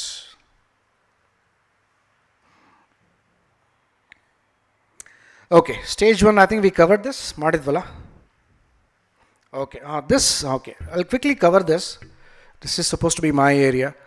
Psychological test. This is all based by Alan Murray ಅಂದ್ಬಿಟ್ಟು, Roger ಮರೆ ಅಂದ್ಬಿಟ್ಟು, he is a psychologist. He has formulated all this test. ಒಂದು thematic apperception test ಅಂದ್ಬಿಟ್ಟು TAT ಅಂತ ಕರಿತೀವಿ ನಾವು. They will show you a series of pictures. ಅಂದರೆ photo ಅಲ್ಲ, ಅದು ಹ್ಯಾಂಡ್ ರಿಟನ್ ಪಿಕ್ಚರ್. ಅದೆಲ್ಲ ಆ ಪಿಕ್ಚರ್ಲಿ ಒಂದು ಸಿಚುವೇಶನ್ ಇರುತ್ತೆ, ಒಂದು 3-4 ಜನ ಕ್ಯಾರೆಕ್ಟರ್ಸ್ ಇರ್ತಾರೆ. I could have shown some, actually I didn't copy, I would have shown you some pictures. ಆ ಪಿಕ್ಚರ್ನ ನೀವು 30 seconds ನೋಡಬೇಕು. ನೋಡಿಬಿಟ್ಟು you are given 4 minutes to write a story of imagination based on the picture involving the characters of approximately half a page. Half a page ಅಂದರೆ ಒಂದು 100 words ಇರುತ್ತೆ. ಈ ಪೇಜಲ್ಲಿ ಒಂದು ಹಾಫ್ ಎ ಪೇಜ್ ಸ್ಟೋರಿ ಬರಿಬೇಕಾಗುತ್ತೆ. Story ಬರಿಬೇಕಾದ್ರೆ you can give names to the characters. ಕೆಲವು ladies ಎಲ್ಲ ಇದ್ದಾರೆ. For the lady and women ಎಂಟ್ರಿಗೆ ಏನು ಮಾಡಿದ್ದಾರೆ, they separate set of pictures. For the men entry they separate set of pictures. The rules are same, instructions are same, but pictures are different. ಆ ಥರ 12 picture ಇರುತ್ತೆ. 12th picture is a blank slide. Again ಅದರಲ್ಲಿ ಏನು ಮಾಡ್ತಾರೆ, 30 seconds display ಮಾಡ್ತಾರೆ. ನೀವೇ ಒಂದು picture imagination ಮಾಡ್ಕೋಬೇಕು. ಆ ಇಮ್ಯಾಜಿನ್ ಪಿಕ್ಚರ್ ಮೇಲೆ ಒಂದು ಕತೆ ಬರೀಬೇಕು. ಏನಕ್ಕೆ ಕತೆ ಬರೀತೀರಾ, ಏನಕ್ಕೆ ಕತೆ ಬರೀಬೇಕು? ಅದು ಮರ್ರೆ ಹೇಳೋ ಪ್ರಕಾರ ಒಬ್ಬ ಮನಃಶಾಸ್ತ್ರಜ್ಞ, when you see a picture, neutral picture, ನಾವು ನಮ್ಮ ಮನಸ್ಸಿನ ಟೆಂಡೆನ್ಸೀಸ, ನಮ್ಮ ಮನಸ್ಸಿನ ಎಕ್ಸ್ಪೀರಿಯನ್ಸಸ್ನ we project on the characters in the picture ಅಂತ ಒಂದು ಸ್ಟಡಿ ಮಾಡಿ ಹೇಳ್ದ ಅವನು. ಅರ್ಥ ಆಗುತ್ತಾ? ವಿ ಟೆನ್ ಟು ಪ್ರೊಜೆಕ್ಟ್ ನಮ್ಮ ಡಿಸೈರ್ಸ್, ನಮ್ಮ ವೀಕ್ನೆಸ್, ನಮ್ಮ ಪರ್ಸ್ನಾಲಿಟಿ ಕ್ವಾಲಿಟೀಸ್ ಏನಿದೆಯಲ್ಲ, we tend to associate with the characters in the picture. ಇಲ್ಲಾಂದರೆ ನೀವು ಹೇಗಿದ್ದೀರಿ ಸ್ವಾಮಿ, ಹೇಗಿದ್ದೀರಾ ಗೆಹ್ಲೋಟ್ ಸಾಬ್, ಹೇಗಿದ್ದೀರಾ ಅಂದರೆ, sir I am very good, I am the best citizen, I should be president of India ಅಂತ ಹೇಳ್ತಾರೆ. ಬಟ್ ಮನಸ್ಸಿನ ಒಳಗಡೆ ಏನಿದೆ ಅಂತ ತಿಳಿಬೇಕು ಅಂದರೆ ಇದನ್ನು ಟೆಸ್ಟ್ ಮಾಡಿ ಅಂತ, ಇದಕ್ಕೆ ಪ್ರೊಜೆಕ್ಟಿವ್ ಟೆಕ್ನಿಕ್ಸ್ ಅಂತ ಹೇಳ್ತಾರೆ ಸೈಕಾಲಜಿಲಿ, ಪ್ರೊಜೆಕ್ಟಿವ್ ಟೆಕ್ನಿಕ್ಸ್ ಅಂತ. So what Murray said is, this is one way. Of course ಅದು ವ್ಯಾಲಿಡಿಟಿ ಮತ್ತು ರಿಲಯಬಿಲಿಟಿ ಸ್ಟಡೀಸ್ ಎಲ್ಲ ಮಾಡಿದ್ರೆ ಆಮೇಲೆ ಸೈಕಾಲಜಿಲಿ they found it is not that reliable, not that valid. So ನಾವು ಏನು ಡಿರೈವ್ ಮಾಡ್ತೀವಿ ಒಬ್ಬ ವ್ಯಕ್ತಿ ಬಗ್ಗೆ ಕ್ವಾಲಿಟೀಸ್ನ, ಅದು ಆ್ಯಕ್ಚುಲಿ ಕೆಲವು ಸಲ ಇರೋ ಚಾನ್ಸಸ್ಸೇ ಇಲ್ವಂತೆ. ಬಟ್ ಏನಾಗಿದೆ ನಮ್ಮ ಡೆಮಾಕ್ರಸಿಲಿ, there is no better alternative to democracy. ಅದು so nobody is able to come out with a better system than this technique. ಅದಕ್ಕೆ we are still using that. ಆಯಿತಾ? ಸೊ ಒಂದು ಪಿಕ್ಚರ್ ಮೇಲೆ ನಾವು ನಮ್ಮ ಒಂದು ಏನಂತಾರೆ ಡಿಸೈರ್ಸ್, ಇಂಪ್ರೆಷನ್ಸ್, ವೀಕ್ನೆಸ್ ಪ್ರೊಜೆಕ್ಟ್ ಮಾಡಿ when we write a story, ಅದು ನಮಗೆ ಬೇಸಿಸ್ ಆಗುತ್ತೆ ಒಬ್ಬ ವ್ಯಕ್ತಿಯ ಗುಣಗಳನ್ನ ಒಂದು ಅನಲೈಸ್ ಮಾಡೋದಕ್ಕೆ. ಅರ್ಥ ಆಗ್ತಾ ಇದೆಯಾ? ಓಕೆ. ಅದಕ್ಕೆ TAT ಅಂತಾರೆ, ಥಿಮ್ಯಾಟಿಕ್ ಅಪರ್ಸೆಪ್ಷನ್ ಟೆಸ್ಟ್ ಅಂತ. It takes generally 1 hour, 12 slides, 30 seconds for seeing picture, 4 minutes for writing a story, 100 words, 12th slide is a blank slide. It's a chance for you to imagine a picture, write a story. Next ಟೆಸ್ಟ್ಗೆ WAT ಅಂತ, word association test. Again is a projective technique. ಅದು ಇದು sentence making test ಅಂತ ಹೇಳ್ತಾರೆ. ಇದರಲ್ಲಿ ಏನು ಮಾಡ್ತಾರೆ, ಒಂದು ವರ್ಡ್ನ ಪ್ರೊಜೆಕ್ಟ್ ಮಾಡ್ತಾರೆ, any neutral word, table, chair, auditorium, lecture, ಆ ಥರದನ್ನ. ನಿಮ್ಮ ಮನಸ್ಸಿಗೆ ಏನು ಫಸ್ಟ್ ಇಂಪ್ರೆಷನ್ ಬರುತ್ತೆ, ಫಸ್ಟು ವರ್ಡ್ ಸೆಂಟೆನ್ಸ್ ಬರುತ್ತೆ, ಅದನ್ನು ಬರಿ ಅಂತ ಹೇಳ್ತಾರೆ. So this is again a test of personality by which I will come to know how intelligent he is, how quick he is, and what is his thought process. ಈಗ ಕೆಲವರು ಒಂದು neutral word ಕೊಡ್ತೀನಿ, blood ಅಂತ. Blood ಅಂದ ತಕ್ಷಣ ನಿಮ್ಮ ಮನಸ್ಸಿಗೆ ಯಾವುದು ಸೆಂಟೆನ್ಸ್ ಬರುತ್ತೆ? Blood is red, very good.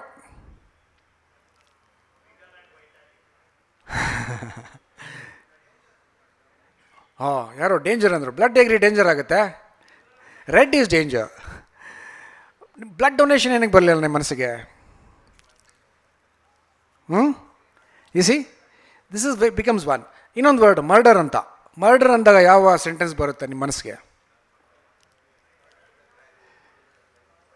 So some of the words are design to elicit what is your inner thinking. ಅಲ್ಲ, ಗೊತ್ತಾಯ್ತಾ? ಆ ಥರ 60 ವರ್ಡ್ ಇರುತ್ತೆ. ಪ್ರತಿ ವರ್ಡು 15 ಸೆಕೆಂಡ್ ಡಿಸ್ಪ್ಲೇ ಆಗುತ್ತೆ. So you have to make a sentence. ಆಯಿತಾ? And some of the words are negative words, by nature negative words. ಇದೆಲ್ಲ ಒಂದು ಸೈಟ್ ಇದೆ, www.ssbcrack.com ಅಂದ್ಬಿಟ್ಟು.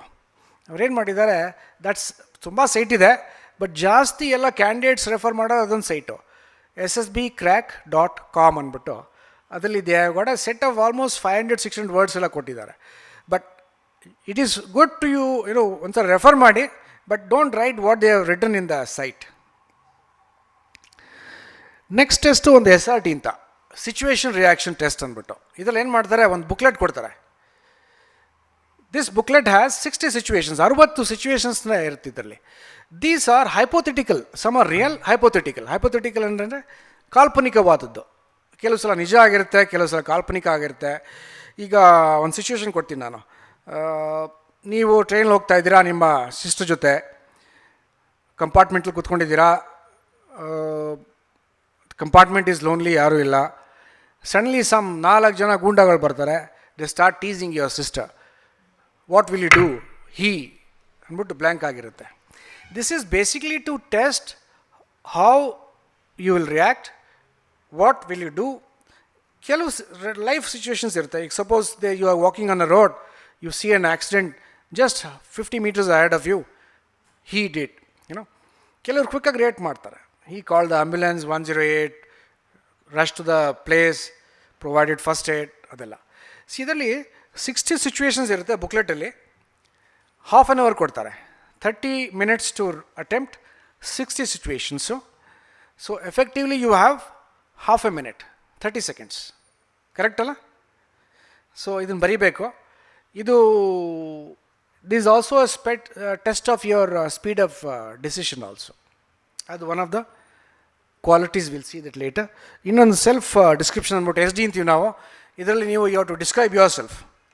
What kind of person you are, what kind of person you are through the ice and opinions of others. ಈಗ ಬೇರೆಯವರ ಕಣ್ಣಲ್ಲಿ, ಬೇರೆಯವರ ದೃಷ್ಟಿನಲ್ಲಿ ನಿಮ್ಮ ವ್ಯಕ್ತಿತ್ವ ಯಾವುದು ಅನ್ನೋದನ್ನು ನಿನ್ನ ಬಗ್ಗೆ ಅಲ್ಲ, ನೀವು ಬರೆಯೋದಲ್ಲ, ಬೇರೆಯವರು ನಿಮ್ಮ ಬಗ್ಗೆ ಏನು ಹೇಳ್ತಾರೆ ಅದನ್ನು ಬರೀಬೇಕು.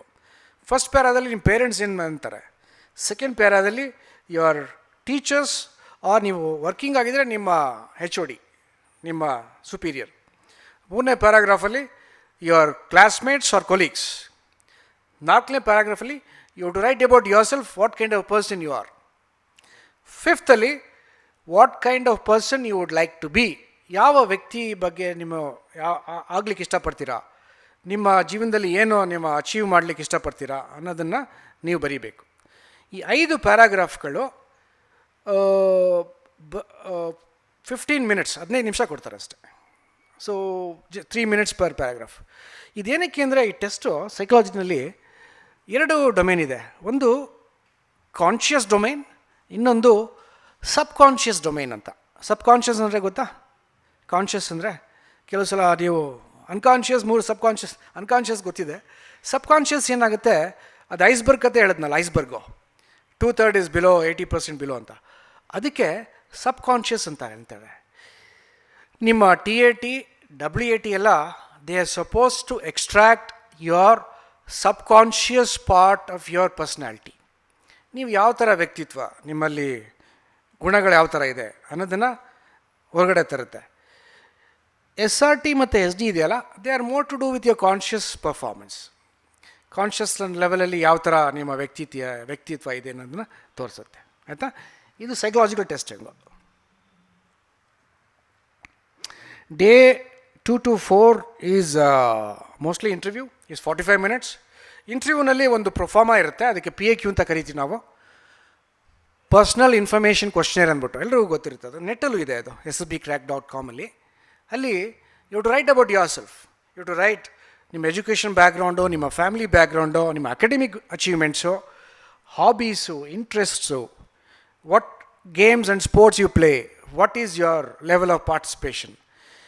This becomes the basis for the interviewing officer to question you. ನಮ್ಮ ಅಡ್ಮಿರಲ್ ಗ್ರೇವಲ್ ಅವರು ಹೇಳಿದ್ರು, ಈ ಸೆಡ್ ಬಿ ಟ್ರೂತ್ಫುಲ್.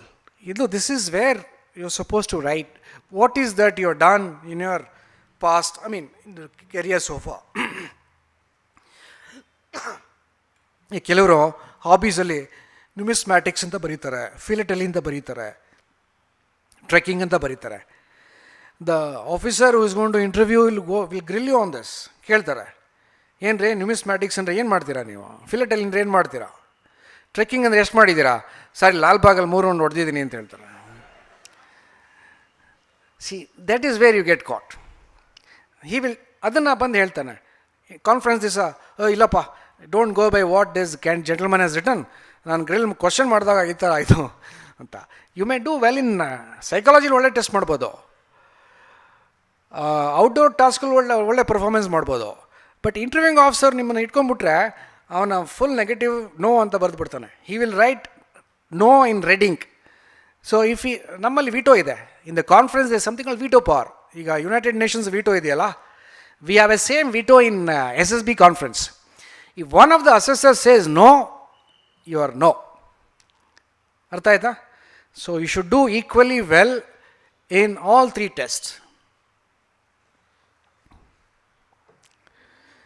ಇದು ಕಾಣಿಸುತ್ತಾ? I think letters is small. Can you, is it legible? Last row ಕಾಣಿಸಲ್ಲ? ಓಕೆ, ನಾನು ಓದ್ತೀನಿ ಬಿಡಿ ಹಾಗಾದರೆ. ಫಸ್ಟು ಗ್ರೂಪ್ ಡಿಸ್ಕಷನ್ನು. ಗ್ರೂಪ್ ಡಿಸ್ಕಷನ್ ಇದು GTO ಟಾಸ್ಕ್. ಇದು ಗ್ರೂಪ್ ಟೆಸ್ಟಿಂಗ್ ಆಫೀಸರ್ ಅಂತ ಒಬ್ಬರಿರ್ತಾರೆ. ಇದು separately trained cadre officer who is qualified to test you on all the 15 OLQs in a different way. ಈಗ ನಾನು ಪಿಕ್ಚರ್ ನೋಡಿ ನಿಮ್ಮ ಕತೆಗಳನ್ನ ಓದಿ ಅಸೆಸ್ ಮಾಡ್ತೀನೋ, ಅದೇ ಥರ GTO ನಿಮ್ಮನ್ನು ಒಂದು ಗ್ರೂಪಾಗಿ ಮಾಡಿ ಹೊರಗಡೆ ಔಟ್ಡೋರ್ ಟಾಸ್ಕಲ್ಲಿ ಕಂಡಕ್ಟ್ ಮಾಡಿ ನಿಮ್ಮನ್ನು ಅದೇ 15 ಕ್ವಾಲಿಟೀಸಲ್ಲಿ ಟೆಸ್ಟ್ ಮಾಡ್ತಾನೆ. ಟೆಸ್ಟ್ ಮಾಡಿ he will give you a marks, he will grade you. Then he will say accepted, not accepted, okay, borderline, not okay ಅಂತ.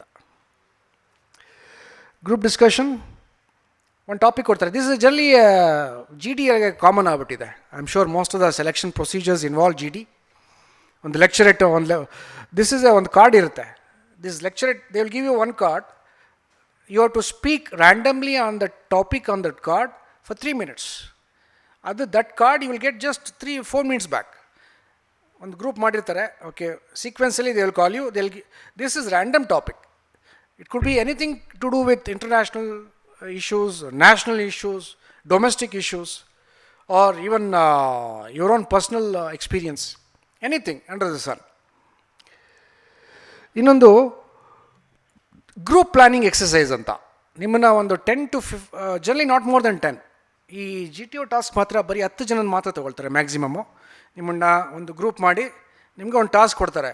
Suppose you are going from Bangalore to Kanakapura, ನೀವು 10 ಜನ ಹೋಗ್ತಾ ಇದ್ದೀರಾ, ರಾತ್ರಿ ಗಾಡಿ ಬ್ರೇಕ್ ಡೌನ್ ಆಗ್ಬಿಡುತ್ತೆ, ಅಲ್ಲಿ ಯಾರೋ ಡಕಾಯ್ಸ್ ಬರ್ತಾರೆ, ನಿಮ್ಮಲ್ಲಿ ಯಾರೋ ಲೇಡೀಸ್ ಎಲ್ಲ ಇರ್ತಾರೆ, ಅದಾಗುತ್ತೆ ಇದಾಗುತ್ತೆ ಅಂತ. They will give you a hypothetical situation. ನೀವು ಗ್ರೂಪಾಗಿ ಹೇಗೆ ಸಾಲ್ವ್ ಮಾಡ್ತೀರ ಅನ್ನೋದನ್ನು ನೀವು ಬರೀಬೇಕು. ಆಮೇಲೆ ಅದನ್ನು ಡಿಸ್ಕಸ್ ಮಾಡಿ ಕಾಮನ್ ಆಗಿ ಸೊಲ್ಯೂಷನ್ ಕೊಡಬೇಕು. ಅರ್ಥ ಆಯ್ತಾ? ಇದಕ್ಕೆ GP ಅಂತ ಕರೀತಾರೆ, ಗ್ರೂಪ್ ಪ್ಲ್ಯಾನಿಂಗ್ ಎಕ್ಸಸೈಸ್ ಅಂತ. ಮೋಸ್ಟ್ಲಿ ಎಲ್ಲ hypothetical. They will create some situation. ನೀವೆಲ್ಲ ಗ್ರೂಪಲ್ಲಿ ಹೋಗ್ತಾ ಇದ್ದೀರಾ, ಎಕ್ಸ್ಕರ್ಷನ್ನೋ ಇಲ್ಲ ಅಡ್ವೆಂಚರೋ, NSS ಕ್ಯಾಂಪೋ ಇಲ್ಲ NCC ಕ್ಯಾಂಪೋ, something to do with your college incident. Then ಇದೆಲ್ಲ ಮಿಕ್ಕಿದೆಲ್ಲ ಔಟ್ಡೋರ್ ಟಾಸ್ಕ್. ಇದೆಲ್ಲ ಗ್ರೂಪ್ ಟಾಸ್ಕಲ್ಲಿ ಪ್ರೋಗ್ರೆಸಿವ್ ಗ್ರೂಪ್ ಟಾಸ್ಕ್. ಇದರಲ್ಲಿ 4 ಟಾಸ್ಕ್ ಇರ್ತದೆ. Increasing order of complexity. ನಿಮಗೆ ಒಂದು ಬಲ್ಲಿ ಅಂದರೆ ಬ್ಯಾಂಬೂ ಕೊಡ್ತಾರೆ, ಒಂದು ಪ್ಲ್ಯಾಂಕ್ ಇರುತ್ತೆ, ಒಂದು ರಸ್ಸಿ, ಒಂದು ಹಗ್ಗ ಇರುತ್ತೆ. ಆ ಸೈಟಲ್ಲೆಲ್ಲ ಕೊಟ್ಟಿದ್ದಾರೆ, ಪಿಕ್ಚರ್ಸ್ ಎಲ್ಲ ಇದೆ. See they will ask you, you should start from place A, source A, go to target end B. ಹೋಗ್ಬೇಕಾದ್ರೆ you should follow these rules. ಇದನ್ನು ಟಚ್ ಮಾಡಬಾರ್ದು, ಇದನ್ನು ಮುಟ್ಬಾರ್ದು, ಹಿಂಗೆ ಇಡ್ಬೋದು, ಹಿಂಗೆ ಇಡಬೇಕು. You should take all this 10 people, ಎಲ್ಲರೂ 10 ಜನನೂ ಈ ಕಡೆಯಿಂದ ಆ ಕಡೆಗೆ ಹೋಗಬೇಕು. Very simple physics formula. Fulcrum ಅಂತ ಗೊತ್ತಾ ನಿಮಗೆ? ಫಲಕ್ರಮ ಅಂತ ಕೇಳಿದ್ದೀರಾ? ಎಂಜಿನಿಯರ್ಸ್ ಗೊತ್ತಿರಬೇಕು ಫಲಕ್ರಮ ಅಂತ. ಓಕೆ. ಇನ್ನೊಂದು ಹಾಫ್ ಗ್ರೂಪ್ ಟಾಸ್ಕ್. 10 ಜನನ 5 ಜನ ಮಾಡ್ತಾರೆ. They'll give a simple task.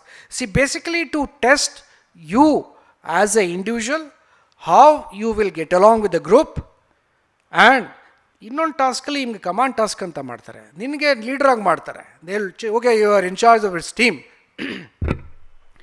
ಈ 5 ಮಂದಿನ ಇಲ್ಲಿಂದ ಅಲ್ಲಿಗೆ ಹೇಗೆ ಕರ್ಕೊಂಡು ಹೋಗ್ತೀಯ, ಪ್ರಾಕ್ಟಿಕಲಿ ನೀವು ಮಾಡಬೇಕು ಅದನ್ನು.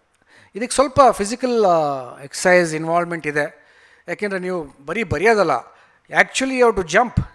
ಕೆಲವು ಸಲ ಜಂಪ್ ಮಾಡಬೇಕಾಗತ್ತೆ, ಕೆಲವು ಸಲ ಹಲ್ಗೆನ ಇಟ್ಕೊಳ್ಬೇಕಾಗತ್ತೆ, ಹಲ್ಗೆ ಮೇಲೆ ಒಬ್ಬರು ನಿಂತ್ಕೊಂಡಿರ್ತಾರೆ. ಅರ್ಥ ಆಯ್ತಾ? So this involves some physical ability also. ಇನ್ನೊಂದು ಇಂಡಿವಿಜುವಲ್ ಆಬ್ಸ್ಟಿಕಲ್ಸ್ ಅಂತ 10 ಆಬ್ಸ್ಟಿಕಲ್ಸ್ ಇರುತ್ತೆ. ರೋಪ್ ಕ್ಲೈಂಬಿಂಗ್, ಡಿಚ್ ಜಂಪಿಂಗ್, ಆ ಡ್ರಮ್ ಮೇಲೆ ವಾಕ್ ಮಾಡಬೇಕು, ಒಂದು ಪ್ಲ್ಯಾಂಕ್ ಮೇಲೆ ವಾಕ್ ಮಾಡಬೇಕು, ಬರ್ಮಾ ಬ್ರಿಡ್ಜ್ ಇರುತ್ತೆ, ಮಂಕಿ ಕ್ಲೈಂಬ್ ಅಂತ ಇರುತ್ತೆ. 10 ಆಬ್ಸ್ಟಿಕಲ್ಸ್ ಇರುತ್ತೆ. ಅದನ್ನು 3 ನಿಮಿಷದಲ್ಲಿ ಕ್ಲಿಯರ್ ಮಾಡಬೇಕು. 3 minutes. You have to do 10 obstacles. It involves physical ability. ಇನ್ನೊಂದು half group task. Okay, this happens in 2 days. ಇದು 2 ದಿವಸ ಆಗುತ್ತೆ. ಯಾಕೆಂದರೆ ಒಂದೇ ದಿವಸದಲ್ಲಿ ಮಾಡಿದ್ರೆ you get tired. It's very tiring also. So you should adequately prepare.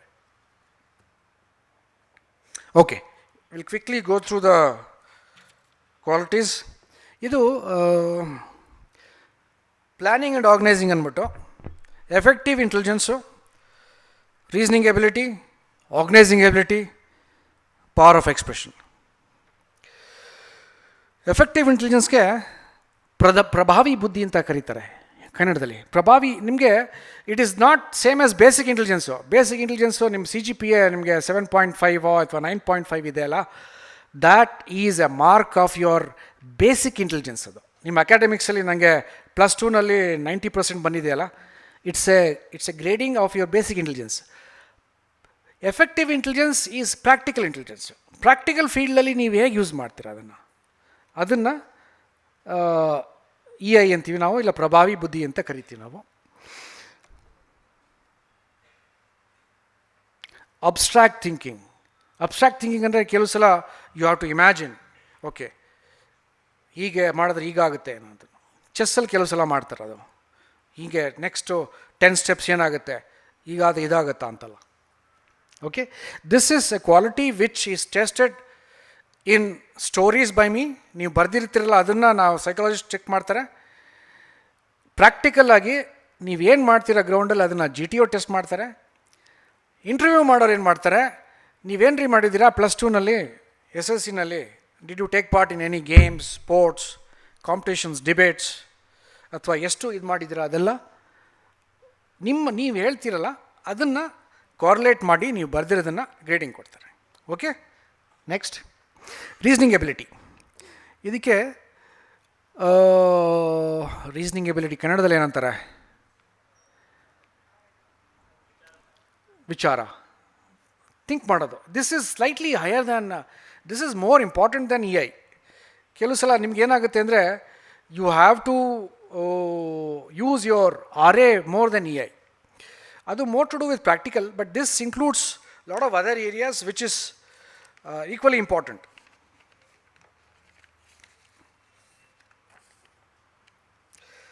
ಇಂಕ್ವೈರಿಂಗ್ attitude, logical reasoning. ಒಂದು ಪ್ರಾಬ್ಲಮಲ್ಲಿ ಯಾವುದ್ಯಾವುದು ಇಂಪಾರ್ಟೆಂಟ್ ಇದೆ ಅದನ್ನು. ಈಗ ಕೆಲವು ಸಲ ನೀವು ಒಂದು ಆಕ್ಸಿಡೆಂಟ್ ನೋಡ್ತೀರಾ, ಆಕ್ಸಿಡೆಂಟಲ್ಲಿ ನೀವು ಫಸ್ಟು ಯಾವ್ದು ಕೆಲಸ ಮಾಡೋದು, 108 ಫೋನ್ ಮಾಡ್ತೀರಾ ಇಲ್ಲ ಫಸ್ಟ್ ಏಡ್ ಕೊಡ್ತೀರಾ? ಹಾಂ, ಫಸ್ಟ್ ಏಡ್. ಬಟ್ 108ಗೂ ಫೋನ್ ಮಾಡಬೇಕು, ಏನು ಮಾಡ್ತೀರಾ ಅವಾಗ? Yes, you tell the other person. See, this is what is called seeing essentials of a problem. ಈಗ ಒಂದೇ ಕೆಲಸ ನಾನು ಬ್ರಹ್ಮ ಅಲ್ಲ, 4 ಕೈ ಇದೆ, 2 ತಲೆ, 4 ತಲೆ ಇದೆ ಅಂತ. ಕೆಲವು ಸಲ you can tell what is expected of him, you do what is you can do, ಏನೋ. Next, organising ability. ಇದು using the resources to achieve a target. ನಿಮ್ಮ ಹತ್ರ ಕೆಲವು ಸಲ ಎಲ್ಲನೂ ಇರೋಲ್ಲ, ನೀವು ಯಾವುದೋ ಕಡೆ ಹೋಗ್ತಿದ್ದೀರಾ, ಸ್ಟಕ್ ಆಗ್ಬಿಡ್ತೀರಾ. ಕ್ವಿಕ್ಕಾಗಿ ಥಿಂಕಿಂಗ್ ಮಾಡಿ ಏನು ಮಾಡಬೇಕು ಅನ್ನೋದು ಇದೆಯಲ್ಲ, ರಿಸೋರ್ಸಸ್ನ ಯೂಸ್ ಮಾಡಿ ಹೇಗೆ ಒಂದು ಕಾರ್ಯನ ಕಂಪ್ಲೀಟ್ ಮಾಡಬೇಕು ಅನ್ನೋದಕ್ಕೆ OA ಅಂತ ಕರಿತೀವಿ ನಾವು, organising ability. Power of expression, this is very important. ಹೇಗೆ ಎಕ್ಸ್ಪ್ರೆಸ್ ಮಾಡ್ತೀರಾ, ಇದರಲ್ಲಿ 2 ಟೆಸ್ಟ್ ಮಾಡ್ತೀವಿ ನಾವು. ಒಂದು ರಿಟರ್ನ್ ಎಕ್ಸ್ಪ್ರೆಷನ್ನು, ಇನ್ನೊಂದು ಓರಲ್ ಎಕ್ಸ್ಪ್ರೆಷನ್ನು. ರಿಟರ್ನ್ ಎಕ್ಸ್ಪ್ರೆಷನ್ನು ಎಲ್ಲ ನಾನು ನೋಡ್ತೀನಿ, GTO ನೋಡ್ತಾರೆ. ಓರಲ್ ಎಕ್ಸ್ಪ್ರೆಷನ್ನು IO ಚೆಕ್ ಮಾಡ್ತಾರೆ. ಓಕೆ, ನೆಕ್ಸ್ಟ್ ಬರೋದು this most important, qualities of the heart. This is equally important. By ಇದು ಕೋರ್ ಕ್ವಾಲಿಟೀಸ್ ಅಂತ ಕರಿತೀವಿ ನಾವು. ಏನಕ್ಕೆ ಅಂದರೆ ಕೆಲವು ಸಲ ಒಬ್ಬ ಮನುಷ್ಯನ ಇಂಟೆಲಿಜೆನ್ಸು, ನಾಲೆಡ್ಜು ಜಾಸ್ತಿ ಆಗ್ಬೋದು, ಆದರೆ ಅವನ ಒಂದು ಅಂತರಂಗದ ಕ್ವಾಲಿಟಿಗಳಿದೆಯಲ್ಲ ಅದು ಚೇಂಜ್ ಆಗಲ್ವಂತೆ. ನಿಜನಾ ಇದು? ನಂಬ್ತೀರಾ? ನಮ್ಮ ಕ್ವಾಲಿಟೀಸ್ ಆಫ್ ದ ಹಾರ್ಟ್ ಇದೆಯಲ್ಲ, they can modify but they don't change. ಸ್ವಲ್ಪ ಚೇಂಜ್ ಆಗೋದು ಕಷ್ಟ. ಇದರಲ್ಲಿ 3 ಇದೆ. ಸೋಷಿಯಲ್ ಅಡ್ಯಾಪ್ಟಬಿಲಿಟಿ, ಇದರಲ್ಲಿ ಇದು ಭಾಳ ಮುಖ್ಯವಾದದ್ದು. ನೀವು you may be very brilliant, very intelligent, high performance, but ನೀವು ಎಸ್ಸೇ ಸರಿ ಇಲ್ಲ ಅಂದರೆ you cannot be a team player, you cannot get along with a team. And ಡಿಫೆನ್ಸಲ್ಲಿ ಏನಪ್ಪ ಅಂದರೆ every task is a team task, no man is an island. ಅದನ್ನು ನಾವು ಪ್ರತಿಯೊಬ್ಬರಿಗೂ ಹೇಳ್ತೀವಿ ನಾವು, no man is an island, every task is a team task ಅಂತ. Even a pilot, if he flies a solo on a fighter jet, but there is a maintenance crew who ensures that its plane is airworthy. ಇಲ್ಲ ಏನೋ ಒಂದು ಸಣ್ಣ ಪುಟ್ಟ problems ಆಗುತ್ತೆ. ಈಗ ship sail ಆಗುತ್ತೆ, long deployment. If the equipment is not performing, the problem lies somewhere else. Cooperation, ಇದಕ್ಕೆ ನೀವು ಯಾವ ಥರ ಬೇರೆಯವ್ರ ಜೊತೆ ಸಹಾಯ ಮಾಡ್ತೀರಾ. ನಾಟ್ ಓನ್ಲಿ ವಿಲ್ಲಿಂಗ್, ಕೆಲವು ಸಲ ಅವ್ರು ಕೇಳ್ತಾರೆ, ಕೆಲವು ಸಲ ಅವ್ರು ಕೇಳಲ್ಲ. You should be coming forward to extend. ಇದನ್ನು ನಾವು ನಮ್ಮ ಸ್ಟೋರಿನಲ್ಲಿ ರೆಸ್ಪಾನ್ಸಲ್ಲಿ ಟೆಸ್ಟ್ ಮಾಡ್ತೀವಿ. GTO ಔಟ್ಡೋರಲ್ಲಿ ನೋಡ್ತಾರೆ, ಸುಮ್ಮನೆ ನಿಂತ್ಕೊಂಡು ಅವರೇನು ಇಂಟರ್ವ್ಯೂ ಮಾಡಲ್ಲ, ನಿಮ್ಗೆ ಟಾಸ್ಕ್ ಕೊಟ್ಟಿರ್ತಾರೆ. You have 15 minutes to go from ಇಲ್ಲಿಂದ ಅಲ್ಲಿಗೆ ಹೋಗಬೇಕು, ಇದು ನಿಮಗೆ helping material, and I will not intervene. So he keeps on observing you. ಯಾರ್ಯಾರು 10 ಜನ ಏನು ಮಾಡ್ತಾರೆ, ಕೆಲವರು ಆ್ಯಕ್ಟಿವಾಗಿ ಪಾರ್ಟಿಸಿಪೇಟ್ ಮಾಡ್ತಾರೆ, ಕೆಲವರು ಕಾಲು ಎಳಿತಾ ಇರ್ತಾರೆ, ಕೆಲವರು ಸಜೆಷನ್ ಕೊಡ್ತಾರೆ, ಕೆಲವರು is a outstanding leader. That means ಈ standing out and giving suggestions. This very important. Sense of responsibility, ಇದರಲ್ಲಿ 2 ಇದೆ. ಒಂದು ಮಾರಲ್ ರೆಸ್ಪಾನ್ಸಿಬಿಲಿಟಿ ಅಂದ್ಬಿಟ್ಟು, ಕೆಲವು ಸಲ ನಾವು ಮಾಡಬೇಕಾಗಿರೋ ಕರ್ತವ್ಯನ ಬೇರೆಯವ್ರ ಕೈಲಿ ಹೇಳಿಸ್ಕೊಳ್ದೇ ಮಾಡೋವಂಥದ್ದು. ಕೇಳಿದ್ದೀರಾ? ಟ್ರಾಫಿಕ್ ವಯಲೇಷನ್ಸ್ ಎಲ್ಲ ಆಗುತ್ತಲ್ಲ, ಈಗ ರೆಡ್ ಸಿಗ್ನಲ್ ಇರುತ್ತೆ, ಚೇಂಜ್ ಆಗಲ್ಲ, ಅಷ್ಟರಲ್ಲಿ ಕೆಲವರು ಹೊಟ್ಟೆ ಬಿಡ್ತಾರೆ. ಬಟ್ ಅದು ನೀವು ಪೊಲೀಸ್ನವ್ರು ಇದ್ದಾಗ ಮಾಡ್ತೀರಾ, ಇಲ್ಲ ಇಲ್ಲದೆ ಇದ್ದಾಗ ಮಾಡ್ತೀರಾ? ಇಲ್ಲ ಬ್ಯಾಂಗ್ಳೂರಲ್ಲಿ ಕಷ್ಟ, ಅಲ್ಲೆಲ್ಲ ಕಡೆ ವೆಬ್ ಕ್ಯಾಮ್ ಹಾಕ್ಬಿಟ್ಟಿದ್ದಾರೆ. ಬಟ್ ಕೆಲವು ಕಡೆ CCTV ಇರಲ್ಲ, ಏನು ಮಾಡ್ತೀರಾ? ಆ ಸಿನ್ಸಿಯರಾಗಿ ರೂಲ್ಸ್ ಫಾಲೋ ಮಾಡೋದಕ್ಕೆ we call it as moral responsibility rules. ಅದಕ್ಕೆ ನಮ್ಮಲ್ಲಿ ಏನು ಕಲಿಸ್ತೀವಿ ಅಂದರೆ ಅಂತೀವಿ, SOO, sense of ownership. Sense of ownership ಏನಪ್ಪ ಅಂದರೆ, ಈಗ ಬಂದಿದೆಯಲ್ಲ ಇದೆಲ್ಲ is all come from tax pays money. ಮತ್ತೆ ದುಡ್ಡಿರ್ಬೋದು, ಬಟ್ ಮಟ್ಟಕ್ಕೆ ಡೊನೇಷನ್ ಮಾಡೋರು ಅಥವಾ ದುಡ್ಡು ಕೊಡೋರು ಸರ್ಕಾರ ಅಥವಾ private agencies, it comes from somewhere. But ಡಿಫೆನ್ಸ್ಗೆ ಬರೋದು ನಾವೇನು ಮಾಡ್ತೀವಿ, it's all because of tax, somebody's tax. ಈಗ ಬಸ್ಸಿಗೆ ಕಲ್ಲು ಹೊಡಿತಾರೆ, ಇಲ್ಲ ಏನಾದ್ರು ಡ್ಯಾಮೇಜ್ ಮಾಡ್ತಾರೆ, they don't realise the money has come from somewhere else. ಲಾಸ್ನ ಯಾರು ಮೇಕಪ್ ಮಾಡಲೇಬೇಕು. This is actually what we call as leadership qualities. ಇಲ್ಲಿ first is initiative. This is very easily tested. In fact ಈಸಿಯಾಗಿ ಅಸೆಸ್ ಮಾಡೋವಂಥ qualities SSBನಲ್ಲಿ these are the 4 or 5 qualities which is easily tested. ಯಾರು ಆ ಗ್ರೂಪಲ್ಲಿ ಫಸ್ಟು ಐಡಿಯಾಸ್ ಕೊಡ್ತಾರೆ, first step ಹಾಕ್ತಾರೆ, ಕ್ಲಿಯರಾಗಿ ಕಾಣ್ಬಿಡುತ್ತೆ. ನಮ್ಮ ಟೆಸ್ಟಲ್ಲೂ ಅಷ್ಟೇ, somebody who takes first step, first initiative, first suggestion, we can identify. Self confidence, ಆತ್ಮವಿಶ್ವಾಸ, ನನಗೆ ದೃಢ ವಿಶ್ವಾಸ, ಹೆಂಗೆ ನಾನು ಮಾಡ್ತೀನಿ ಅನ್ನೋ ಒಂದು ಕಾನ್ಫಿಡೆನ್ಸ್ ಇರುತ್ತಲ್ಲ, ಅದು ಗೊತ್ತಾಗುತ್ತೆ. ಸ್ಪೀಡ್ ಆಫ್ ಡಿಸಿಷನ್, ಕ್ವಿಕ್ಕಾಗಿ ಕೆಲವು ಸಲ ಕ್ವಿಕ್ಕಾಗಿ ಡಿಸೈಡ್ ಮಾಡಬೇಕಾಗತ್ತೆ. How quickly you are suppose to act. ಕೆಲವು ಡಿಸಿಷನ್ಸ್ ಎಲ್ಲ ಲೇಟಾಗಿ ಮಾಡಿದ್ರೂ ಆಗುತ್ತೆ, but somewhere you have to decide. AIG ಅನ್ನೋದು, you are given a task and you are leader. ಹೇಳ್ತಾರೆ, okay candidate number 6, you are leader of the group. You will only suggest, but you will not help. You can only guide, don't help. So how you are able to influence them, take them from one task to other, observe ಮಾಡ್ಬೋದು.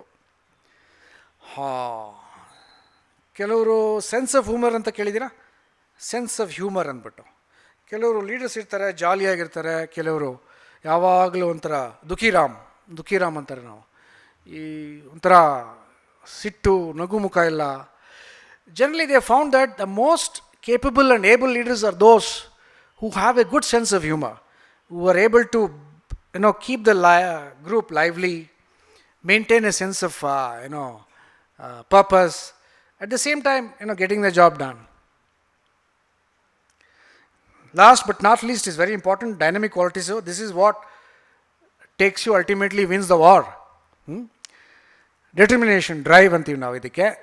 How you're able to sustain in spite of obstacles. ಹೇಗೆ ನೀವು ಇದು ಮಾಡ್ತೀರಾ ಅದನ್ನು.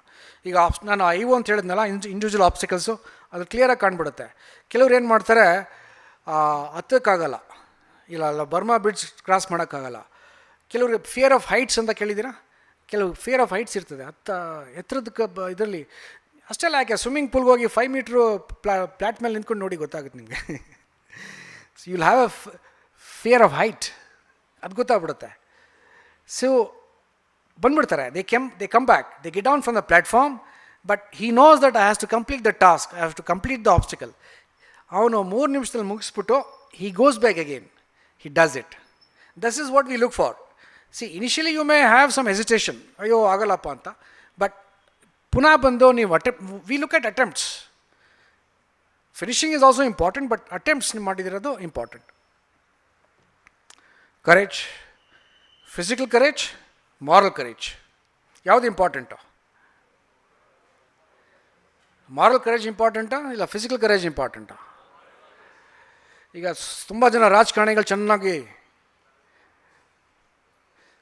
Equally both are important. ನಮ್ಗೆ ಕೇಳಿದಾರೆ ಎರಡೂ important. Stamina ಇದೆ, physical stamina, mental stamina. Okay,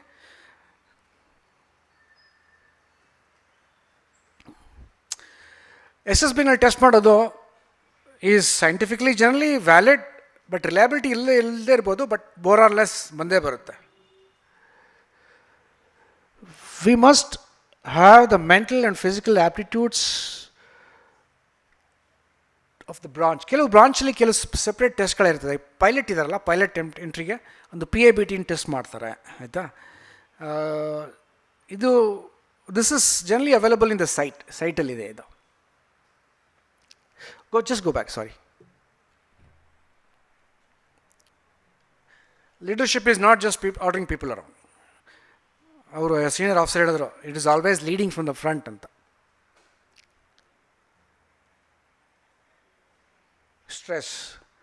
stress is very important.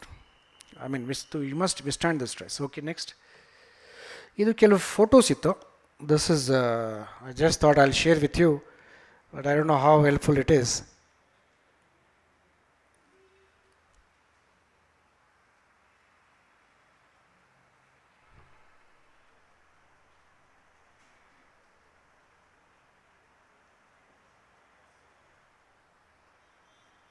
See, this is most of them go to INA, otherwise there are few entries, one entry would go to NDA, but maximum ಎಲ್ಲ INA ಎಲಿಮಲಾಗಿ ಹೋಗ್ತಾರೆ, Indian Naval Academy. This is what I thought I'll share with you. This is a common portal for all the information ಇದೆ ಅದರಲ್ಲಿ. But otherwise, different entries have, like joinindianarmy.gov.in ಇದೆ. Air Force has got a very good site. They'll tell you various entries. Air Force has a different test altogether of AFCAT ಅಂತ ಮಾಡ್ತಾರೆ ಅವರು. You must go through the site, they'll tell you as to what is the procedure.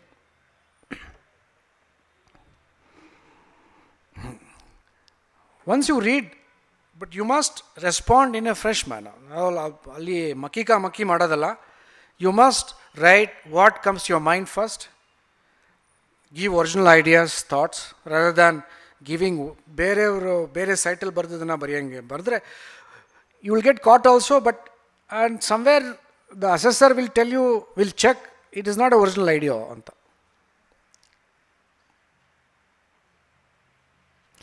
All the test is about common sense. Common sense ಏನಂತಾರೆ ಕನ್ನಡದಲ್ಲಿ? ಸಾಮಾನ್ಯ ಜ್ಞಾನ, correct, sorry, ಸಾಮಾನ್ಯ ಜ್ಞಾನ. So whatever you do, ಸಾಮಾನ್ಯ ಜ್ಞಾನ. Okay, I have done. Any questions, any issues, ಏನಾದ್ರು doubt ಇದ್ರೆ ಕೇಳಿ.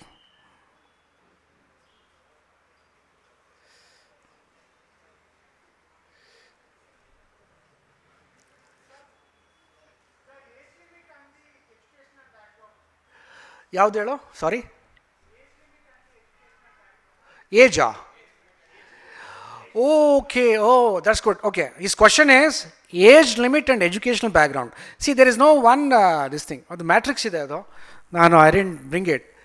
ಕೆಲವು ಎಂಟ್ರೀಸ್ಗೆ ಲೈಕ್ NDA ಎಂಟ್ರಿ ಇದೆ ಅಲ್ಲ, it's 19 and a half. There's a common UPSC exam, you have to clear it. 19 and a half, na? 16 and a half to 19 and a half. Okay. ಕೆಲವು ಎಂಟ್ರೀಸ್ಗೆ up to 25. Maximum entries kella 25, but there are 1 or 2 entries you can join up to 28. Like a JAG branch alla ide, lawyers alla idare, musicians, so they also join slightly late. So maximum entries up to 25. Education limits depends on the entry or a branch you are ಯಾವ್ದಕ್ಕೆ apply ಮಾಡ್ತಿದ್ರೆ ಅದ್ರ ಮೇಲೆ depend ಆಗುತ್ತೆ. ಅದು ಸೈಟಲ್ಲಿದೆ ಅದು.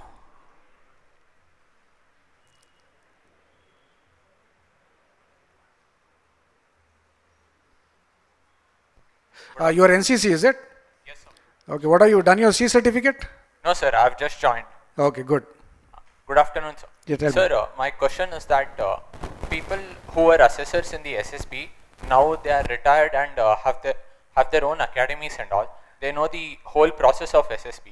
So they can tell all the secrets to their students and they can... Yeah, there nothing boring, definitely. So, sir, when the students actually know the process of SSB, each and everything, but when they come for the SSB with you or for the assessors, but they will know everything, no, sir. How will you assess them properly? Oh, good question. ಈಗ IAS academy coaching ಎಲ್ಲ institutes ಎಲ್ಲ ಇದೆ, ಹಂಗೆ ಅದು ಓದರೆಲ್ಲ pass ಆಗ್ತಾರಾ? ಇಲ್ಲ, ಅವ್ರ question is very, his questions is good, intention is also good. This is nothing classified, ನಾನೇನೋ ಸೀಕ್ರೆಟಾಗಿ ಏನೋ ಮಾಡ್ತಿಲ್ಲ. ಹಿ ಸೇಸ್ ದ್ಯಾಟ್ ಈಗ ಅಸೆಸರ್ಸು ಹೊರಗಡೆ ಹೋಗಿ ಕೋಚಿಂಗ್ ಅಕಾಡೆಮೀಸ್ ಓಪನ್ ಮಾಡಿದ್ದಾರೆ, ಅವರೆಲ್ಲ ಸೀಕ್ರೆಟ್ಸ್ ಎಲ್ಲ ಶೇರ್ ಮಾಡ್ತಾರೆ, ಅದು ಸರಿನಾ ತಪ್ಪಾ? Is that the question? What will they do that time, sir? Sir ಎಲ್ಲ ಶೇರ್ ಮಾಡಿಬಿಡ್ತಾರೆ, ಲೂಪ್ ಹೋಲ್ಸ್ ಎಲ್ಲ ಗೊತ್ತಾಗ್ಬಿಡ್ತದೆ. But that is why, see this is not a fix thing, no. The moment you start writing the stories or perform outside task, outdoor task, I will know that XYZ has gone to Cavalier Academy or Arihant Academy or some My Jawan Academy. So they mold it accordingly.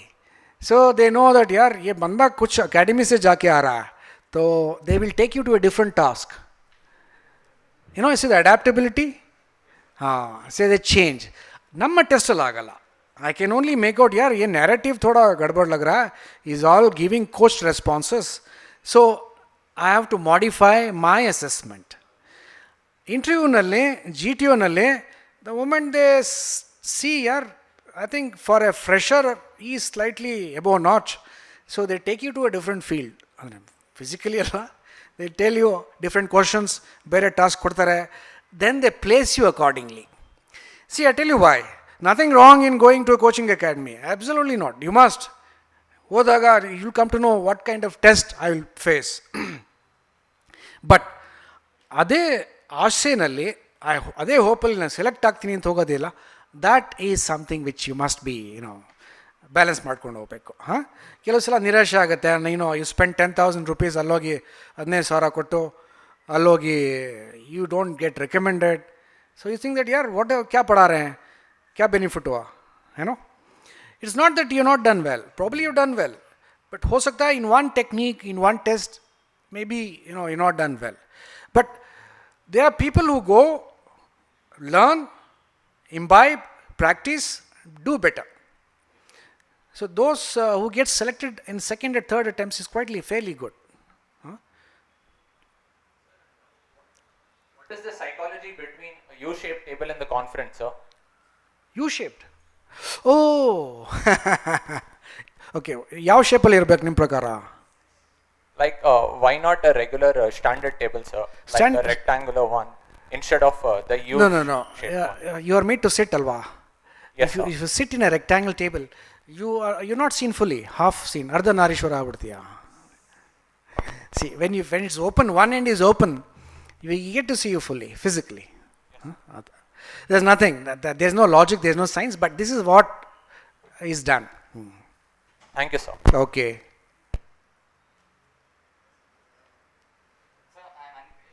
Anvesh good ಏನು ಅನ್ವೇಷಣೆ ಮಾಡ್ತಿದ್ದೀರಾ good ಅನ್ವೇಷಣೆ ಮಾಡ್ತಾ ಇದ್ದೀನಿ. Okay very good.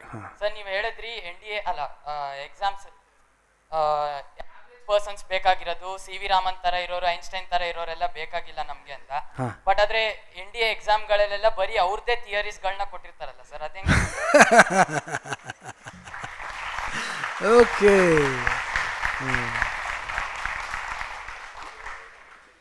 Okay Anvesh, suppose ನಿಮ್ಮ C V ರಾಮನ್ನೋ ಇಲ್ಲ ಸತೀಶ್ ಧವನ್ನೋ ಅಥವಾ ವಿಕ್ರಮ್ ಸಾರಾಭಾಯ್ ಅಥವಾ ಟಾಟಾ ಯಾರು ಅಕಾಡೆಮಿಗೆ ಹೋದರೆ you think they will do well?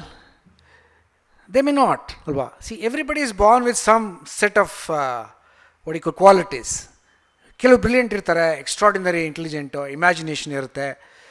ಅವರು they will do definitely when in some other field. So ನಾವು ಇನ್ಫ್ಯಾಕ್ಟ್ ಕಾನ್ಫರೆನ್ಸ್ ಆದಮೇಲೆ ರಿಸಲ್ಟ್ ಅನೌನ್ಸ್ ಮಾಡ್ಬೇಕಾದ್ರೆ we tell those candidates who are not recommended, gentleman, it is not that you are bad, it's just that our frame ಇದೆಯಲ್ಲ, ಅದು frame of reference ಅಥವಾ ನಮ್ಮ requirements are not matching with yours, you are way beyond that ಹೇಳ್ತೀವಿ. You just don't fit in to our requirements ಅಂತ. So it's nothing to be negative or feeling bad about it. But C V Raman Einstein theories ಪಾಠ ಮಾಡ್ತೀವಿ ನಾವು, that is for the academic knowledge. ಆದ್ರೆ NDA exam ಅಲ್ಲೆಲ್ಲ ಅದ್ರ ಬಗ್ಗೆನೇ ಕೇಳಿರ್ತಾರಲ್ಲ, so average ಪೀಪಲ್ಗೆಲ್ಲ ಕಷ್ಟ ಆಗಲ್ವಾ? ಇಲ್ಲ ಇಲ್ಲ ಇಲ್ಲ, ಡೆಫಿನೆಟ್ಲಿ ಇಲ್ಲ, ಕಷ್ಟ ಏನಾಗಲ್ಲ. In fact we want average people, we don't want extraordinary people. ಸರಿ, ಓಕೆ ಓಕೆ. ಹಾಂ ಹಾಂ ಹಾಂ, ಯಾ. Sir, is there a difference between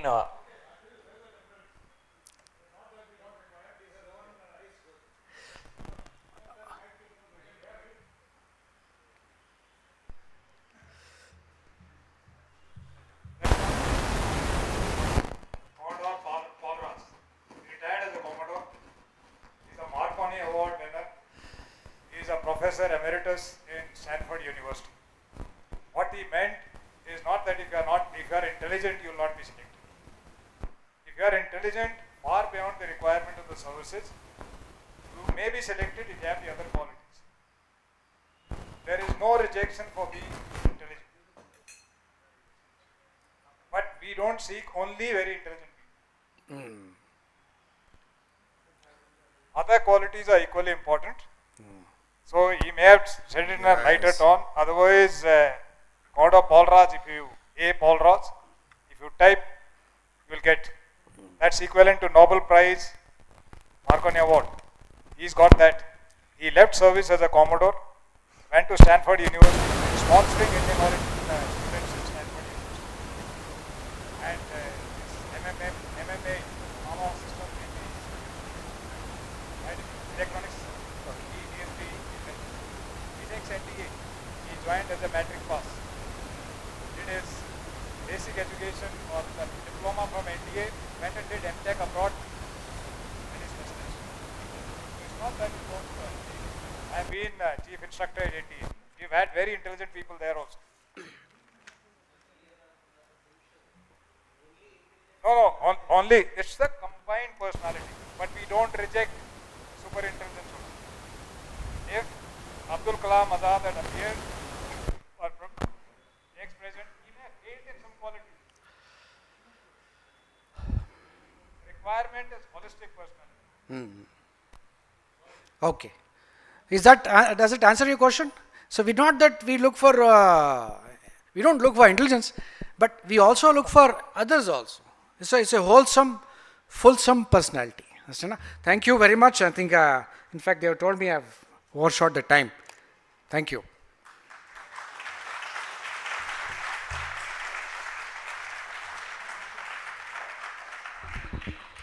Thank you so much, Captain Yogesh ji, for your informative session. Now I request Captain Devendra Singh Gehlot to address on topic Swami Vivekananda's teachings and leadership qualities required for youth in Indian Armed Forces.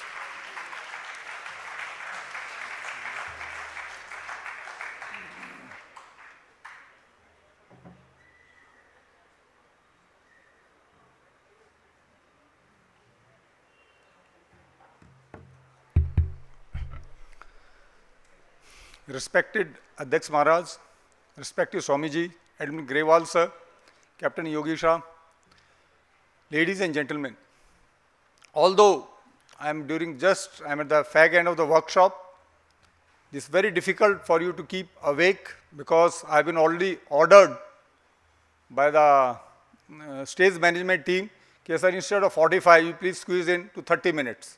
So let me see. So my endeavor is just what Yogesha sir had told about the officer-like qualities, how they do apply into the military leadership. I'm trying to I'm not so experienced. Whatever I heard it from Admiral Grewal sirs and all those my senior officers with whom I served, I will try to share some of the qualities. I think some of your questions, some doubts, what Yogesha sir had told, may be answered during my speech. So the first thing is, I'm going to start, because this is a lunch time, I'm going to start with a small 1.5 minute video, which is I'm going to ask certain question after that.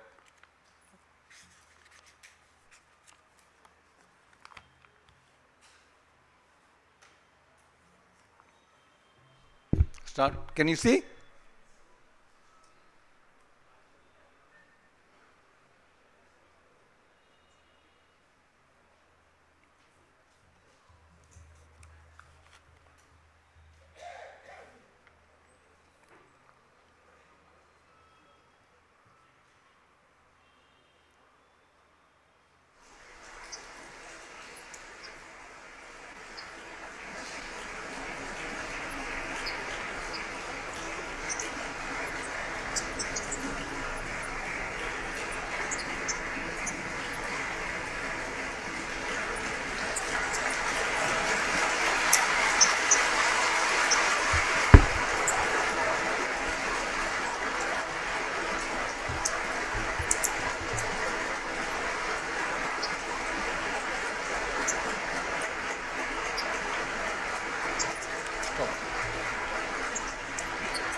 Can you see? Look at this. What is the lesson what we have drawn from it? Look at this. He is 125-year-old Swamiji, and look at how he expresses gratitude to the Honorable Prime Minister and the President. The question is, who is the bigger? Because of his humbleness, Pranam, we gain immense blessings in the life. If 125-year-old Swamiji can bow down like this, why not we? What stopped me not bending like Swamiji? It not only gives blessings, but also kills our ego and self-surrender to the elders. So next time onward, when you bow down to Swamiji, please bow down like this. At least this is the message, you should take it from here. Now, coming to Swami Vivekananda, he has not only inspired millions of Indians, but has also followed each and every word of his teachings practically in his life. Because of his tapas, both mental and physical, Swamiji has acquired immense amount of purity in his thought, word and action, due to which all his words are the gospel truth, both relevant in the military leadership as well as in the civil leadership. I'll call it that he was more of a military leader than a civil. Because while as a wandering monk, many a time, Swamiji was near the death-like situations. However, due to his inner purity and courage, he survived every death-like situation and came out with more vigor and truthfulness. Now the question is, why the leadership in Indian Armed Forces is different? When the death is in front of you, then only the personal character is tested. personal traits are put at test in the shortest possible time, which I am going to depict with some of the real incidents of the war situations. Situation changes very fast and the death is never near you. जो कहते हैं जब मृत्यु आपके सामने तांडव dance करती है तभी आपके सारे पर्सनल ट्रेट सामने आ जाते हैं.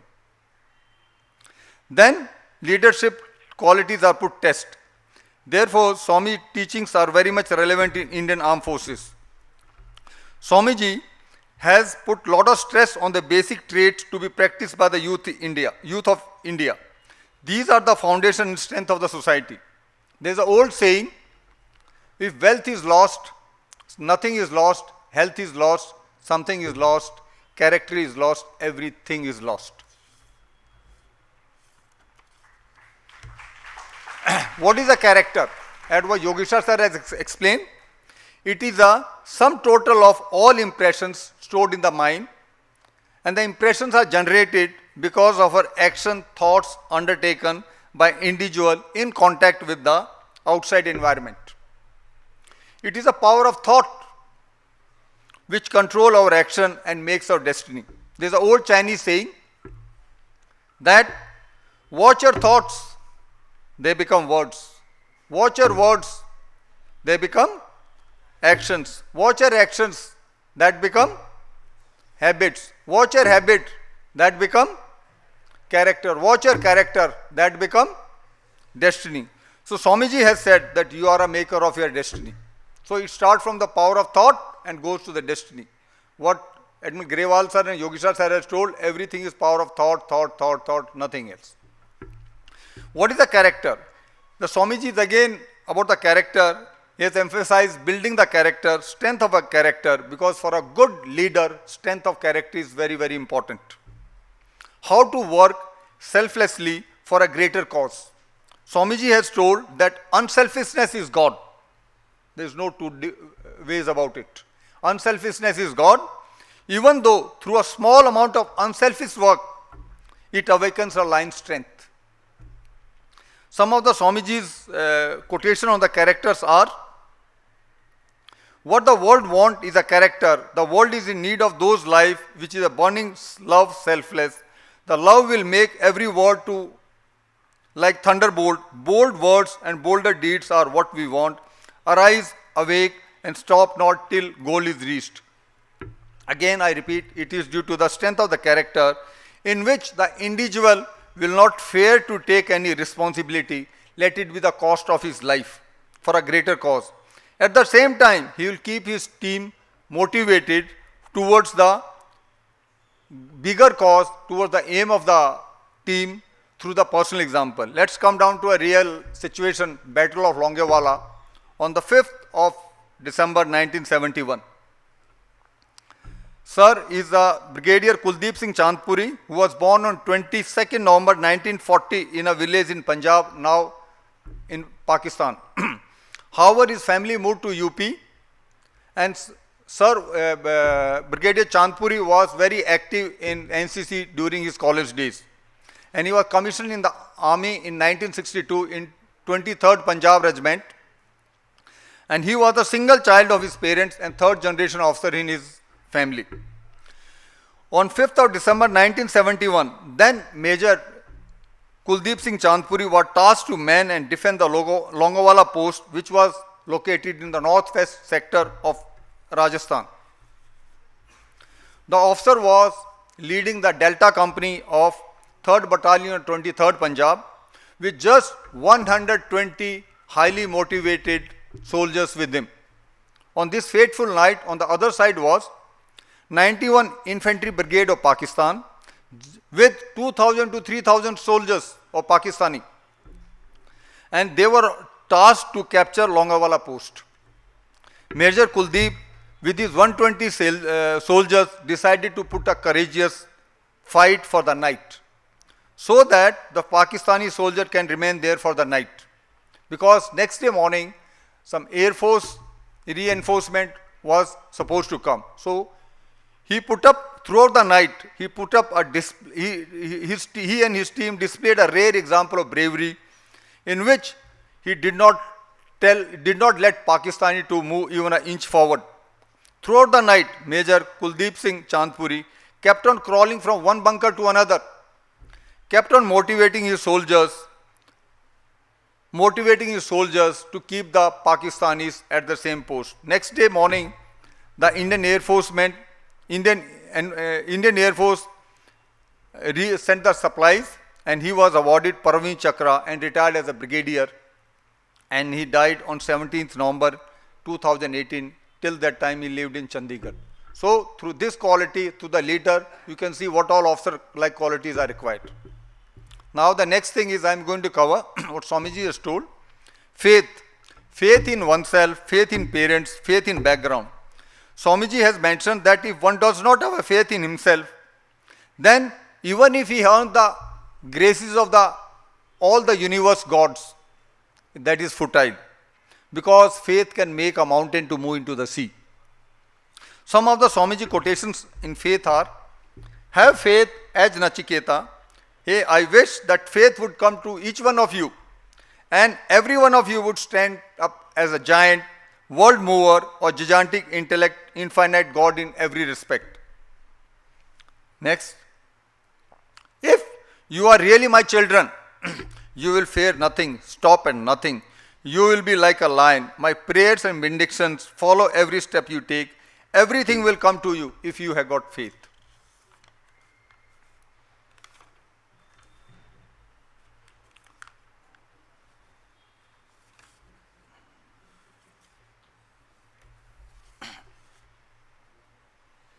Now,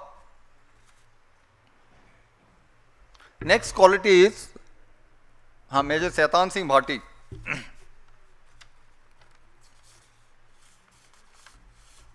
Major Shaitan Singh Bhati, he was born on 1st December 1924, and on the Chinese border during the 62 war, he was told at the Rekjan La post to defend the Rekjan La post, and he again, like Major Kuldeep Singh Chandpuri, Chinese were there. Again, the Chinese foot battalion was on the other side, and he was holding on that post, and throughout the night he kept on fighting. He also moved from one bunker to another bunker without caring for his own safety, and during that one he was badly injured, and he kept the team motivated, and he died during the operation. But however, the Indian post kept the post safe, and he was awarded Paramveer Chakra during the 62 war. Next. Now the thing is, I'll share it one more thing. What is the importance of the faith and pride in family? How much you lose if you do not have a faith and pride in your family background? This is a real incident. I was in a command clearance diving team at Visakhapatnam. There we conduct the aptitude test for the marine commandos. This is in two parts. One is a physical part, other is a interview.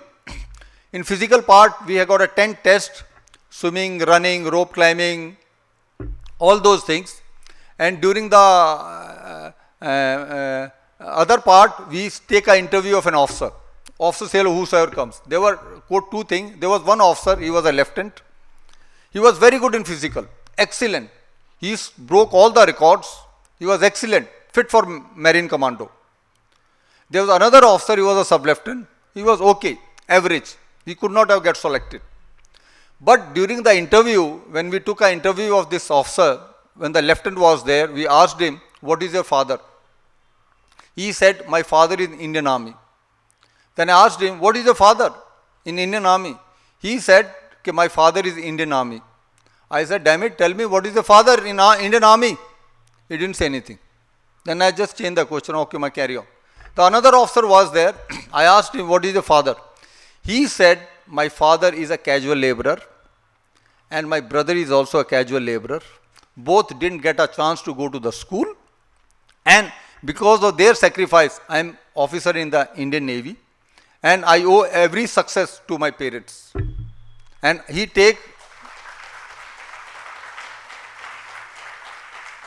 see, the thing is, it is very easy to clap, but you have to follow this example in your life. You have to say proudly about your parents that what your father is there. Because sir told that my father is a farmer.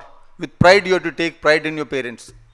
So finally, when we compared the result, we selected the second officer who told his father is a casual laborer. Then officer, the first one we found out, his father was a Havaldar in the army. And he was very shy to tell about your father. Then officer, he does not give a credit to his father, he is very shy to tell that his father is a Havaldar. What kind of commando he is going to become? So that's why you had to have a pride in your background. Next thing, I'll tell you, obedience. Obedience is very important trait in Indian Army, armed forces. Swamiji has appealed to the youth to learn to be obedient before taking over any responsibility. The obedience is very, very important. Go anywhere. What sir has told, that when you are junior, you have to follow the leader, irrespective of your age. Because in Kargil war, most of these all things were being commanded by the young officers. They were commanding the JCOs of more than father's age. But the JCOs, they were following all the orders, life or death, given by one young officer. So that's why obedience is very, very important. Swamiji has told, he who knows how to obey also knows how to command. Learn obedience first among the Western nations. Among the Western nation, mind you, with such a high spirit of independence, the spirit of obedience is very, very important. Now I'll give one more example. He is one of my buddy, Captain Varun Singh, Commodore Varun Singh. This is part of the interview which was taken on 26th of Jan 2019 by Arnab Goswami. He is a Shaurya Chakra, battle casualty with 70 splinters in his body. This officer has, as per him, he has cheated death 2 times. If you see the interview, 30 minutes ka, is good. This officer, on May 3rd of May 2000, Captain Varun Singh was tasked to neutralize 3 terrorists holed up in a house. Varun was leading from the front. He was leading from the front. And in the house, when the firing had stopped, assuming that all 3 terrorists have killed, he entered the house. But as soon as he entered the house, one terrorist fired a shot on him, and that shot hit on his hand grenade, which he was carrying on the right hand side of his chest. And hand grenade got blasted, and Varun Singh, Captain Varun Singh, was injured badly, and he became unconscious.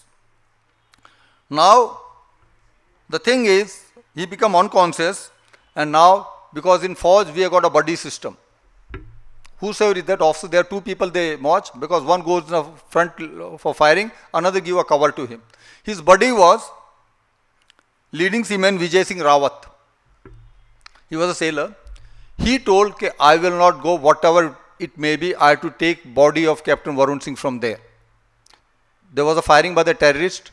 This Vijay Singh Rawat, he didn't care for anything. He crawled, he took the body of Captain Varun Singh, brought it back. Thereafter, fortunately, he had some pulse. He was transferred to MH Srinagar. Thereafter, he was transferred to RR Hospital. And fortunately, after 2 years of hospital, he survived. And there was a lot of operations for him. And thereafter, he became normal. He was, with the right hand, he was best in squash, best in swimming, everything. But unfortunately, again after 20 years, when he was tasked to go for a command of a INS ship, INS Tir, he was diagnosed with the cancer in his kidney. In first time, his 1/4 lung was taken. Again, second time, 1/4 of his kidney was taken. Now he is fine. He is come back. The interview is there. You can come to know about those things.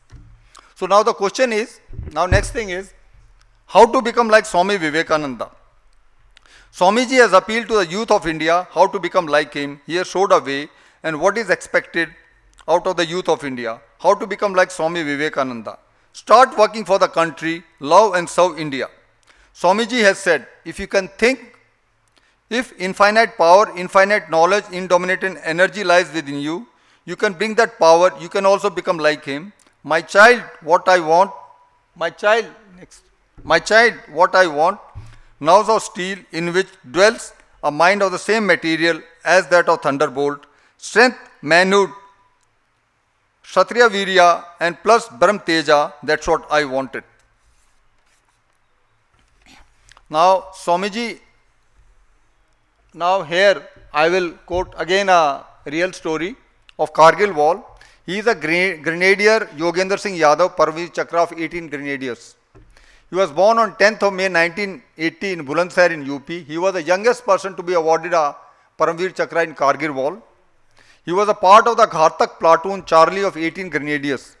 The tasking was, he was tasked to capture strategically located 3 enemy bunkers situated at a height of 16,500 feet on a steep cliff on Tiger Hill on 12th of June 1999. A rope was put on the cliff used for climbing of the Tiger Hill, and there was 1,000 feet deep trench on the other side. 1,000 feet deep trench and rope was there. Now, now Yogendra Singh Yadav, he volunteered to climb the rope. He climbed the rope, he was the first one to lead, but when he was started climbing, the enemy bunker commenced rocket firing on Yogendra Singh Yadav. During this firing, Yogendra was hit, but he continued climbing the rope without caring for heavy bleeding or pain. Despite all, he reached to the top of the hill, crawled to the first enemy bunker and threw a grenade, killed all 3 Pakistani enemy soldiers. Subsequently, rest of Indian platoon reached to the top of the hill, and Yogendra continues his mission. He destroyed 2 more enemy bunkers, and Yogendra and his team accomplished one of the most difficult tasking of Kargil Wall, and he was awarded Paramveer Chakra. Yogendra saying, I think this will mention most of your answers, that why you had to fight. Still, despite you see all turmoil in the political outside, whatever, why you have to still fight? He answers in 2 sentences. He said to a DD National in an interview, a soldier is like a selfless lover. With his unconditional love for his nation, his regiment and his fellow soldier, he does not think twice before risking his life. These are the words. As the dream of Swamiji is, my hope and rest lies in men like you. Understand my words in their true spirit and apply them whole yourself in the work in their light. I given you advice enough. Put at least something in practice. Let the world see that you are listening to me and you has been a success.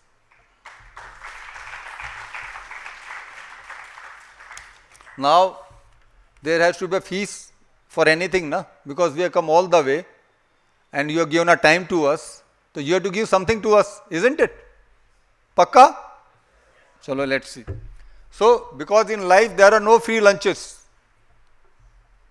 We have given so much of time. Sir has come all the way from Chandigarh to spend half an hour with you. Swamiji has tried. So, you will give some commitment to me?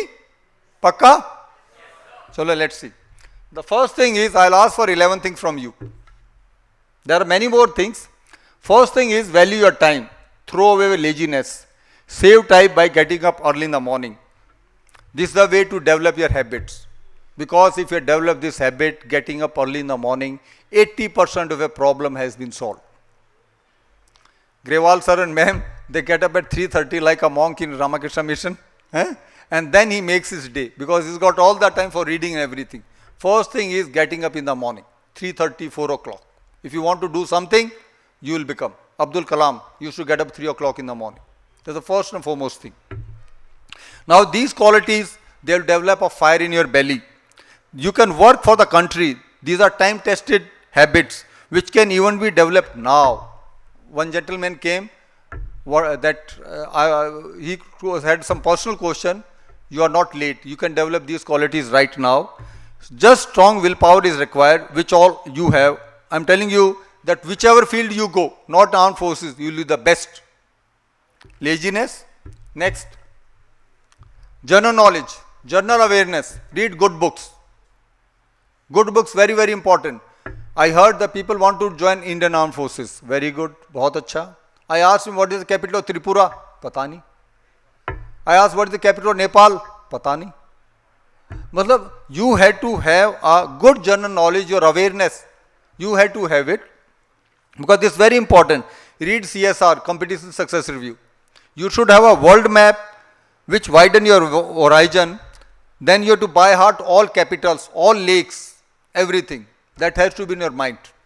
And day is not far because these things you should have learned in 5th, 6th class. But now when you want to go for do something, these are the basic things. You have to have it. Next is Thanksgiving prayer. Gratitude to each and every being. Positive attitude. Thanksgiving prayer will develop a positive attitude to everything. Thanksgiving. Dhanyavad. Because life will give hundreds of reasons you to cry, but you have to find 1000 reasons to smile. That's very, very important. Next is never say no to anything. Take initiative. Anything say yes. I remember there was one officer, colonel, in charge of Air Force Transport Services, which used to fly from Srinagar to Delhi every day. To get a seat in the aircraft, Srinagar to Delhi was a premium. This officer put up a board in front of his office in Srinagar airport. He said, my answer is neck. Yes, what next? What a great statement. This officer lived up to yes till it was transferred. That's very, very important.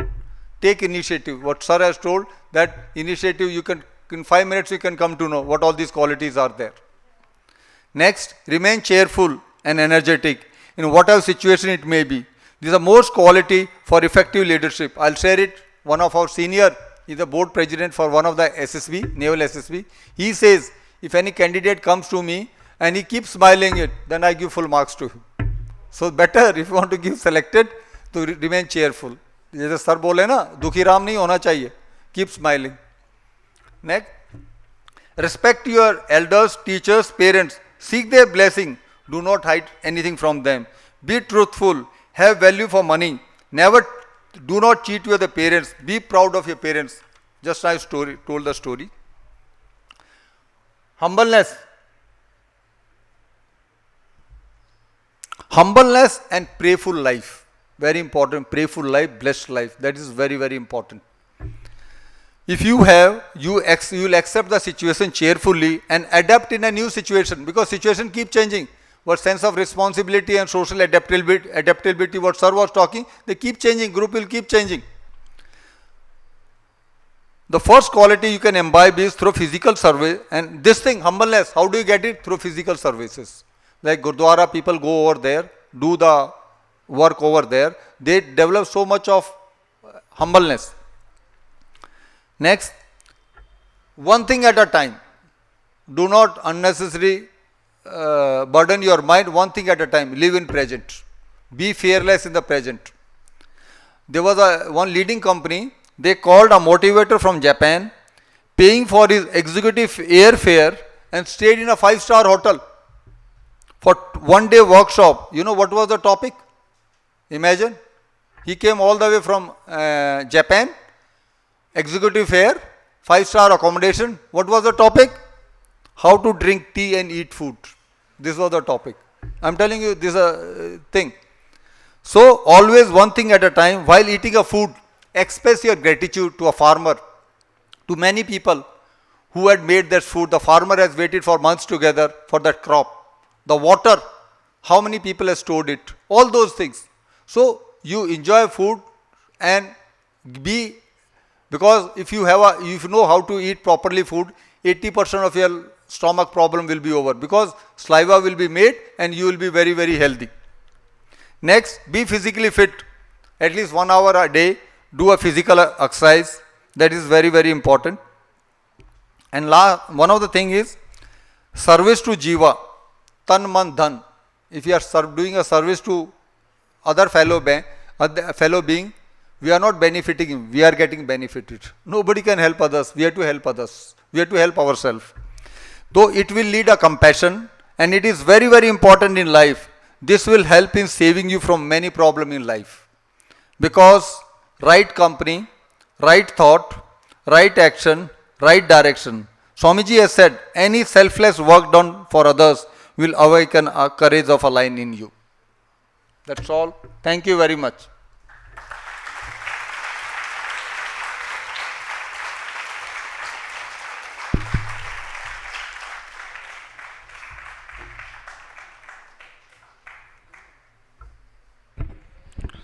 Thank you very much, Captain Devendra Singh Gehlot ji. I know Captain ji wanted to speak a lot. He's having he prepared a lot, but definitely after the food we will be having an informal interaction session, so people can take the benefit of that session, ask maximum questions to Captain Gehlot ji, and we will somehow sum up the program. Now I request revered Swami Nityasanand Maharaj to come on stage. We are going to facilitate our guests. Also, I request Gautam V to take over the chair.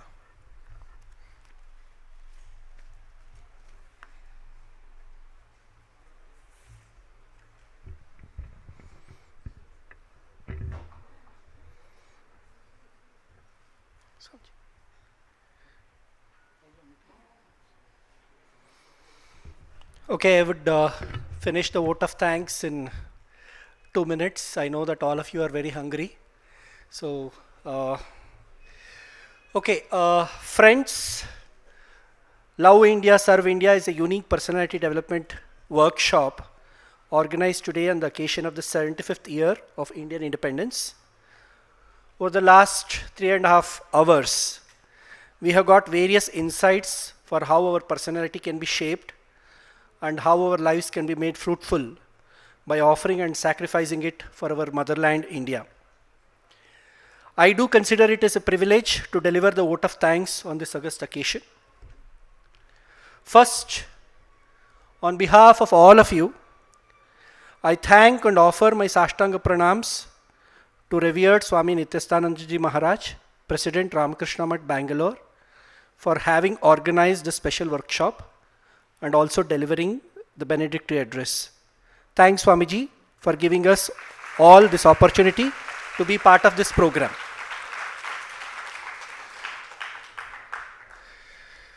I would like to recollect what Swami Vivekananda had instructed and suggested Sister Nivedita. Love India. This thought has indeed re-echoed today by all our speakers. May I now kindly request Rear.Admiral Suresh Kumar Grewal ji to kindly come on the stage.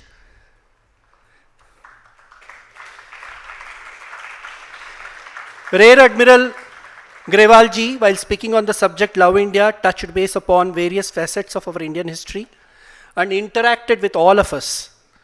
I, on behalf of Ramakrishna Math, Bangalore, and all of you, thank Rear.Admiral Grewal ji for his time and his inspired talk.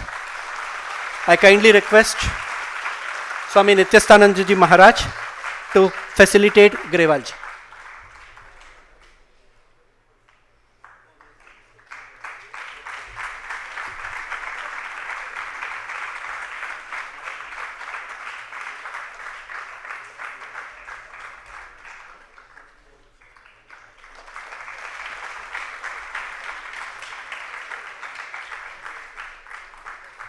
Thank you, sir.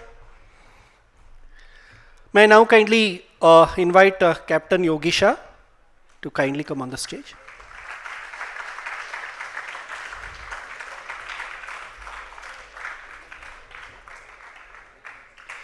Sir, you have beautifully explained SSB and the preparations needed for the selection process. I would also mention to all of you that Captain Yogesha has conducted several such sessions and inspired thousands of young men on the SSB process. I, on behalf of Ramakrishna Math, Bangalore, and all of you, thank Captain Yogesha ji for his time and a very helpful session. May I kindly request Swami Nityastanand ji Maharaj to facilitate Yogesha ji.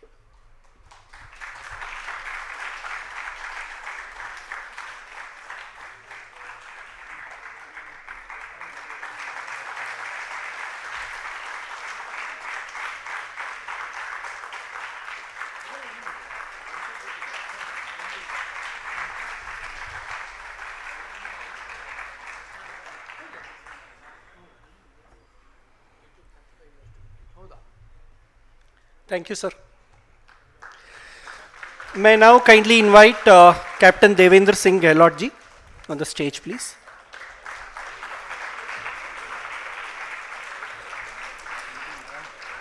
Captain Gehlot ji has bridged the thoughts of Swami Vivekananda to the qualities required for youth in armed forces through interesting anecdotes, incidents, stories, and interactions with all of us. On behalf of Ramakrishna Math Bangalore and all of you, I thank Captain Gehlot ji for his time and meaningful talk and interactions. May I kindly request Swami Nityastananda ji Maharaj to facilitate Gehlot ji.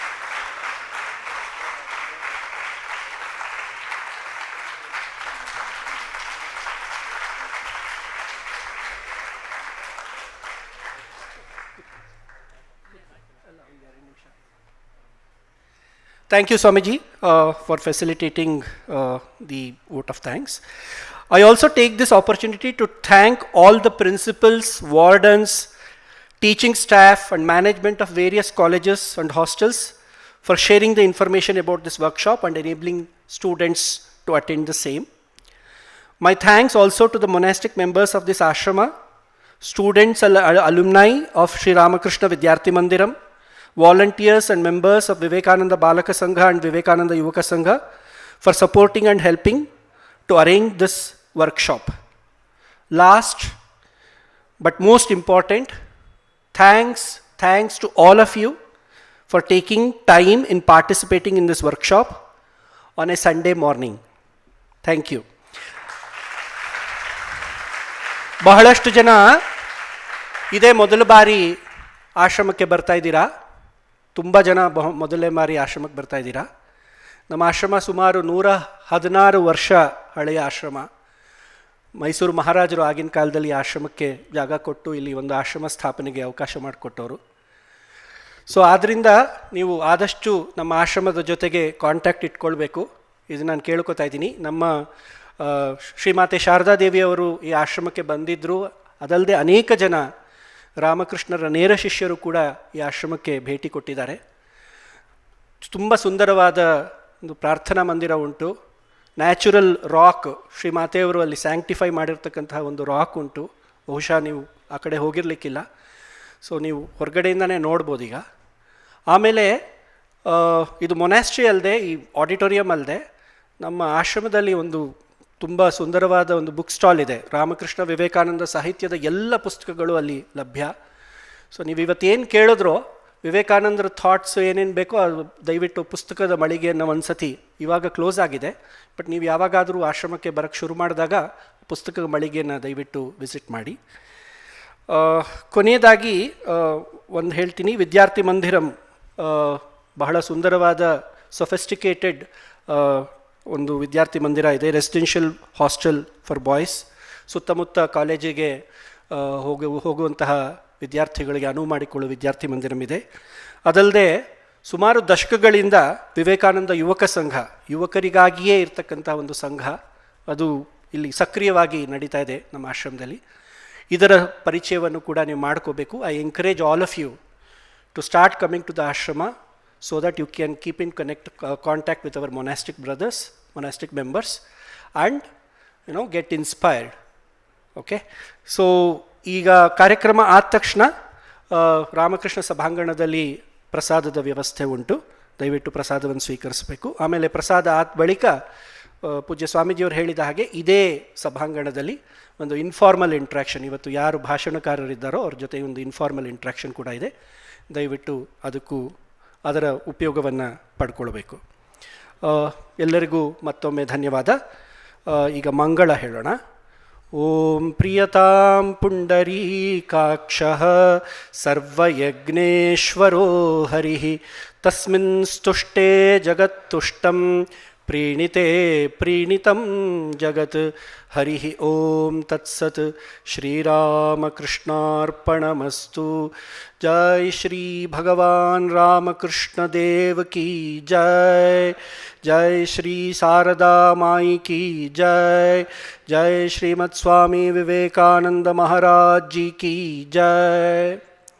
ಒಂದು 2 ನಿಮಿಷ ಎಲ್ಲರೂ ಎದ್ದು ನಿಲ್ಲೋಣ. ಜನಗಣಮನ ಒಟ್ಟಿಗೆ ಹಾಡ್ಬೋದು. आज़ादी के अमृत महोत्सव, ಅದಕ್ಕೆ ಜನಗಣಮನ.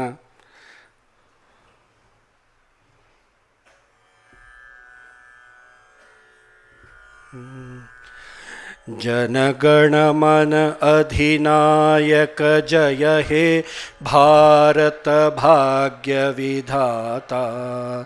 पंजाब सिंधु गुजरात मराठा द्राविड उत्कल वंगा. विंध्य हिमाचल यमुना गंगा उच्छल जलधि तरंगा.